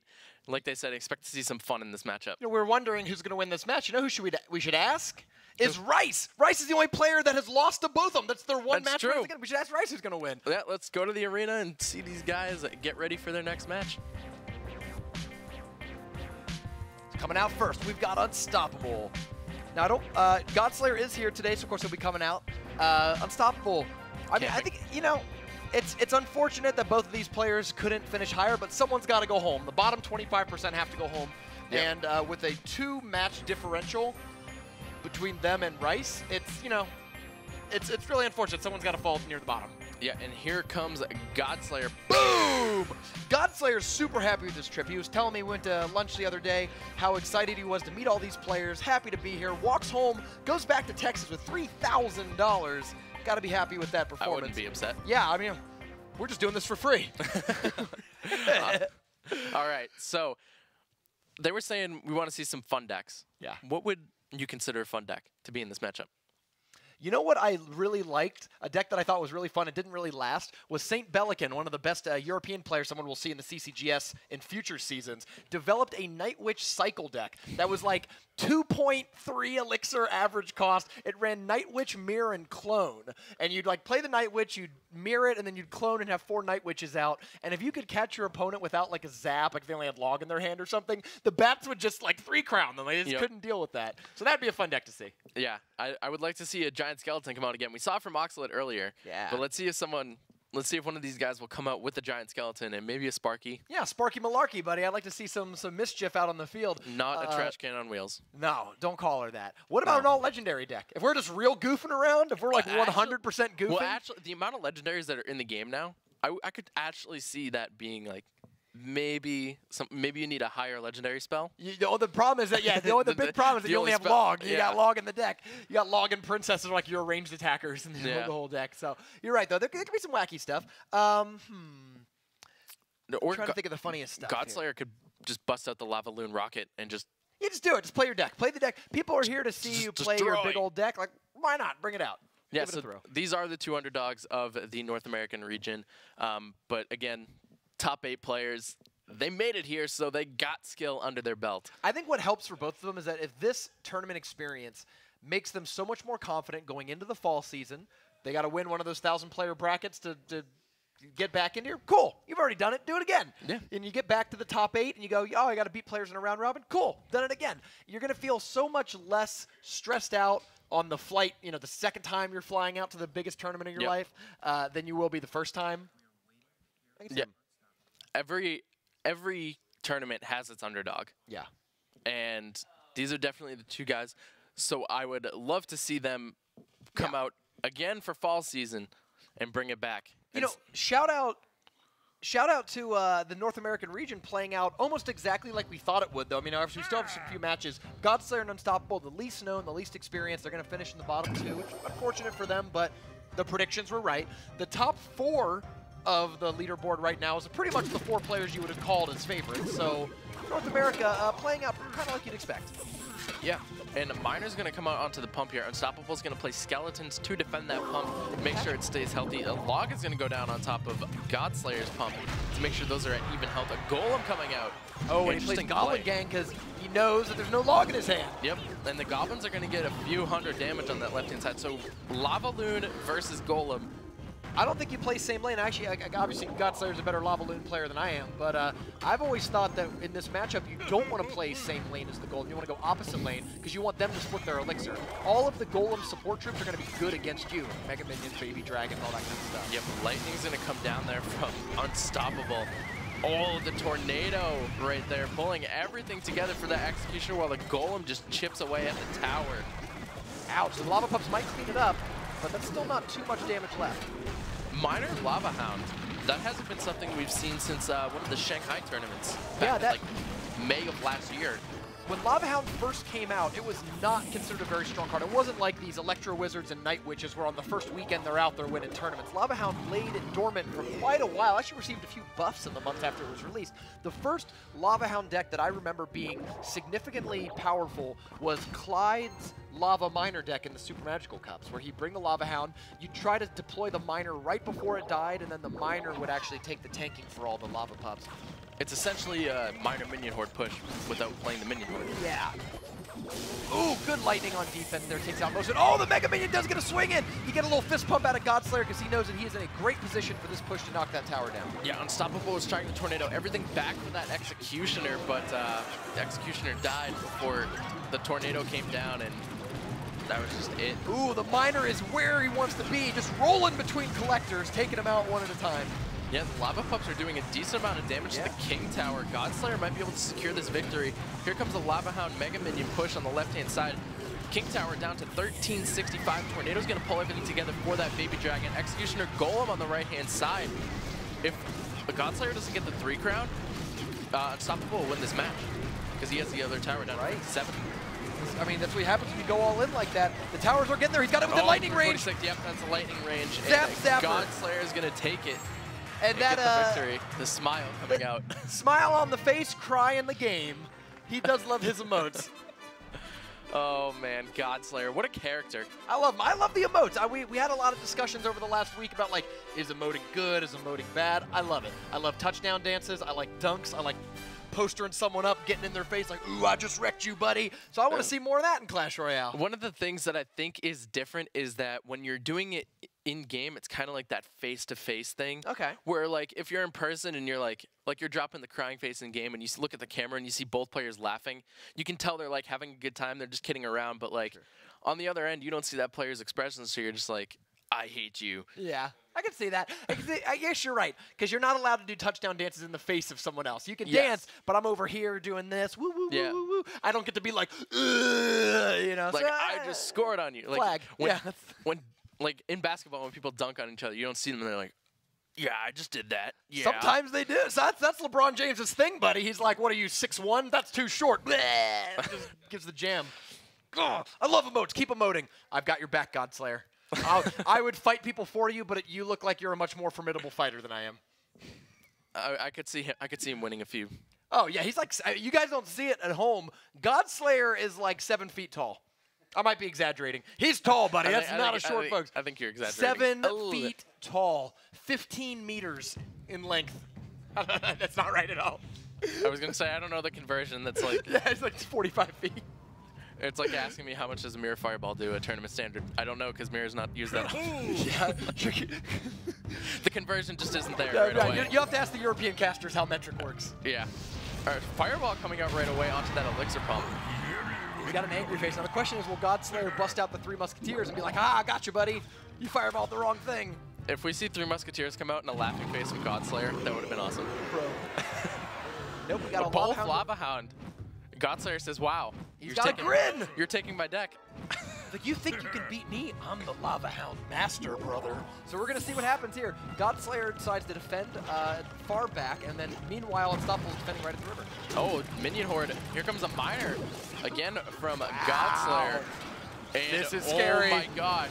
Oh, value arrows. Wow. That's a really good meta play by Unstoppable. If you know that you're going to play Lava Hound and you know your opponent's going to play Lava Hound, you can build the Lava Hound deck meant to win the mirror matchup. Godslayer had no idea that there was going to be a Lava Hound from his opponent, so he didn't think to play arrows. Yeah. And that's like the 3 Musketeer matchup where we're seeing a lot more fireballs in 3 Musketeers. Yeah. In general, you don't want the fireball, but if you know they're playing the same deck as you, maybe find a way to squeeze it in. And I think that's exactly what Unstoppable did. He knows Godslayer is going to play the Lava Hound, so he's like, I'll throw arrows in my deck. Yeah, why not? I mean, it's not like Zap's going to do you any good, or Log.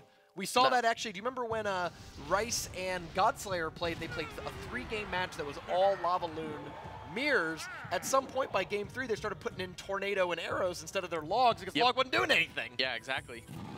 The only thing it could log was the Goblin Gang or the Skeletons.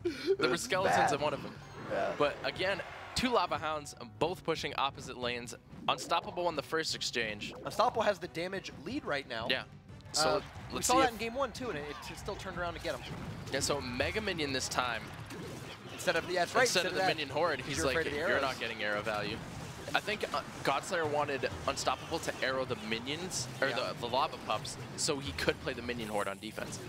I get it. You're right. You can't really take that Minion Horde out until after you see the arrows, because if you just give your opponent a +2 elixir trade, they're going to take it, and you might lose the game because of it. Yeah. Oh, I like this. He's splitting the arrows up into 2 sides. You're going to arrow, or no, I'm sorry, it's Unstoppable's Minion Horde coming in. Yeah, Unstoppable's going to take that left-hand tower, and Godslayer might take this right-hand tower, so it looks like it might be a tower trade here. He could arrow right now. Save that tower. Is he going to? No, I don't think so. Minion Horde comes out on defense right as the Lava Pups come out to force the choice. There are the arrows. Mega Minion is just getting swarmed by minions and Lava Pups, but the King Tower and Crown Tower will clean that up. Miner coming in to deal that last 21 damage, and Unstoppable building up another Lava Hound push. We are headed into overtime. The next tower to go down is going to determine the game. If Godslayer can take down that full health Crown Tower or 3 crowns opponent, he's going to go home to Texas with 2 match wins. Which would look pretty good for him coming into next season. Yes, sir. So the Lava Hounds will trade places. A Minion Horde coming out from Unstoppable. This will just eat up a second Lava Hound from Unstoppable.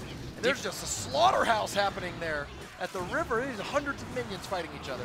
Yeah, the minions just got cleaned up by each other. They were all exchanging blows, and they were at the same health. And the Lava Pups are just doing so much damage for Unstoppable. And Unstoppable is going to tie this game up. You know, honestly, little differences. A single card choice can make all the difference in a match, and I think Unstoppable's arrows were insane. Oh, yeah. Insane! Because Unstoppable just gets to play the game. I'm playing Lava Loon the way you always play Lava Loon. Put a Lava Hound down, get a balloon behind it, like hit your tower, do whatever. I'm sorry, not Lava Loon, the Lava Miner, right? Yep. But the one thing that Godslayer had to deal with in every single game was like, I can't play my minion horde. Like, I have this 5-cost card in my hand. I can't play it because I'm going to get blown out if I play it. And he had to really adjust his game plan to make it work. And here's the last push of the game with the double Lava Hound on Godslayer's side. And I think at this point, Godslayer knew he was pretty much in trouble with that double Lava Hound. The Hound explodes, tower refocuses to the Lava Hound, Miner doesn't come down in nearly enough time to distract the Lava Pups, and the Lava Pups are just dishing so much damage onto that crown tower. They showed it. Godslayer had an 8th card that he never played. You think it was Log? Probably. It was definitely Log. Oh boy, don't you wish that was an arrows or a zap or something? Because there were so many times, yeah, there's just floods of troops, and like any damage, any sort of direct damage spell to clean them up would have won you the game. That first push, if Unstoppable did not have the arrows, there was Lava Pups, Minion Horde, Miner on that tower, dead tower. and just the arrows go. Psh. But you're right. I think that's the kind of play when we talk about it. They say we saw Batman on the couch. What do you say? They're going to try to counter each other. Well, what does that mean? I know my opponent's playing Lava Hound. He's played Lava Hound in like 70%, 80% of his games. He's going to play Lava Hound. Let me just put in arrows and watch that card single-handedly carry me to victory. Yeah, and that's exactly what happened for Unstoppable there in game number 2. Now, is he going to mix it up? You think he's going to switch the decks up, or he's going to come in with just a better Lava Hound deck? I think he's going to come in with the better Lava Hound deck. I think he's going to adapt to what Unstoppable did. And last game of your tournament career, your tournament life so far. So in the spring season. In the spring season, right. It's unfortunate, again, both these players are getting eliminated. We will not see them next week. So this is the last Unstoppable Godslayer appearance for the spring season. Yeah, no more 10-gallon hat. I'm only here for cowboy hats. No, it's going to be good. The person who's going to walk away is going to be real happy. Do you think they're going to be as happy as this guy? You see this? Look at this. Look at the monitor. Look at the little smiling face between our microphones. I've been looking at that guy all day. The winner of this match is going to be as happy as this guy right here. He's kind of got like a flat face going right there. But, all right, here we go. Game number 3, Godslayer versus Unstoppable. Who's going to come out with 2 wins? All right, here we go. I expect to see another mirror matchup. I don't know about you. We'll see. Actually, Godslayer, okay, Knight is not a card that you normally see, so far I'd have to guess that they're both mixing it up. What if they're both playing 3 Musketeers? What if they're both playing Executioner Tornado? Ewiz. Like, this is the first Ewiz we've seen today. Actually, oh yeah, today. Today. No, actually, we saw one earlier. A guy, I think it was Oxalate, had the Tombstone and Electro Wizard in his deck. Remember, it was like a super insane defense that the guy couldn't get through. But you're right. Yeah, he was. Yep, oh, yep. one Expo out of Unstoppable. For Unstoppable, the Hog Rider from Godslayer. I think Unstoppable thought Godslayer was going to continue with the Lava Hound, and he was like, okay, I'll just play Expo. Especially if he's going to play one without Zap, like he goes Lava Hound with just like arrows. You're like, cool, Expo. But, so we know now what Unstoppable's playing. What's Godslayer? We've seen Knight, cards. Executioner. Yeah. Haven't seen a win condition yet. We've seen Clash Royale cards played in Godslayer's deck. We've got a Knight, we've got a Goblin, but nothing that really tells you what sort of deck Some of the 74. Yeah. But the Expo is going to come down. Executioner is going to come down to tank for the Expo. A little too far the back. Hog Rider. I think he already played the Hog Rider. Yeah, you're right. I think it just died so fast that we forgot. It went down. Unfortunately, that Expo, not only does it survive the Hog Rider, but it's still shooting. Yeah, and Unstoppable throws a good game, a thumbs up. A Godslayer with a grin on his face and the crying in the game. He knows. And then for once, the crying is about him. Yeah. Instead of his opponent. He's like, here's me imitating my own crying. Yeah. So 496 remains on that left-hand tower, 10 seconds before double elixir, and this game is looking very good for Unstoppable. Godslayer just can't seem to break through with the Hog Rider. Expo is a deck that you do not want to let take your tower because there are few things in this game more frustrating than a centered placed defensive Expo. You cannot approach, it's so hard to kill. Yep. However, if Godslayer were to take the opposite tower, and this were to go to a 2-tower victory, it would be heavily in favor of Godslayer. Because if Godslayer takes the opposite lane, so Unstoppable has left-hand tower. So if Godslayer takes the right-hand tower, that becomes very unfavorable for the Expo because then Godslayer can just deploy troops right on top of the Expo. You're right. So it really matters here. It seems like, though, he's still trying to go down the same lane that already has got the tower on it. The downside is he's giving his opponent these pretty good logs that might be setting up for a fireball. Oh, the lightning comes in. Going to come down, but the EWIS is going to come down to shut down that Hog Rider, and now Unstoppable has to cycle back. Does he have Fireball? I believe he's got some sort of direct damage. There it is. Fireball, yeah. And the log will finish it off here.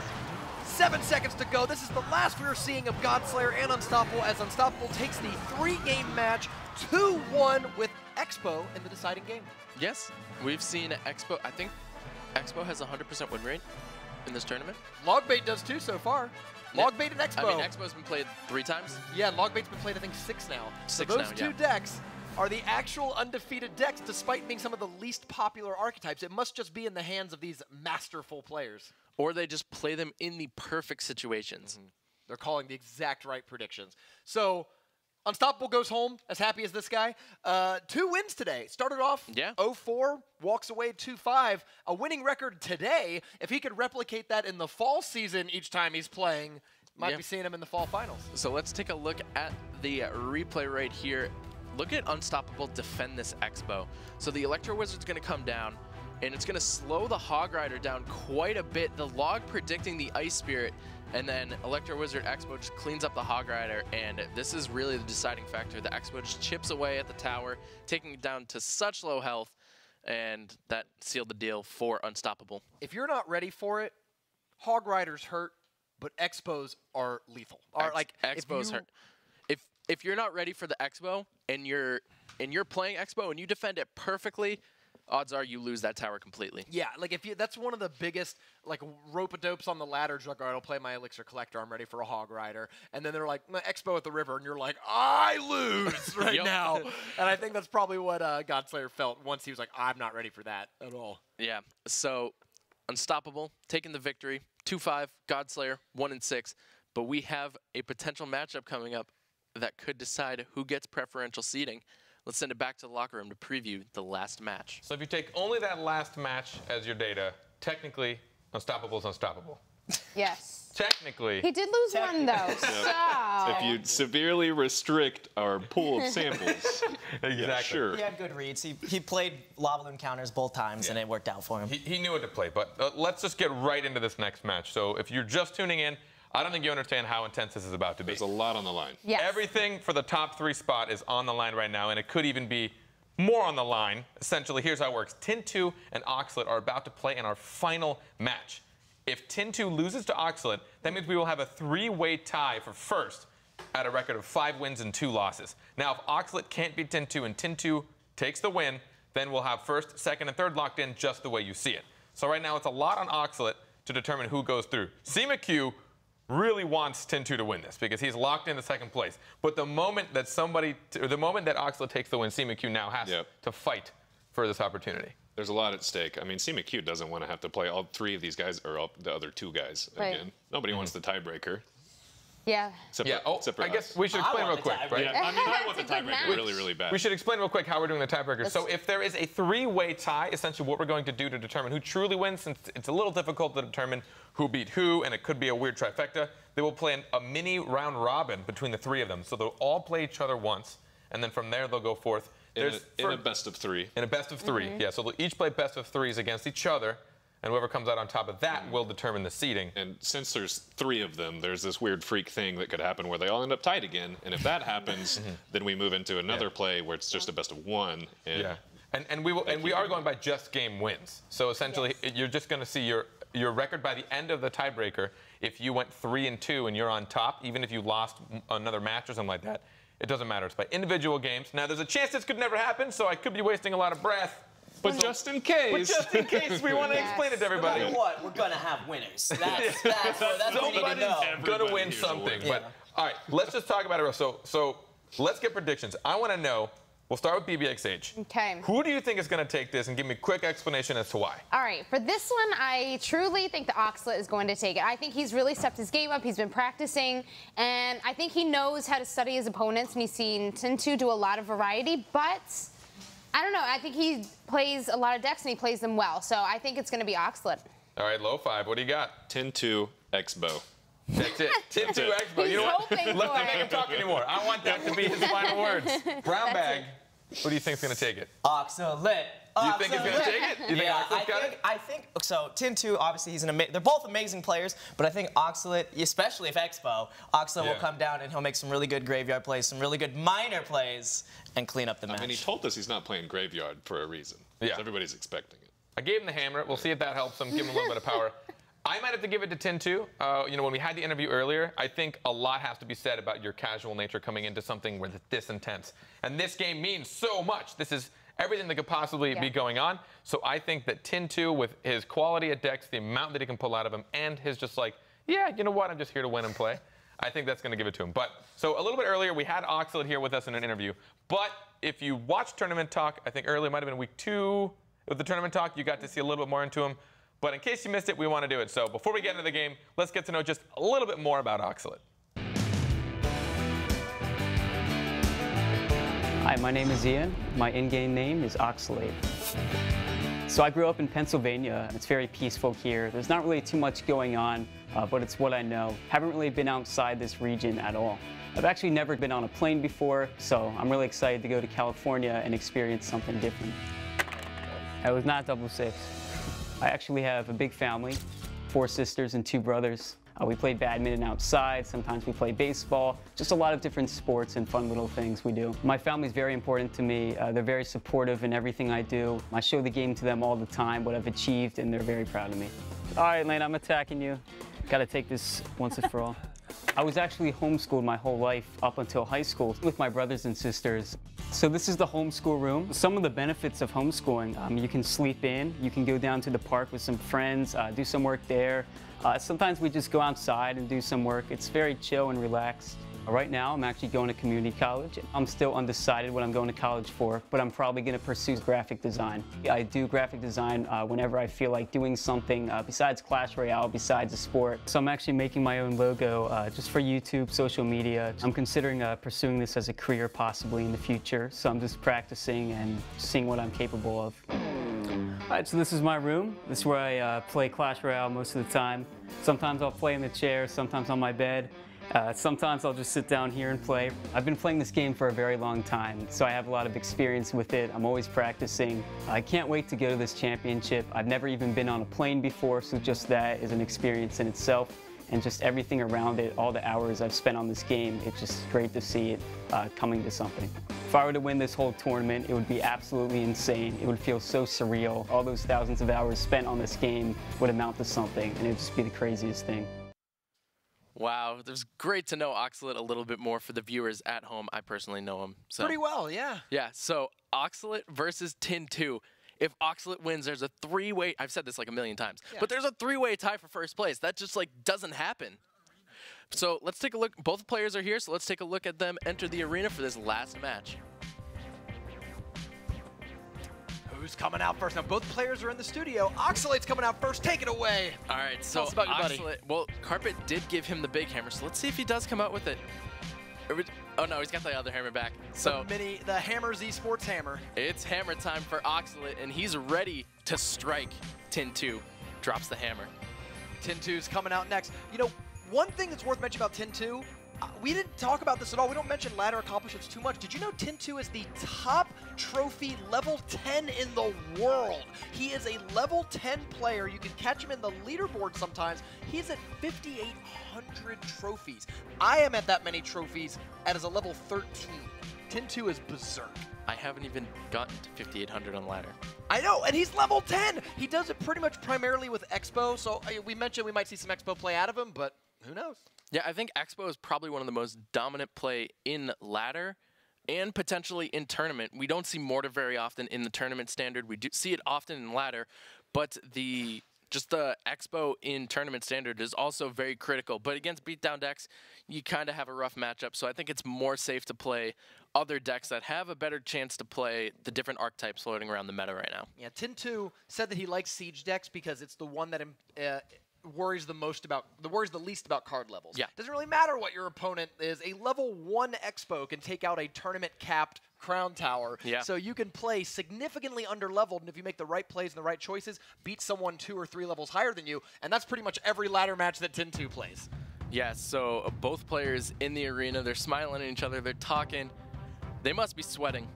Oh yeah, you're probably almost acting cool and calm and collected, but deep down you've got to be nervous. There's no way you're not.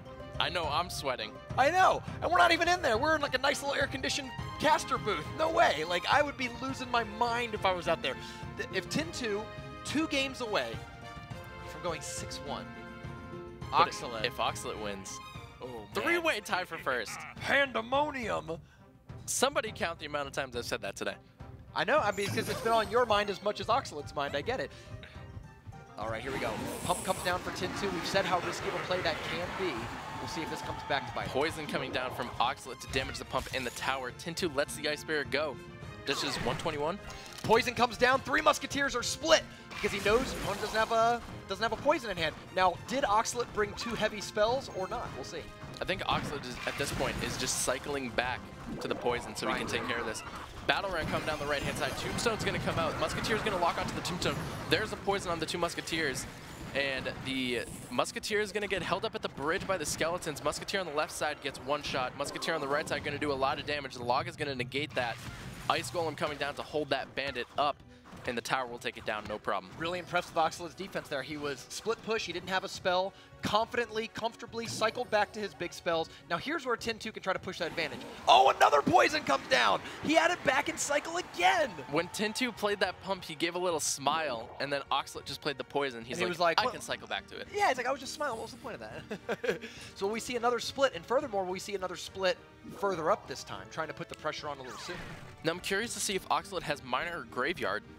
We don't really know. It's a good point. All we've really seen is just the poison and the defensive cycle card. We haven't really seen the win condition that's going to bring it all home. Think it's maybe a Battle Ram deck? It could be. We'll find out. Battle Ram coming down. Gonna hit the Tombstone. Musketeers almost took down the Tombstone there, but the Battle Ram was able to connect to it before the Musketeers did. Log on the left-hand side, but that Musketeer is going to do some damage. Is there no Zap or Log in 10-2's deck? He's seen that Battle Ram twice now. And I haven't seen like a good answer for the Tombstone. Yeah, I don't know. He might not. He might have Fireballer. He might have Fireball in the 3 Musketeer deck. We talk about deck choices too. I think the reason why 10-2 chose 3 Musketeers is he expected Oxalate to play Graveyard. Oh, he didn't play Graveyard! Here's the Graveyard coming out. Poison's going to come down in the center. Only catches 1 Musketeer. Zap is going to come down onto the Graveyard. I think 10-2 was saving the Zap for the Graveyard. Okay. I don't think he wanted to overcommit onto the Tombstone. Ice Spirit's going to jump onto 1 Musketeer. And this is a huge push on the left-hand side from 10-2. And the Battle Ram comes out, or the Tombstone comes in the middle to block the Battle Ram again. Zap comes down to clean it out. That time he had it. But if the Skeletons get played behind, it's almost like another Tombstone to deal with. Yeah, Ice Spirit expects to see an Ice Golem Graveyard push here from Oxalate. There's the Ice Golem, there's the Graveyard. Poison's going to come down onto the 2 Musketeers most likely. There it is, and the Skeletons are building up onto the tower. Yeah. 10-2 doesn't have the Zap spell, and the Poison's going to take some damage over here. The forward-placed Musketeers was trying to make that poison not good for him, but he's still got a ton of value on the poison. Oxalate's only a few seconds away from winning game 1 of this match. He's just got to hold off this push, which he's done several times before. That Tombstone is Battle Ram, interesting choice. Is the Log going to clip the tower? Oh, it just misses. You're right, he's got to get a Log and poison and then not die right after. Or he's just going to use the Graveyard. He's just going to Graveyard. 1 hit comes down. The Skeletons are going to build up. The Zap is going to come down. Poison's going to come out. And Oxalate takes game number 1. He is so pumped up because he knows that the next game is maybe the most important game of his entire Clash Royale career. Oh my goodness. 1 game away from a 3-way tie for first place. It's like 20 times. I know, but you're right. Like I don't think anyone expected to see this much congestion at the very top, and to have 3 different players fighting in the very last matches of the day for who is going to be in that first place position. My prediction, like before any of this even started, I was like, they're going to be 2 distinct players at the bottom. There will be 2 distinct players at the top. And everyone in the middle is probably going to be tied with each other, or if not, very close to being tied with each other. We kind of have that right now with Lucifer and Rice being 3 and 4, and Batman sitting at 4 and 3, and Oxalate potentially going to 4 and 3. So that middle of the pack would be tied, and then we would have the distinct top 2, top bottom, or I hope bottom 2. Your schedule is clear. Hope you've got a really clear Saturday afternoon. Tell your wife, sell your kids, because we are 1 game away from having to go into like an hour plus of overtime tiebreaker matches to determine who is going to get that preferential seating and who's going to fall down. If they get a 3-way tie, we're going to see 3 more matches. Yes, and the preferential seeding is so important because those top 2 get a bye into the semifinal bracket of next week's competition. And it's a double elimination tournament, so being able to avoid that first round matchup and avoid the chance of taking a loss is massive. Yeah, so here we go. Game number 2, Oxalet's up 1-0. Same deck, Graveyard Cycle. Yeah, Tin2 switched up his deck a little bit. He has a lot more answers to Graveyard this time around. Yeah, he has Executioner Tornado, and he has Minor Poison as his win condition. But he also has Battle Ram Bandit Night Witch, which is very popular. Is this the new trifecta? Battle Ram Night Witch Bandit? I mean, it seems like such a hard push to deal with. You've got a charging melee attacker, you've got a building attacking troop that turns into barbarians in a tank. And of course, Night Witch is ground and air DPS. It's just, there's too much stuff to deal with for only 10 elixir. It's really hard, 11 elixir, but it's really hard to deal with. So Executioner rolling down the left-hand lane. Miner's going to be coming out from Tin2 to stop that Archer. Ice Golem Graveyard push on the opposite side. Defensive poison right there from Tin2. We've seen Tin2 play a lot of defensive poison today against Graveyard, and it's working very well for him so far. Oxalet's defense was just magnificent there on the left side. He used just like an Ice Spirit and Skeletons 2 elixir to keep that Executioner tied up for like a long time. Oh, the Bandit is going to get the charge on the tower. The Log is going to have to come out to damage the Night Witch. The Night Witch kills the Ice Spirit, though. And now there's nothing hitting the Battle Ram, and there's no Log in hand. Tombstone's going to come down, and the one Barbarian might get a couple hits on tower, but the Miner's going to come in, but it's going to come in a little too late. And the one Miner, the one Skeleton lives. Wow. Obviously, you'd rather have the Barbarian kill that last Skeleton to get more damage out of the Miner for Tin2. That one Skeleton, super fortunate for Oxalet. Yeah, I think Tin2 is going to continue to save his poison to defend against a Graveyard. Yeah, you don't really need it on offense because there's very few things. Actually, there's really nothing in Oxalet's defense that he's going to put in front of a Miner that he can kill the poison. He's not going to put the Archers up there. Here comes an Ice Golem Graveyard push. The poison comes down and just, it does clip the Executioner. I thought it was just right outside. He's standing right on the edge of it, going, why am I standing here? Why don't I take a step back? Yeah, so Executioner at half health. That was pretty critical for Oxalet right there. If he missed that Executioner, this push would have been a lot more deadly, but it still seems pretty deadly. Locke is going to come out there. The Bandit did charge. Zap comes down for the Skeletons. Oh, that Skeletons again. He's charged up. Bandit connects. Bandit's going to connect to the Archer instead of the tower. There's one Bat even chipping in a little bit more damage. And suddenly the damage lead has switched back to Tin2 with 30 seconds to go. Yeah, I think Oxalet, Oxalet is overcommitting with the Graveyard here. Night Witch is going to come down to defend it. Let's see if Tin2 plays the poison. He doesn't. It's going to get the Bats too from the Night Witch. That's Oxalet's poison. Oh. That's what I meant. It's going to kill the Bats as well. Okay. Yeah. The Bandit's going to charge onto the tower, though. The Miner is dealing some damage. The Log is going to come out, and wow, you're right.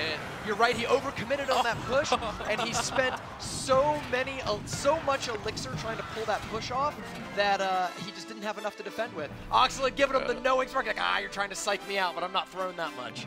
So we are going to a game number 3. Oxalet and Tin2 smiling at each other. They look like they're having fun. Yeah, they're having some GM in this game. Good manners. Good manners.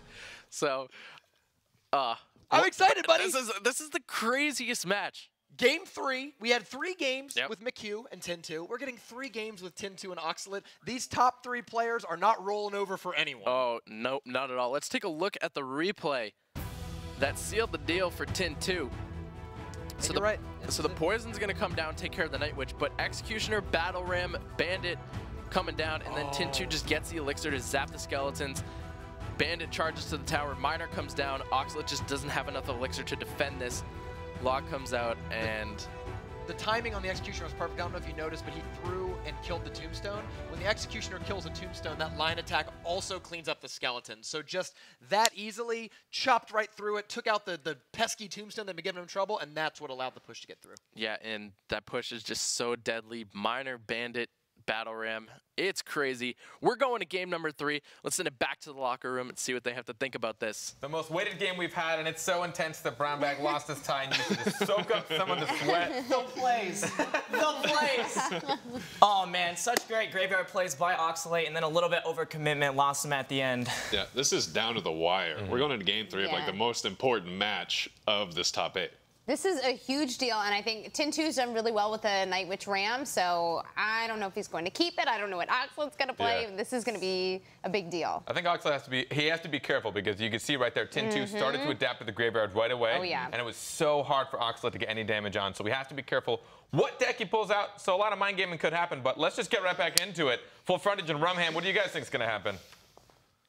Oh, well, Oxalet is known for his graveyards, so I think if I'm Oxalet, this is the most important deck choice of both of their Clash careers, right? You mess up this deck choice and you get hard countered. You will be lying in bed at your hotel tonight thinking about this, just looking up at the ceiling, going like, why did I choose that deck? Why did I do that? Yep. Oxalet, though, he played Graveyard and overcame a bad matchup. He's not playing Graveyard this time, but I was saying he beat 3 Musketeers with Graveyard, so you think maybe he can outplay those bad matchups. So Tin2 actually takes out the Night Witch and puts in Archers in his deck. So Miner coming down. Goblins are going to come down to defend against his Bandit. Goblins do exceptionally well against the Bandit. The Poison's going to come down. It's kind of a questionable poison for Tin2 because the Night Witch just not walks doing out. Much. Yeah, the Archers help clean it up, but like, who cares? Like, Archers would have done that regardless of the poison, kind of. Yeah, so maybe he just wants to get the damage on the tower because Tin2's expecting this is going to be a spell cycle sort of finish. Yep, Battle Ram is going to come out. Expect Oxalet to play the Tombstone right here. It's going to pull the Battle Ram off to the side. Zap comes down for the Skeletons, but the Barbarian is going to die to the tower. Left-hand Barbarian is going to get a couple swings in, but Oxalet is building up a nice push here. If I spend 4 Elixir and get 300 damage on the tower, I guess he did spend 6 though, because of he needed the Zap as well. Well, the Poison's going to come down and clean up this Tombstone, no problem. Giant half health, strolling towards that tower. The Bandit's going to come down, take the aggro of the Mega Minion. Giant's going to get 2 hits, but now this Mega Minion is going to get some good damage. Tin2 has nothing to defend against it. He finally plays the Archers, which stops 1 more hit from the Mega Minion. Look at the Elixir bars, 8 Elixir advantage for Oxalet. This is insane. We are 90 seconds away from going into a hard tiebreaker between these top 3. Oxalet is in the best possible position, and his giant Poison deck matches up so well. If you're relying on Tombstone to save your tower, Poison shuts that dream down instantly. Yeah, both players equal at Elixir now, but Oxalet has a Giant onto the field. Yeah, you got to count on-field stuff when you're counting Elixir, and I think that 5 to 6 Elixir lead is really showing right here. Yeah, defensive Poison. The Battle Ram pushes the Night Witch out of the Poison. Well, the Bats will still die to it, I believe. Yeah, the Bats are going to die to it, but the Mega Minion strolling in with some health. Giant's going to connect for 2 hits onto the tower here. The Mega Minion again will clean up the Bandit, but this time Tin2 does have something to distract that Mega Minion. Yeah, it's not the Giant so much as the Mega Minion behind it. The Mega Minion is cleaning up all those support troops and then really threatening the tower. Yeah, here comes a Miner Battle Ram. Battle Ram's going to get distracted by he used the Zap! He used the Zap on the Goblins. Yeah, he had already played the Zap when the Tombstone was getting played, so that was pretty much it for him. Here comes Giant Night Witch down. Oxalet is just a few seconds away. Well, actually, I guess he's still got to do a little bit of damage, but he does have the spells to start spell cycling if he needs to. 30 seconds. Here comes the Poison spell. The Tombstone's going to pull the Giant back, but the Poison's going to take it down, and this is just a massive push for Oxalet right here. He's going to be able to take this tower. Tin2 smiling, looking away. Oxalet throwing the good game, well played. And, you know, we mentioned that Tin2 had his 2 toughest matches in Week 3. McHugh and Oxalet were going to be the toughest people for him to play, and it looks like he's going to drop the match to both of them, creating that 3-way tie we've talked so much about. Yep, 3-way tie. That's like the 22nd time we've said that today. But CMC, Oxalet, and Tin2 are now tied for first place. We'll call a pizza in because we are going to be here for quite a bit longer. We've got 10 matches already played today. We've got 3 more coming up. Yeah, this is going to be absolutely insane. Oxalet picks up the hammer. It's hammer time for Oxalet. He hammered down Tin2. We're going to a 3-way tie for first place. CMC, Oxalet, and Tin2 sitting at 5-2. That was probably the best match to end the regulation portion of the Crown Championship. And so we have a 3-way tie, right? McHugh has beaten Oxalet and Tin2. Actually, the head-to-heads don't matter because we're going to play more matchups here. But just because talking, it's 3-way tie. Yeah, but just let's talk about the head-to-heads just for the sake of it. McHugh beat Tin2 and Oxalet. So really, he's probably my favorite going into this round-robin event. Yeah. After the performance today from all these players, we've seen CMC have a little bit of a rough day. Sure. We've seen Oxalet and Tin2 prevail. Yeah. So you're right. Oxalet's won both of his matches. Tin2 has actually had the worst day out of the 3 of them, going 1-2 in his matches. Yeah. So this is going to be absolutely crazy. Now, the farthest 10-2 can fall is third place, right? Yeah. Like, these extra matches we play are not going to be like, oh, you're 6-2 or you're 5-3 now. It's just to sort out the order of those 3-5-2 players. Yeah, so the 2 winners, so whoever loses the most in this round-robin phase between CMC, Oxalate, and 10-2, they will get third place, and the other 2 get preferential seating. Yeah, and you don't get it. There's no advantage to head-to-head tiebreakers in this. So even though McHugh has beaten the other 2 for the Crown Championship Global Series, that doesn't count. Yes. These matches that are coming up are going to count. So Yes, despite beating them early, got to do it again. It's going to be very, very intense matches, and I'm very excited to see these play out. These are the 3 best players currently in North America, juking it out for preferential seeding. When do those matches start, buddy? I'm getting into them. Let's go. Let's get them out here, buddy. Let's do it. I'm excited. So I think we've seen already, we've mentioned that Inferno Tower hadn't lost yet in the entire North America. Logbait hasn't lost. Expo hasn't lost. Yeah. There's some interesting decks that could come out in these tiebreaker matches that could really throw the matches for a whirl. Yeah, and Lucifer and Rice will be playing each other because they're tied for 5th and 6th. So that will determine who plays who. Not all of the matches will be broadcast. Some of these tiebreaker matches will be played off-stream, like the ones like you mentioned, Lucifer and Rice, both 3 and 4. I think they'll be playing off-stream. We'll be playing off-stream because we got a lot of time set aside for this 3-way tie. Yeah, this top three for first place. 3-way tie, meme us. How many times have we said it? All right, let's send it back to the locker room and see what they have to think about this 3-way tie. What do I have to think about it? Full frontage? I don't know, man. A 3-way tie for first place. Who'd have thunk it? That's as exciting as it gets. Yeah. I mean, tied for first is nuts. After all these weeks, we still have like 5-2. We pretty much have another mini round robin to go through.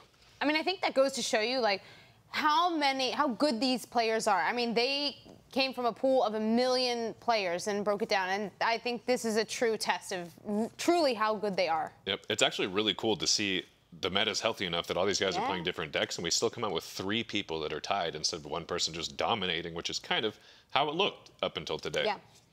Yeah, today was really a game changer. Yep. Yeah. So we've had a lot of action for you guys, but we want to kind of recap it as best as we can. We've got some top 5 moments here for you guys of just how intense it's been. We try and keep track of all the good stuff. And this first moment is going to be the Unstoppable Expo. Locking onto towers, probably the most satisfying thing you can pull off in Will, Close I'm Royale. sure you were excited about seeing this expo. Oh, it just feels so good looking at it. Yeah, before the battle ramp change that made it so that lightning would hit all 3 of the things, could Expo lock onto the barbarians after they dropped? Well, I think it was that split-second moment, and it skipped from being the battle ram to barbs, and that gave that opportunity for the Expo to lock onto Lucifer's tower. That Ice Golem was just a little bit too slow. Now, we see a lot of split pushes, and very rarely do they actually capitalize, but Lucifer did such a good job against Unstoppable, and look at the power in both lanes he has right now. And this Tornado Fireball almost had so much damage. I think that's like the true way that you are meant to play this 3 Musketeer Battle Ram deck right here. Yep, just I think Unstoppable really had the right idea, too. With the Tornado Fireball, you just couldn't really pull it off. And this is the brown bag moment. This is his signature move. We all decided to give him a little bit. The signature brown bag. What's up, bro move? Number 2, we've got the Rice Night Witch early tower on C. McHugh. He had just a monstrous push off the bat. Watch this miner come in right behind the archers and clean them up, taking all that archer damage off and tanking for the Night Witch. Beautiful. He might not deal a lot of damage, but he's just obnoxiously tanky enough. You can't deal with him right away. He's just enough to get rid of archers and pumps. It's actually really annoying how much you can deal with. But top play, match number 8. We waited for it all day. 10-2 and C. McHugh. And it just got so intense down to the wire the very last game. A graveyard push. Yep, that Knight just not able to swing the tower enough to get this last little rock off of the tower. Bowler. That one hit, that's all he needed. And he knew it right away. The moment that bowler, it was actually when I first unlocked the bowler climbing through ladder, the moment I got him, and I just watched that stupid rock do so much damage. I actually remember that. Yeah. I remember you unlocking him and then like only playing bowler for a really, really Literally, long time. the moment I unlocked him, I just won like 700 trophies in a row. I'm just like, okay, because everyone just places units in front of tower, and you're like, I'll take that too. Yeah, when you're like low in the ladder, it's all E-barbs, and it just deals with them so well. Oh, it was the only way to deal with them. All right, so we have a tiebreaker right now. A couple of tiebreakers. We have a tie for third, and we also have a tie between Lucifer and Rice. So to give you an idea, just to update you guys on how this is going to go, CMQ, Oxalate, and Tin 2 are now going to play in a mini round robin. So they're each going to play each other in a best of 3, and whoever has the best win score at the end, doesn't matter who you beat, who you lost to, by the end, whatever your win score is, whether you have 3 wins and 2 losses, 4 wins and 1 loss, right? I don't know. Whatever the math is going to be of how many games. I guess it would only be 4 games. So if you're 3-1, 4-0, 2-2, either way. And then Lucifer and Rice are going to just play a little head-to-head best of 3 to see who gets the seeding for the finals, because even between them, you still want the better seeding moving forward. Now, we are unable to show them all, so we are going to show just one, Oxalate and CMQ, and we're going to keep you guys updated. So be sure to follow us on social media. We'll put it out on Twitter, Facebook, wherever we can. We'll keep you guys up to date. But let's just get into this last match of the day. Oxalate, CMQ. Oxalate just came off of a big win on Tin 2. Oh, yeah. CMQ is definitely the favorite to win. He's arguably, hands down, a better mechanical player. But Oxalate, where he shines, is defense. And if you'll notice in that last match that he just won, he countered 3 Muskies with only 1 spell. Countered them on his side of the field. If you're a new player, I would go back, I'd watch those matches because he kills it when it comes to defense. I think he played that match against Tin 2, he was very patient. I'm glad you brought up the defense, because that's what won him the game. I mean, he took the time, he defended first, and when it was the right time to attack, that's when he attacked. Otherwise, he was patient. He waited for that moment. After seeing Oxalate's run today, I'm really rooting for him. He's been crushing it. CMQ, I mean, obviously he's only lost 1 match, actually, lost 1 match, so he's super, super good and is the favorite coming into this. But after seeing Oxalate's plays today, he's got it. Now, in week 2, CMQ beat Oxalate in a 2-0, so this is kind of his chance of redemption. And I'm sure CMQ's beating himself up right now, because if he hadn't forfeited that first match, he would be in first, and it wouldn't matter, and this wouldn't be happening. Assuming he beat Lucifer. Assuming he beat Lucifer, that is true. So if he hadn't forfeited, he would have at least had a chance to have beaten Lucifer, and he would have solidified himself in the first place. But now he has to refight for that position. I don't know if he feels too great about it.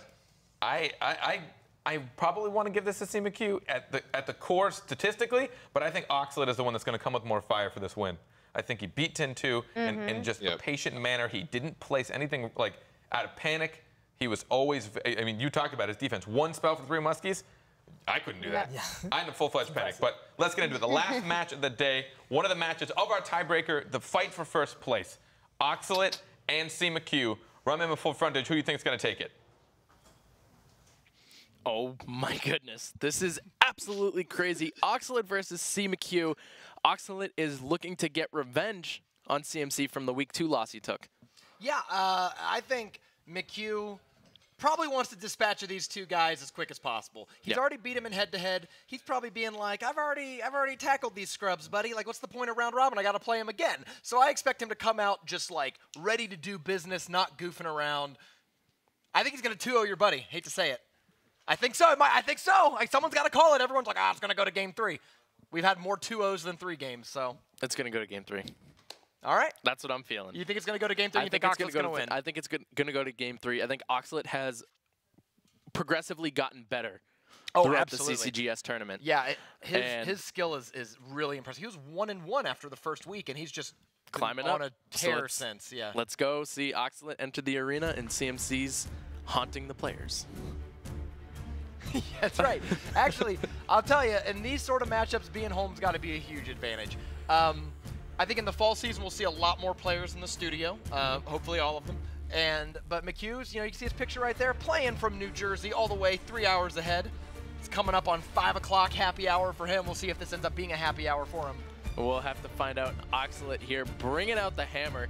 He's ready to hammer down the competition. That is a good luck charm for him, buddy. Yeah. He's performed so strong today. Hammer time. Yeah. I like the hit and the drop. He's got one of the best entrance animations in North America by far. Oh, yeah. Animations. These are all fictional people. They're holograms of Oxalate on stage right now. He's not nobody's actually been here. These are all just holograms. It's all Tupacs. We got 8 Tupacs on stage today. All right. So Oxalate, we keep talking about him as a graveyard player. Yep. If I'm McHugh, what am I bringing? Because I know he might play graveyard or he might play a thing that's not graveyard to throw me off. So what am I trying to play? Well, we saw CMC deal with B-Rad when he won in day number 2. And CMC ran a counter he ran Valkyrie because he knew the decks that B-Rad knew what to play were Miner, Lava Loon, and maybe Graveyard. Okay. So I think CMC is going to be ready for everything. I think he's going to bring one of those versatile decks that be like, okay, Oxlade plays this, this, and this. I'm going to play all these so I can get a chance to counter, and I'm such a good player that I can make this happen. I'd like to see some Three Musketeers out of McHugh. We said it's a really good matchup for Graveyard. 10-2 just barely lost that matchup. I think if I'm McHugh, I watch that game, I get my study on, and I go, all right, like I'll play Three Musketeers and simply avoid the lines of play that had 10-2 lose that match. Yeah, for sure. So the players loading up their decks. Thinking as much as you possibly can. This is going to be crazy. Here we go.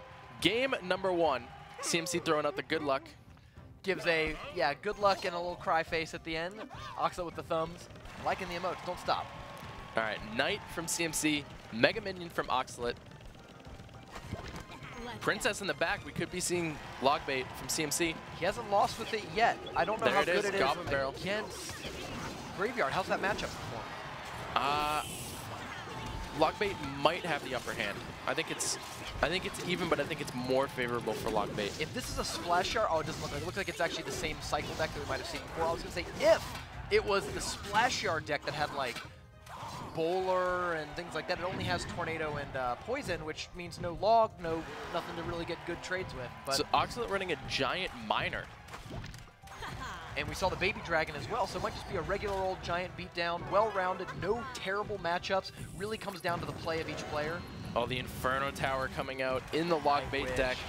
Does Oxlade have a Lightning or a Zap? Zap is going to come down. Bandit's going to lock on the left-hand side, though. I think the Night Witch was actually a huge advantage there because the Bats went ahead and provided a, minion sort of cover to let that Knight get a little further. Yeah, and the Knight's going to get aggro from the tower. Baby Dragon going to come down to help defend that. I think the Knight's going to get 1 hit, maybe 2. Yeah, it gets 2 hits. I think Oxlade's probably happy with that, though, because now there's not a Knight on defense to block it. What you normally are afraid of is the Knight coming down to tank your Baby Dragon.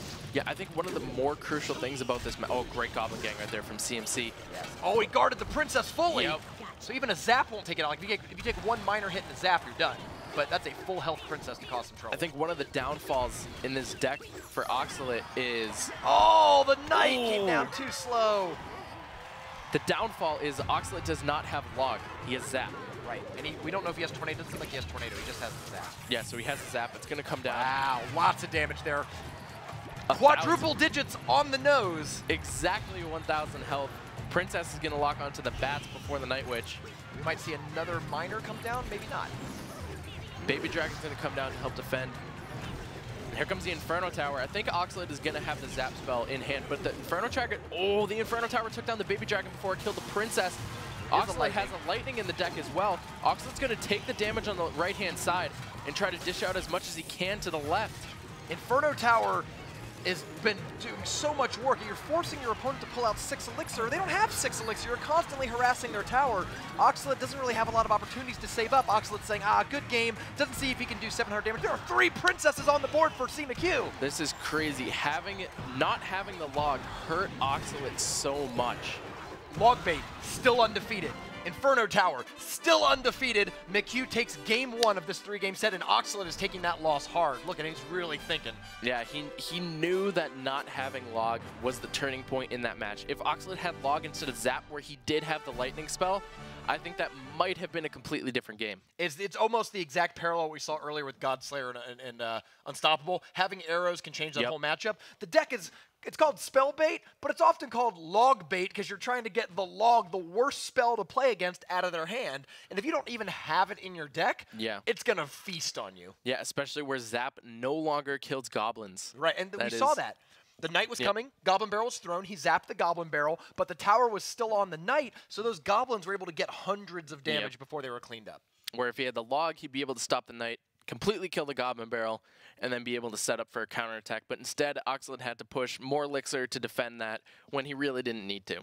Yeah, and one game, I mean, I don't think any of these players are like thrilled about having to play a tiebreaker match because it's just more stress, more matches. You've already got a long day and you got to do it again. McHugh knows that he's just 1 game away from wrapping up one of his 2 tiebreaker matches, and he can start focusing on 10-2. Yeah, and it would be crazy if it ended up in another full sweep and they're 2-2-2, and then they have to go to the best of 1. That would just be ridiculous. Yeah, that's right. So we're going to use game wins on this. So if CMQ, for example, 2-0s, and then Oxalate wins against Tin2 2-1, because Oxalate would have like a worse game record, I believe that would work against him. Yeah, so if CMC 2-0s Oxalate, Oxalate 2-0s Tin2, and Tin2 2-0s CMC, we do it again. We do it again. Woo! A lot of that would not be broadcast. Though we're doing, I believe this is the only match we're showing of the tiebreakers. You've been watching a lot of Clash Royale for the last couple hours, so we're going to see. This is the one matchup that I don't believe we've seen already today. We saw Tin2 Oxalate earlier. We saw CMQ Tin2 earlier. The one out of these 3 that we haven't seen this week is Oxalate. Expo from CMC. Oh, wow. But the Skeletons are doing a lot of damage on that back left-hand tower, bringing it into triple digits. And there's a lot of skeletons on the board. Even with the Ice Golem blowing up some, each skeleton takes multiple hits to go down. Inferno Dragon in the Expo deck as well. And it's locked on with a lot of health, more than half health. Log is only going to take some damage off the Expo, but not really take it down. That Inferno Tower is locked on and heating up. Oh, that tower's done. Yeah, I don't think... Oh, wow. The Expo's going to finish it off, yeah. Oof. Wow. And with a huge lead, that Graveyard brought that tower down into triple digits. McHugh counters with an Expo, and we mentioned, if you're not ready for it, it is lethal. Oxalate got caught off guard, and that tower goes down. Yeah, Oxalate can't let this get to him. The poison's going to come down on top of the Expo. If Oxalate can take this left-hand tower, this is going to be a huge disadvantage for CMC. You mentioned that earlier. We might see that in action very soon. Insignificant damage to the tower for the most part. It's a couple still hundred, 600, yeah, actually maybe a lot of damage. So Oxalate needs to get a successful Graveyard or just cycle Poison and get ready to start pushing that right-hand side.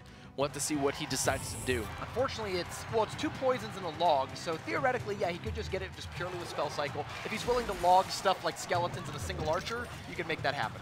Yeah, CMC opts to play a kind of defensive Expo. It's in the center. It will still lock onto the tower. Archers are going to come down in the back. The Poison's going to come out, and it's going to lock onto the tower instead of the Skeletons from the Graveyard. Oh, wow, that's really unfortunate. It was just a little too far away. And he could cycle back, I guess, and take this tower out, but you're right, like, that tower's already so low. McHugh has big spells of his own. He might switch to Fireball cycling to take that second tower.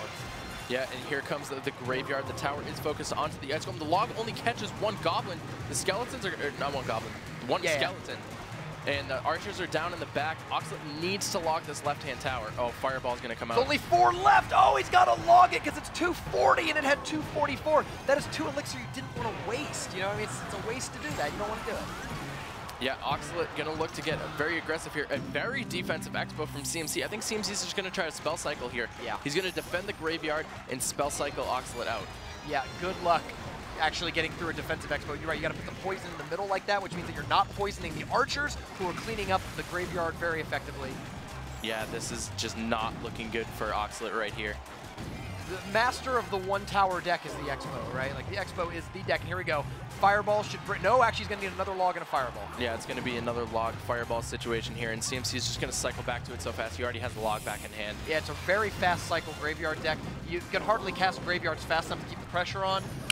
McHugh takes the 2-0 match win over Oxalate. Now remember, that does not move McHugh up to 6-2 and Oxalate down to 5-3. It's just for the seeding of these 5-2 players. Yeah, so CMC is now 2-0.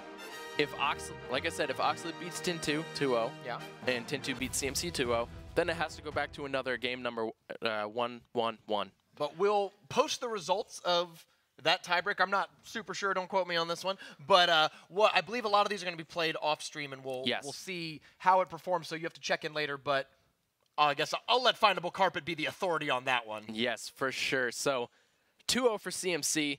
Unfortunate matchup for Oxalate, but CMC just he did what he does. Oh yeah. And he plays extremely well. We're going to take a look at the replay with that Expo Inferno Dragon. Here comes the Expo, and this is just detrimental. So the Graveyard did a lot of damage for Oxalate. He was looking really good, but then as soon as the Inferno Dragon comes down right here, it just melts the Ice Golem, and Oxalate doesn't have anything. He doesn't have the elixir to defend against this. And everything comes full circle, right? We were talking earlier about how Inferno Dragon had seen a lot more play, has gotten a lot better since the balance updates, and in the final game that we watched today, Inferno Dragon is very key. One of the most crucial cards in his deck to push that Expo to victory. Yeah, ever since the Inferno Dragon's buff, Inferno Dragon has a 100% win rate. Really? And the Inferno Tower? Yep. So you should just play both of those in your deck. You'll never lose again. I don't know about that. You heard it here first. I don't know about that. Let's send it back to the locker room to find out what Carpet and the rest have to think about this crazy round robin for the top. So much responsibility on me. Don't You give know. it. What have I done Tell to us deserve this? everything, Findable Carpet. All right, so I will clarify, we will not be able to broadcast the remainder of the tiebreaker, the little mini round robin that's being played for first place. And as Ramham did try and clarify, What remember, a tease. the ladder is done, essentially. The top 8 ladder. We might as well just take a gander at the scoreboard one last time to show everyone how it panned out. It is not locked in place. We still, or sorry, it is locked in place. I'm a liar. Again, look at me go. It is locked in place. We are not dispersing any more points, but essentially you can see at the top, CMQ, Oxlet, and Tin 2 are all tied for first place. So that was the first game you got to watch of that mini round robin. Whoever comes out on top with the most wins, which means even an individual win means something. If we had seen Oxlet even be able to get a single win, that could have put him at a better leg going against Tin 2, depending on how he performs. Yep. We So also... If CMQ beats 10-2, now he's just in first. Either way, Right. I mean, he's got the most wins. Right, so nobody's moving on the scoreboard, but if you want to know, get ahead for next week and want to know the seeding, then you can continue and follow online. And yeah, but please follow us on Twitter, Facebook, wherever. We will be sure to post as detailed updates as we possibly can.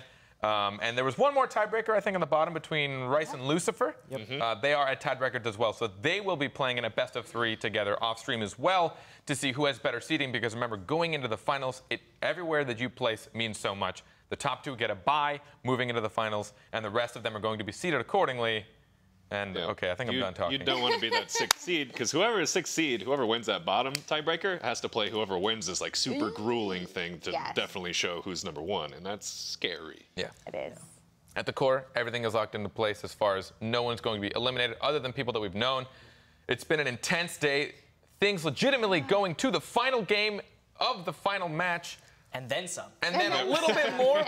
There's a lot that still needs to happen to determine it. But Brown Bag, thank you so much for joining us. We always appreciate it. Yeah. Mom and Dad let us keep you from the last broadcast, so we were happy. And BBXH and Low 5, thank you guys so much. And from myself, the rest of the crew here, thanks for tuning in, guys. We hope you enjoyed it. And be sure to tune in next week for the finals. Have a good day, everybody.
Three-way tie for first place.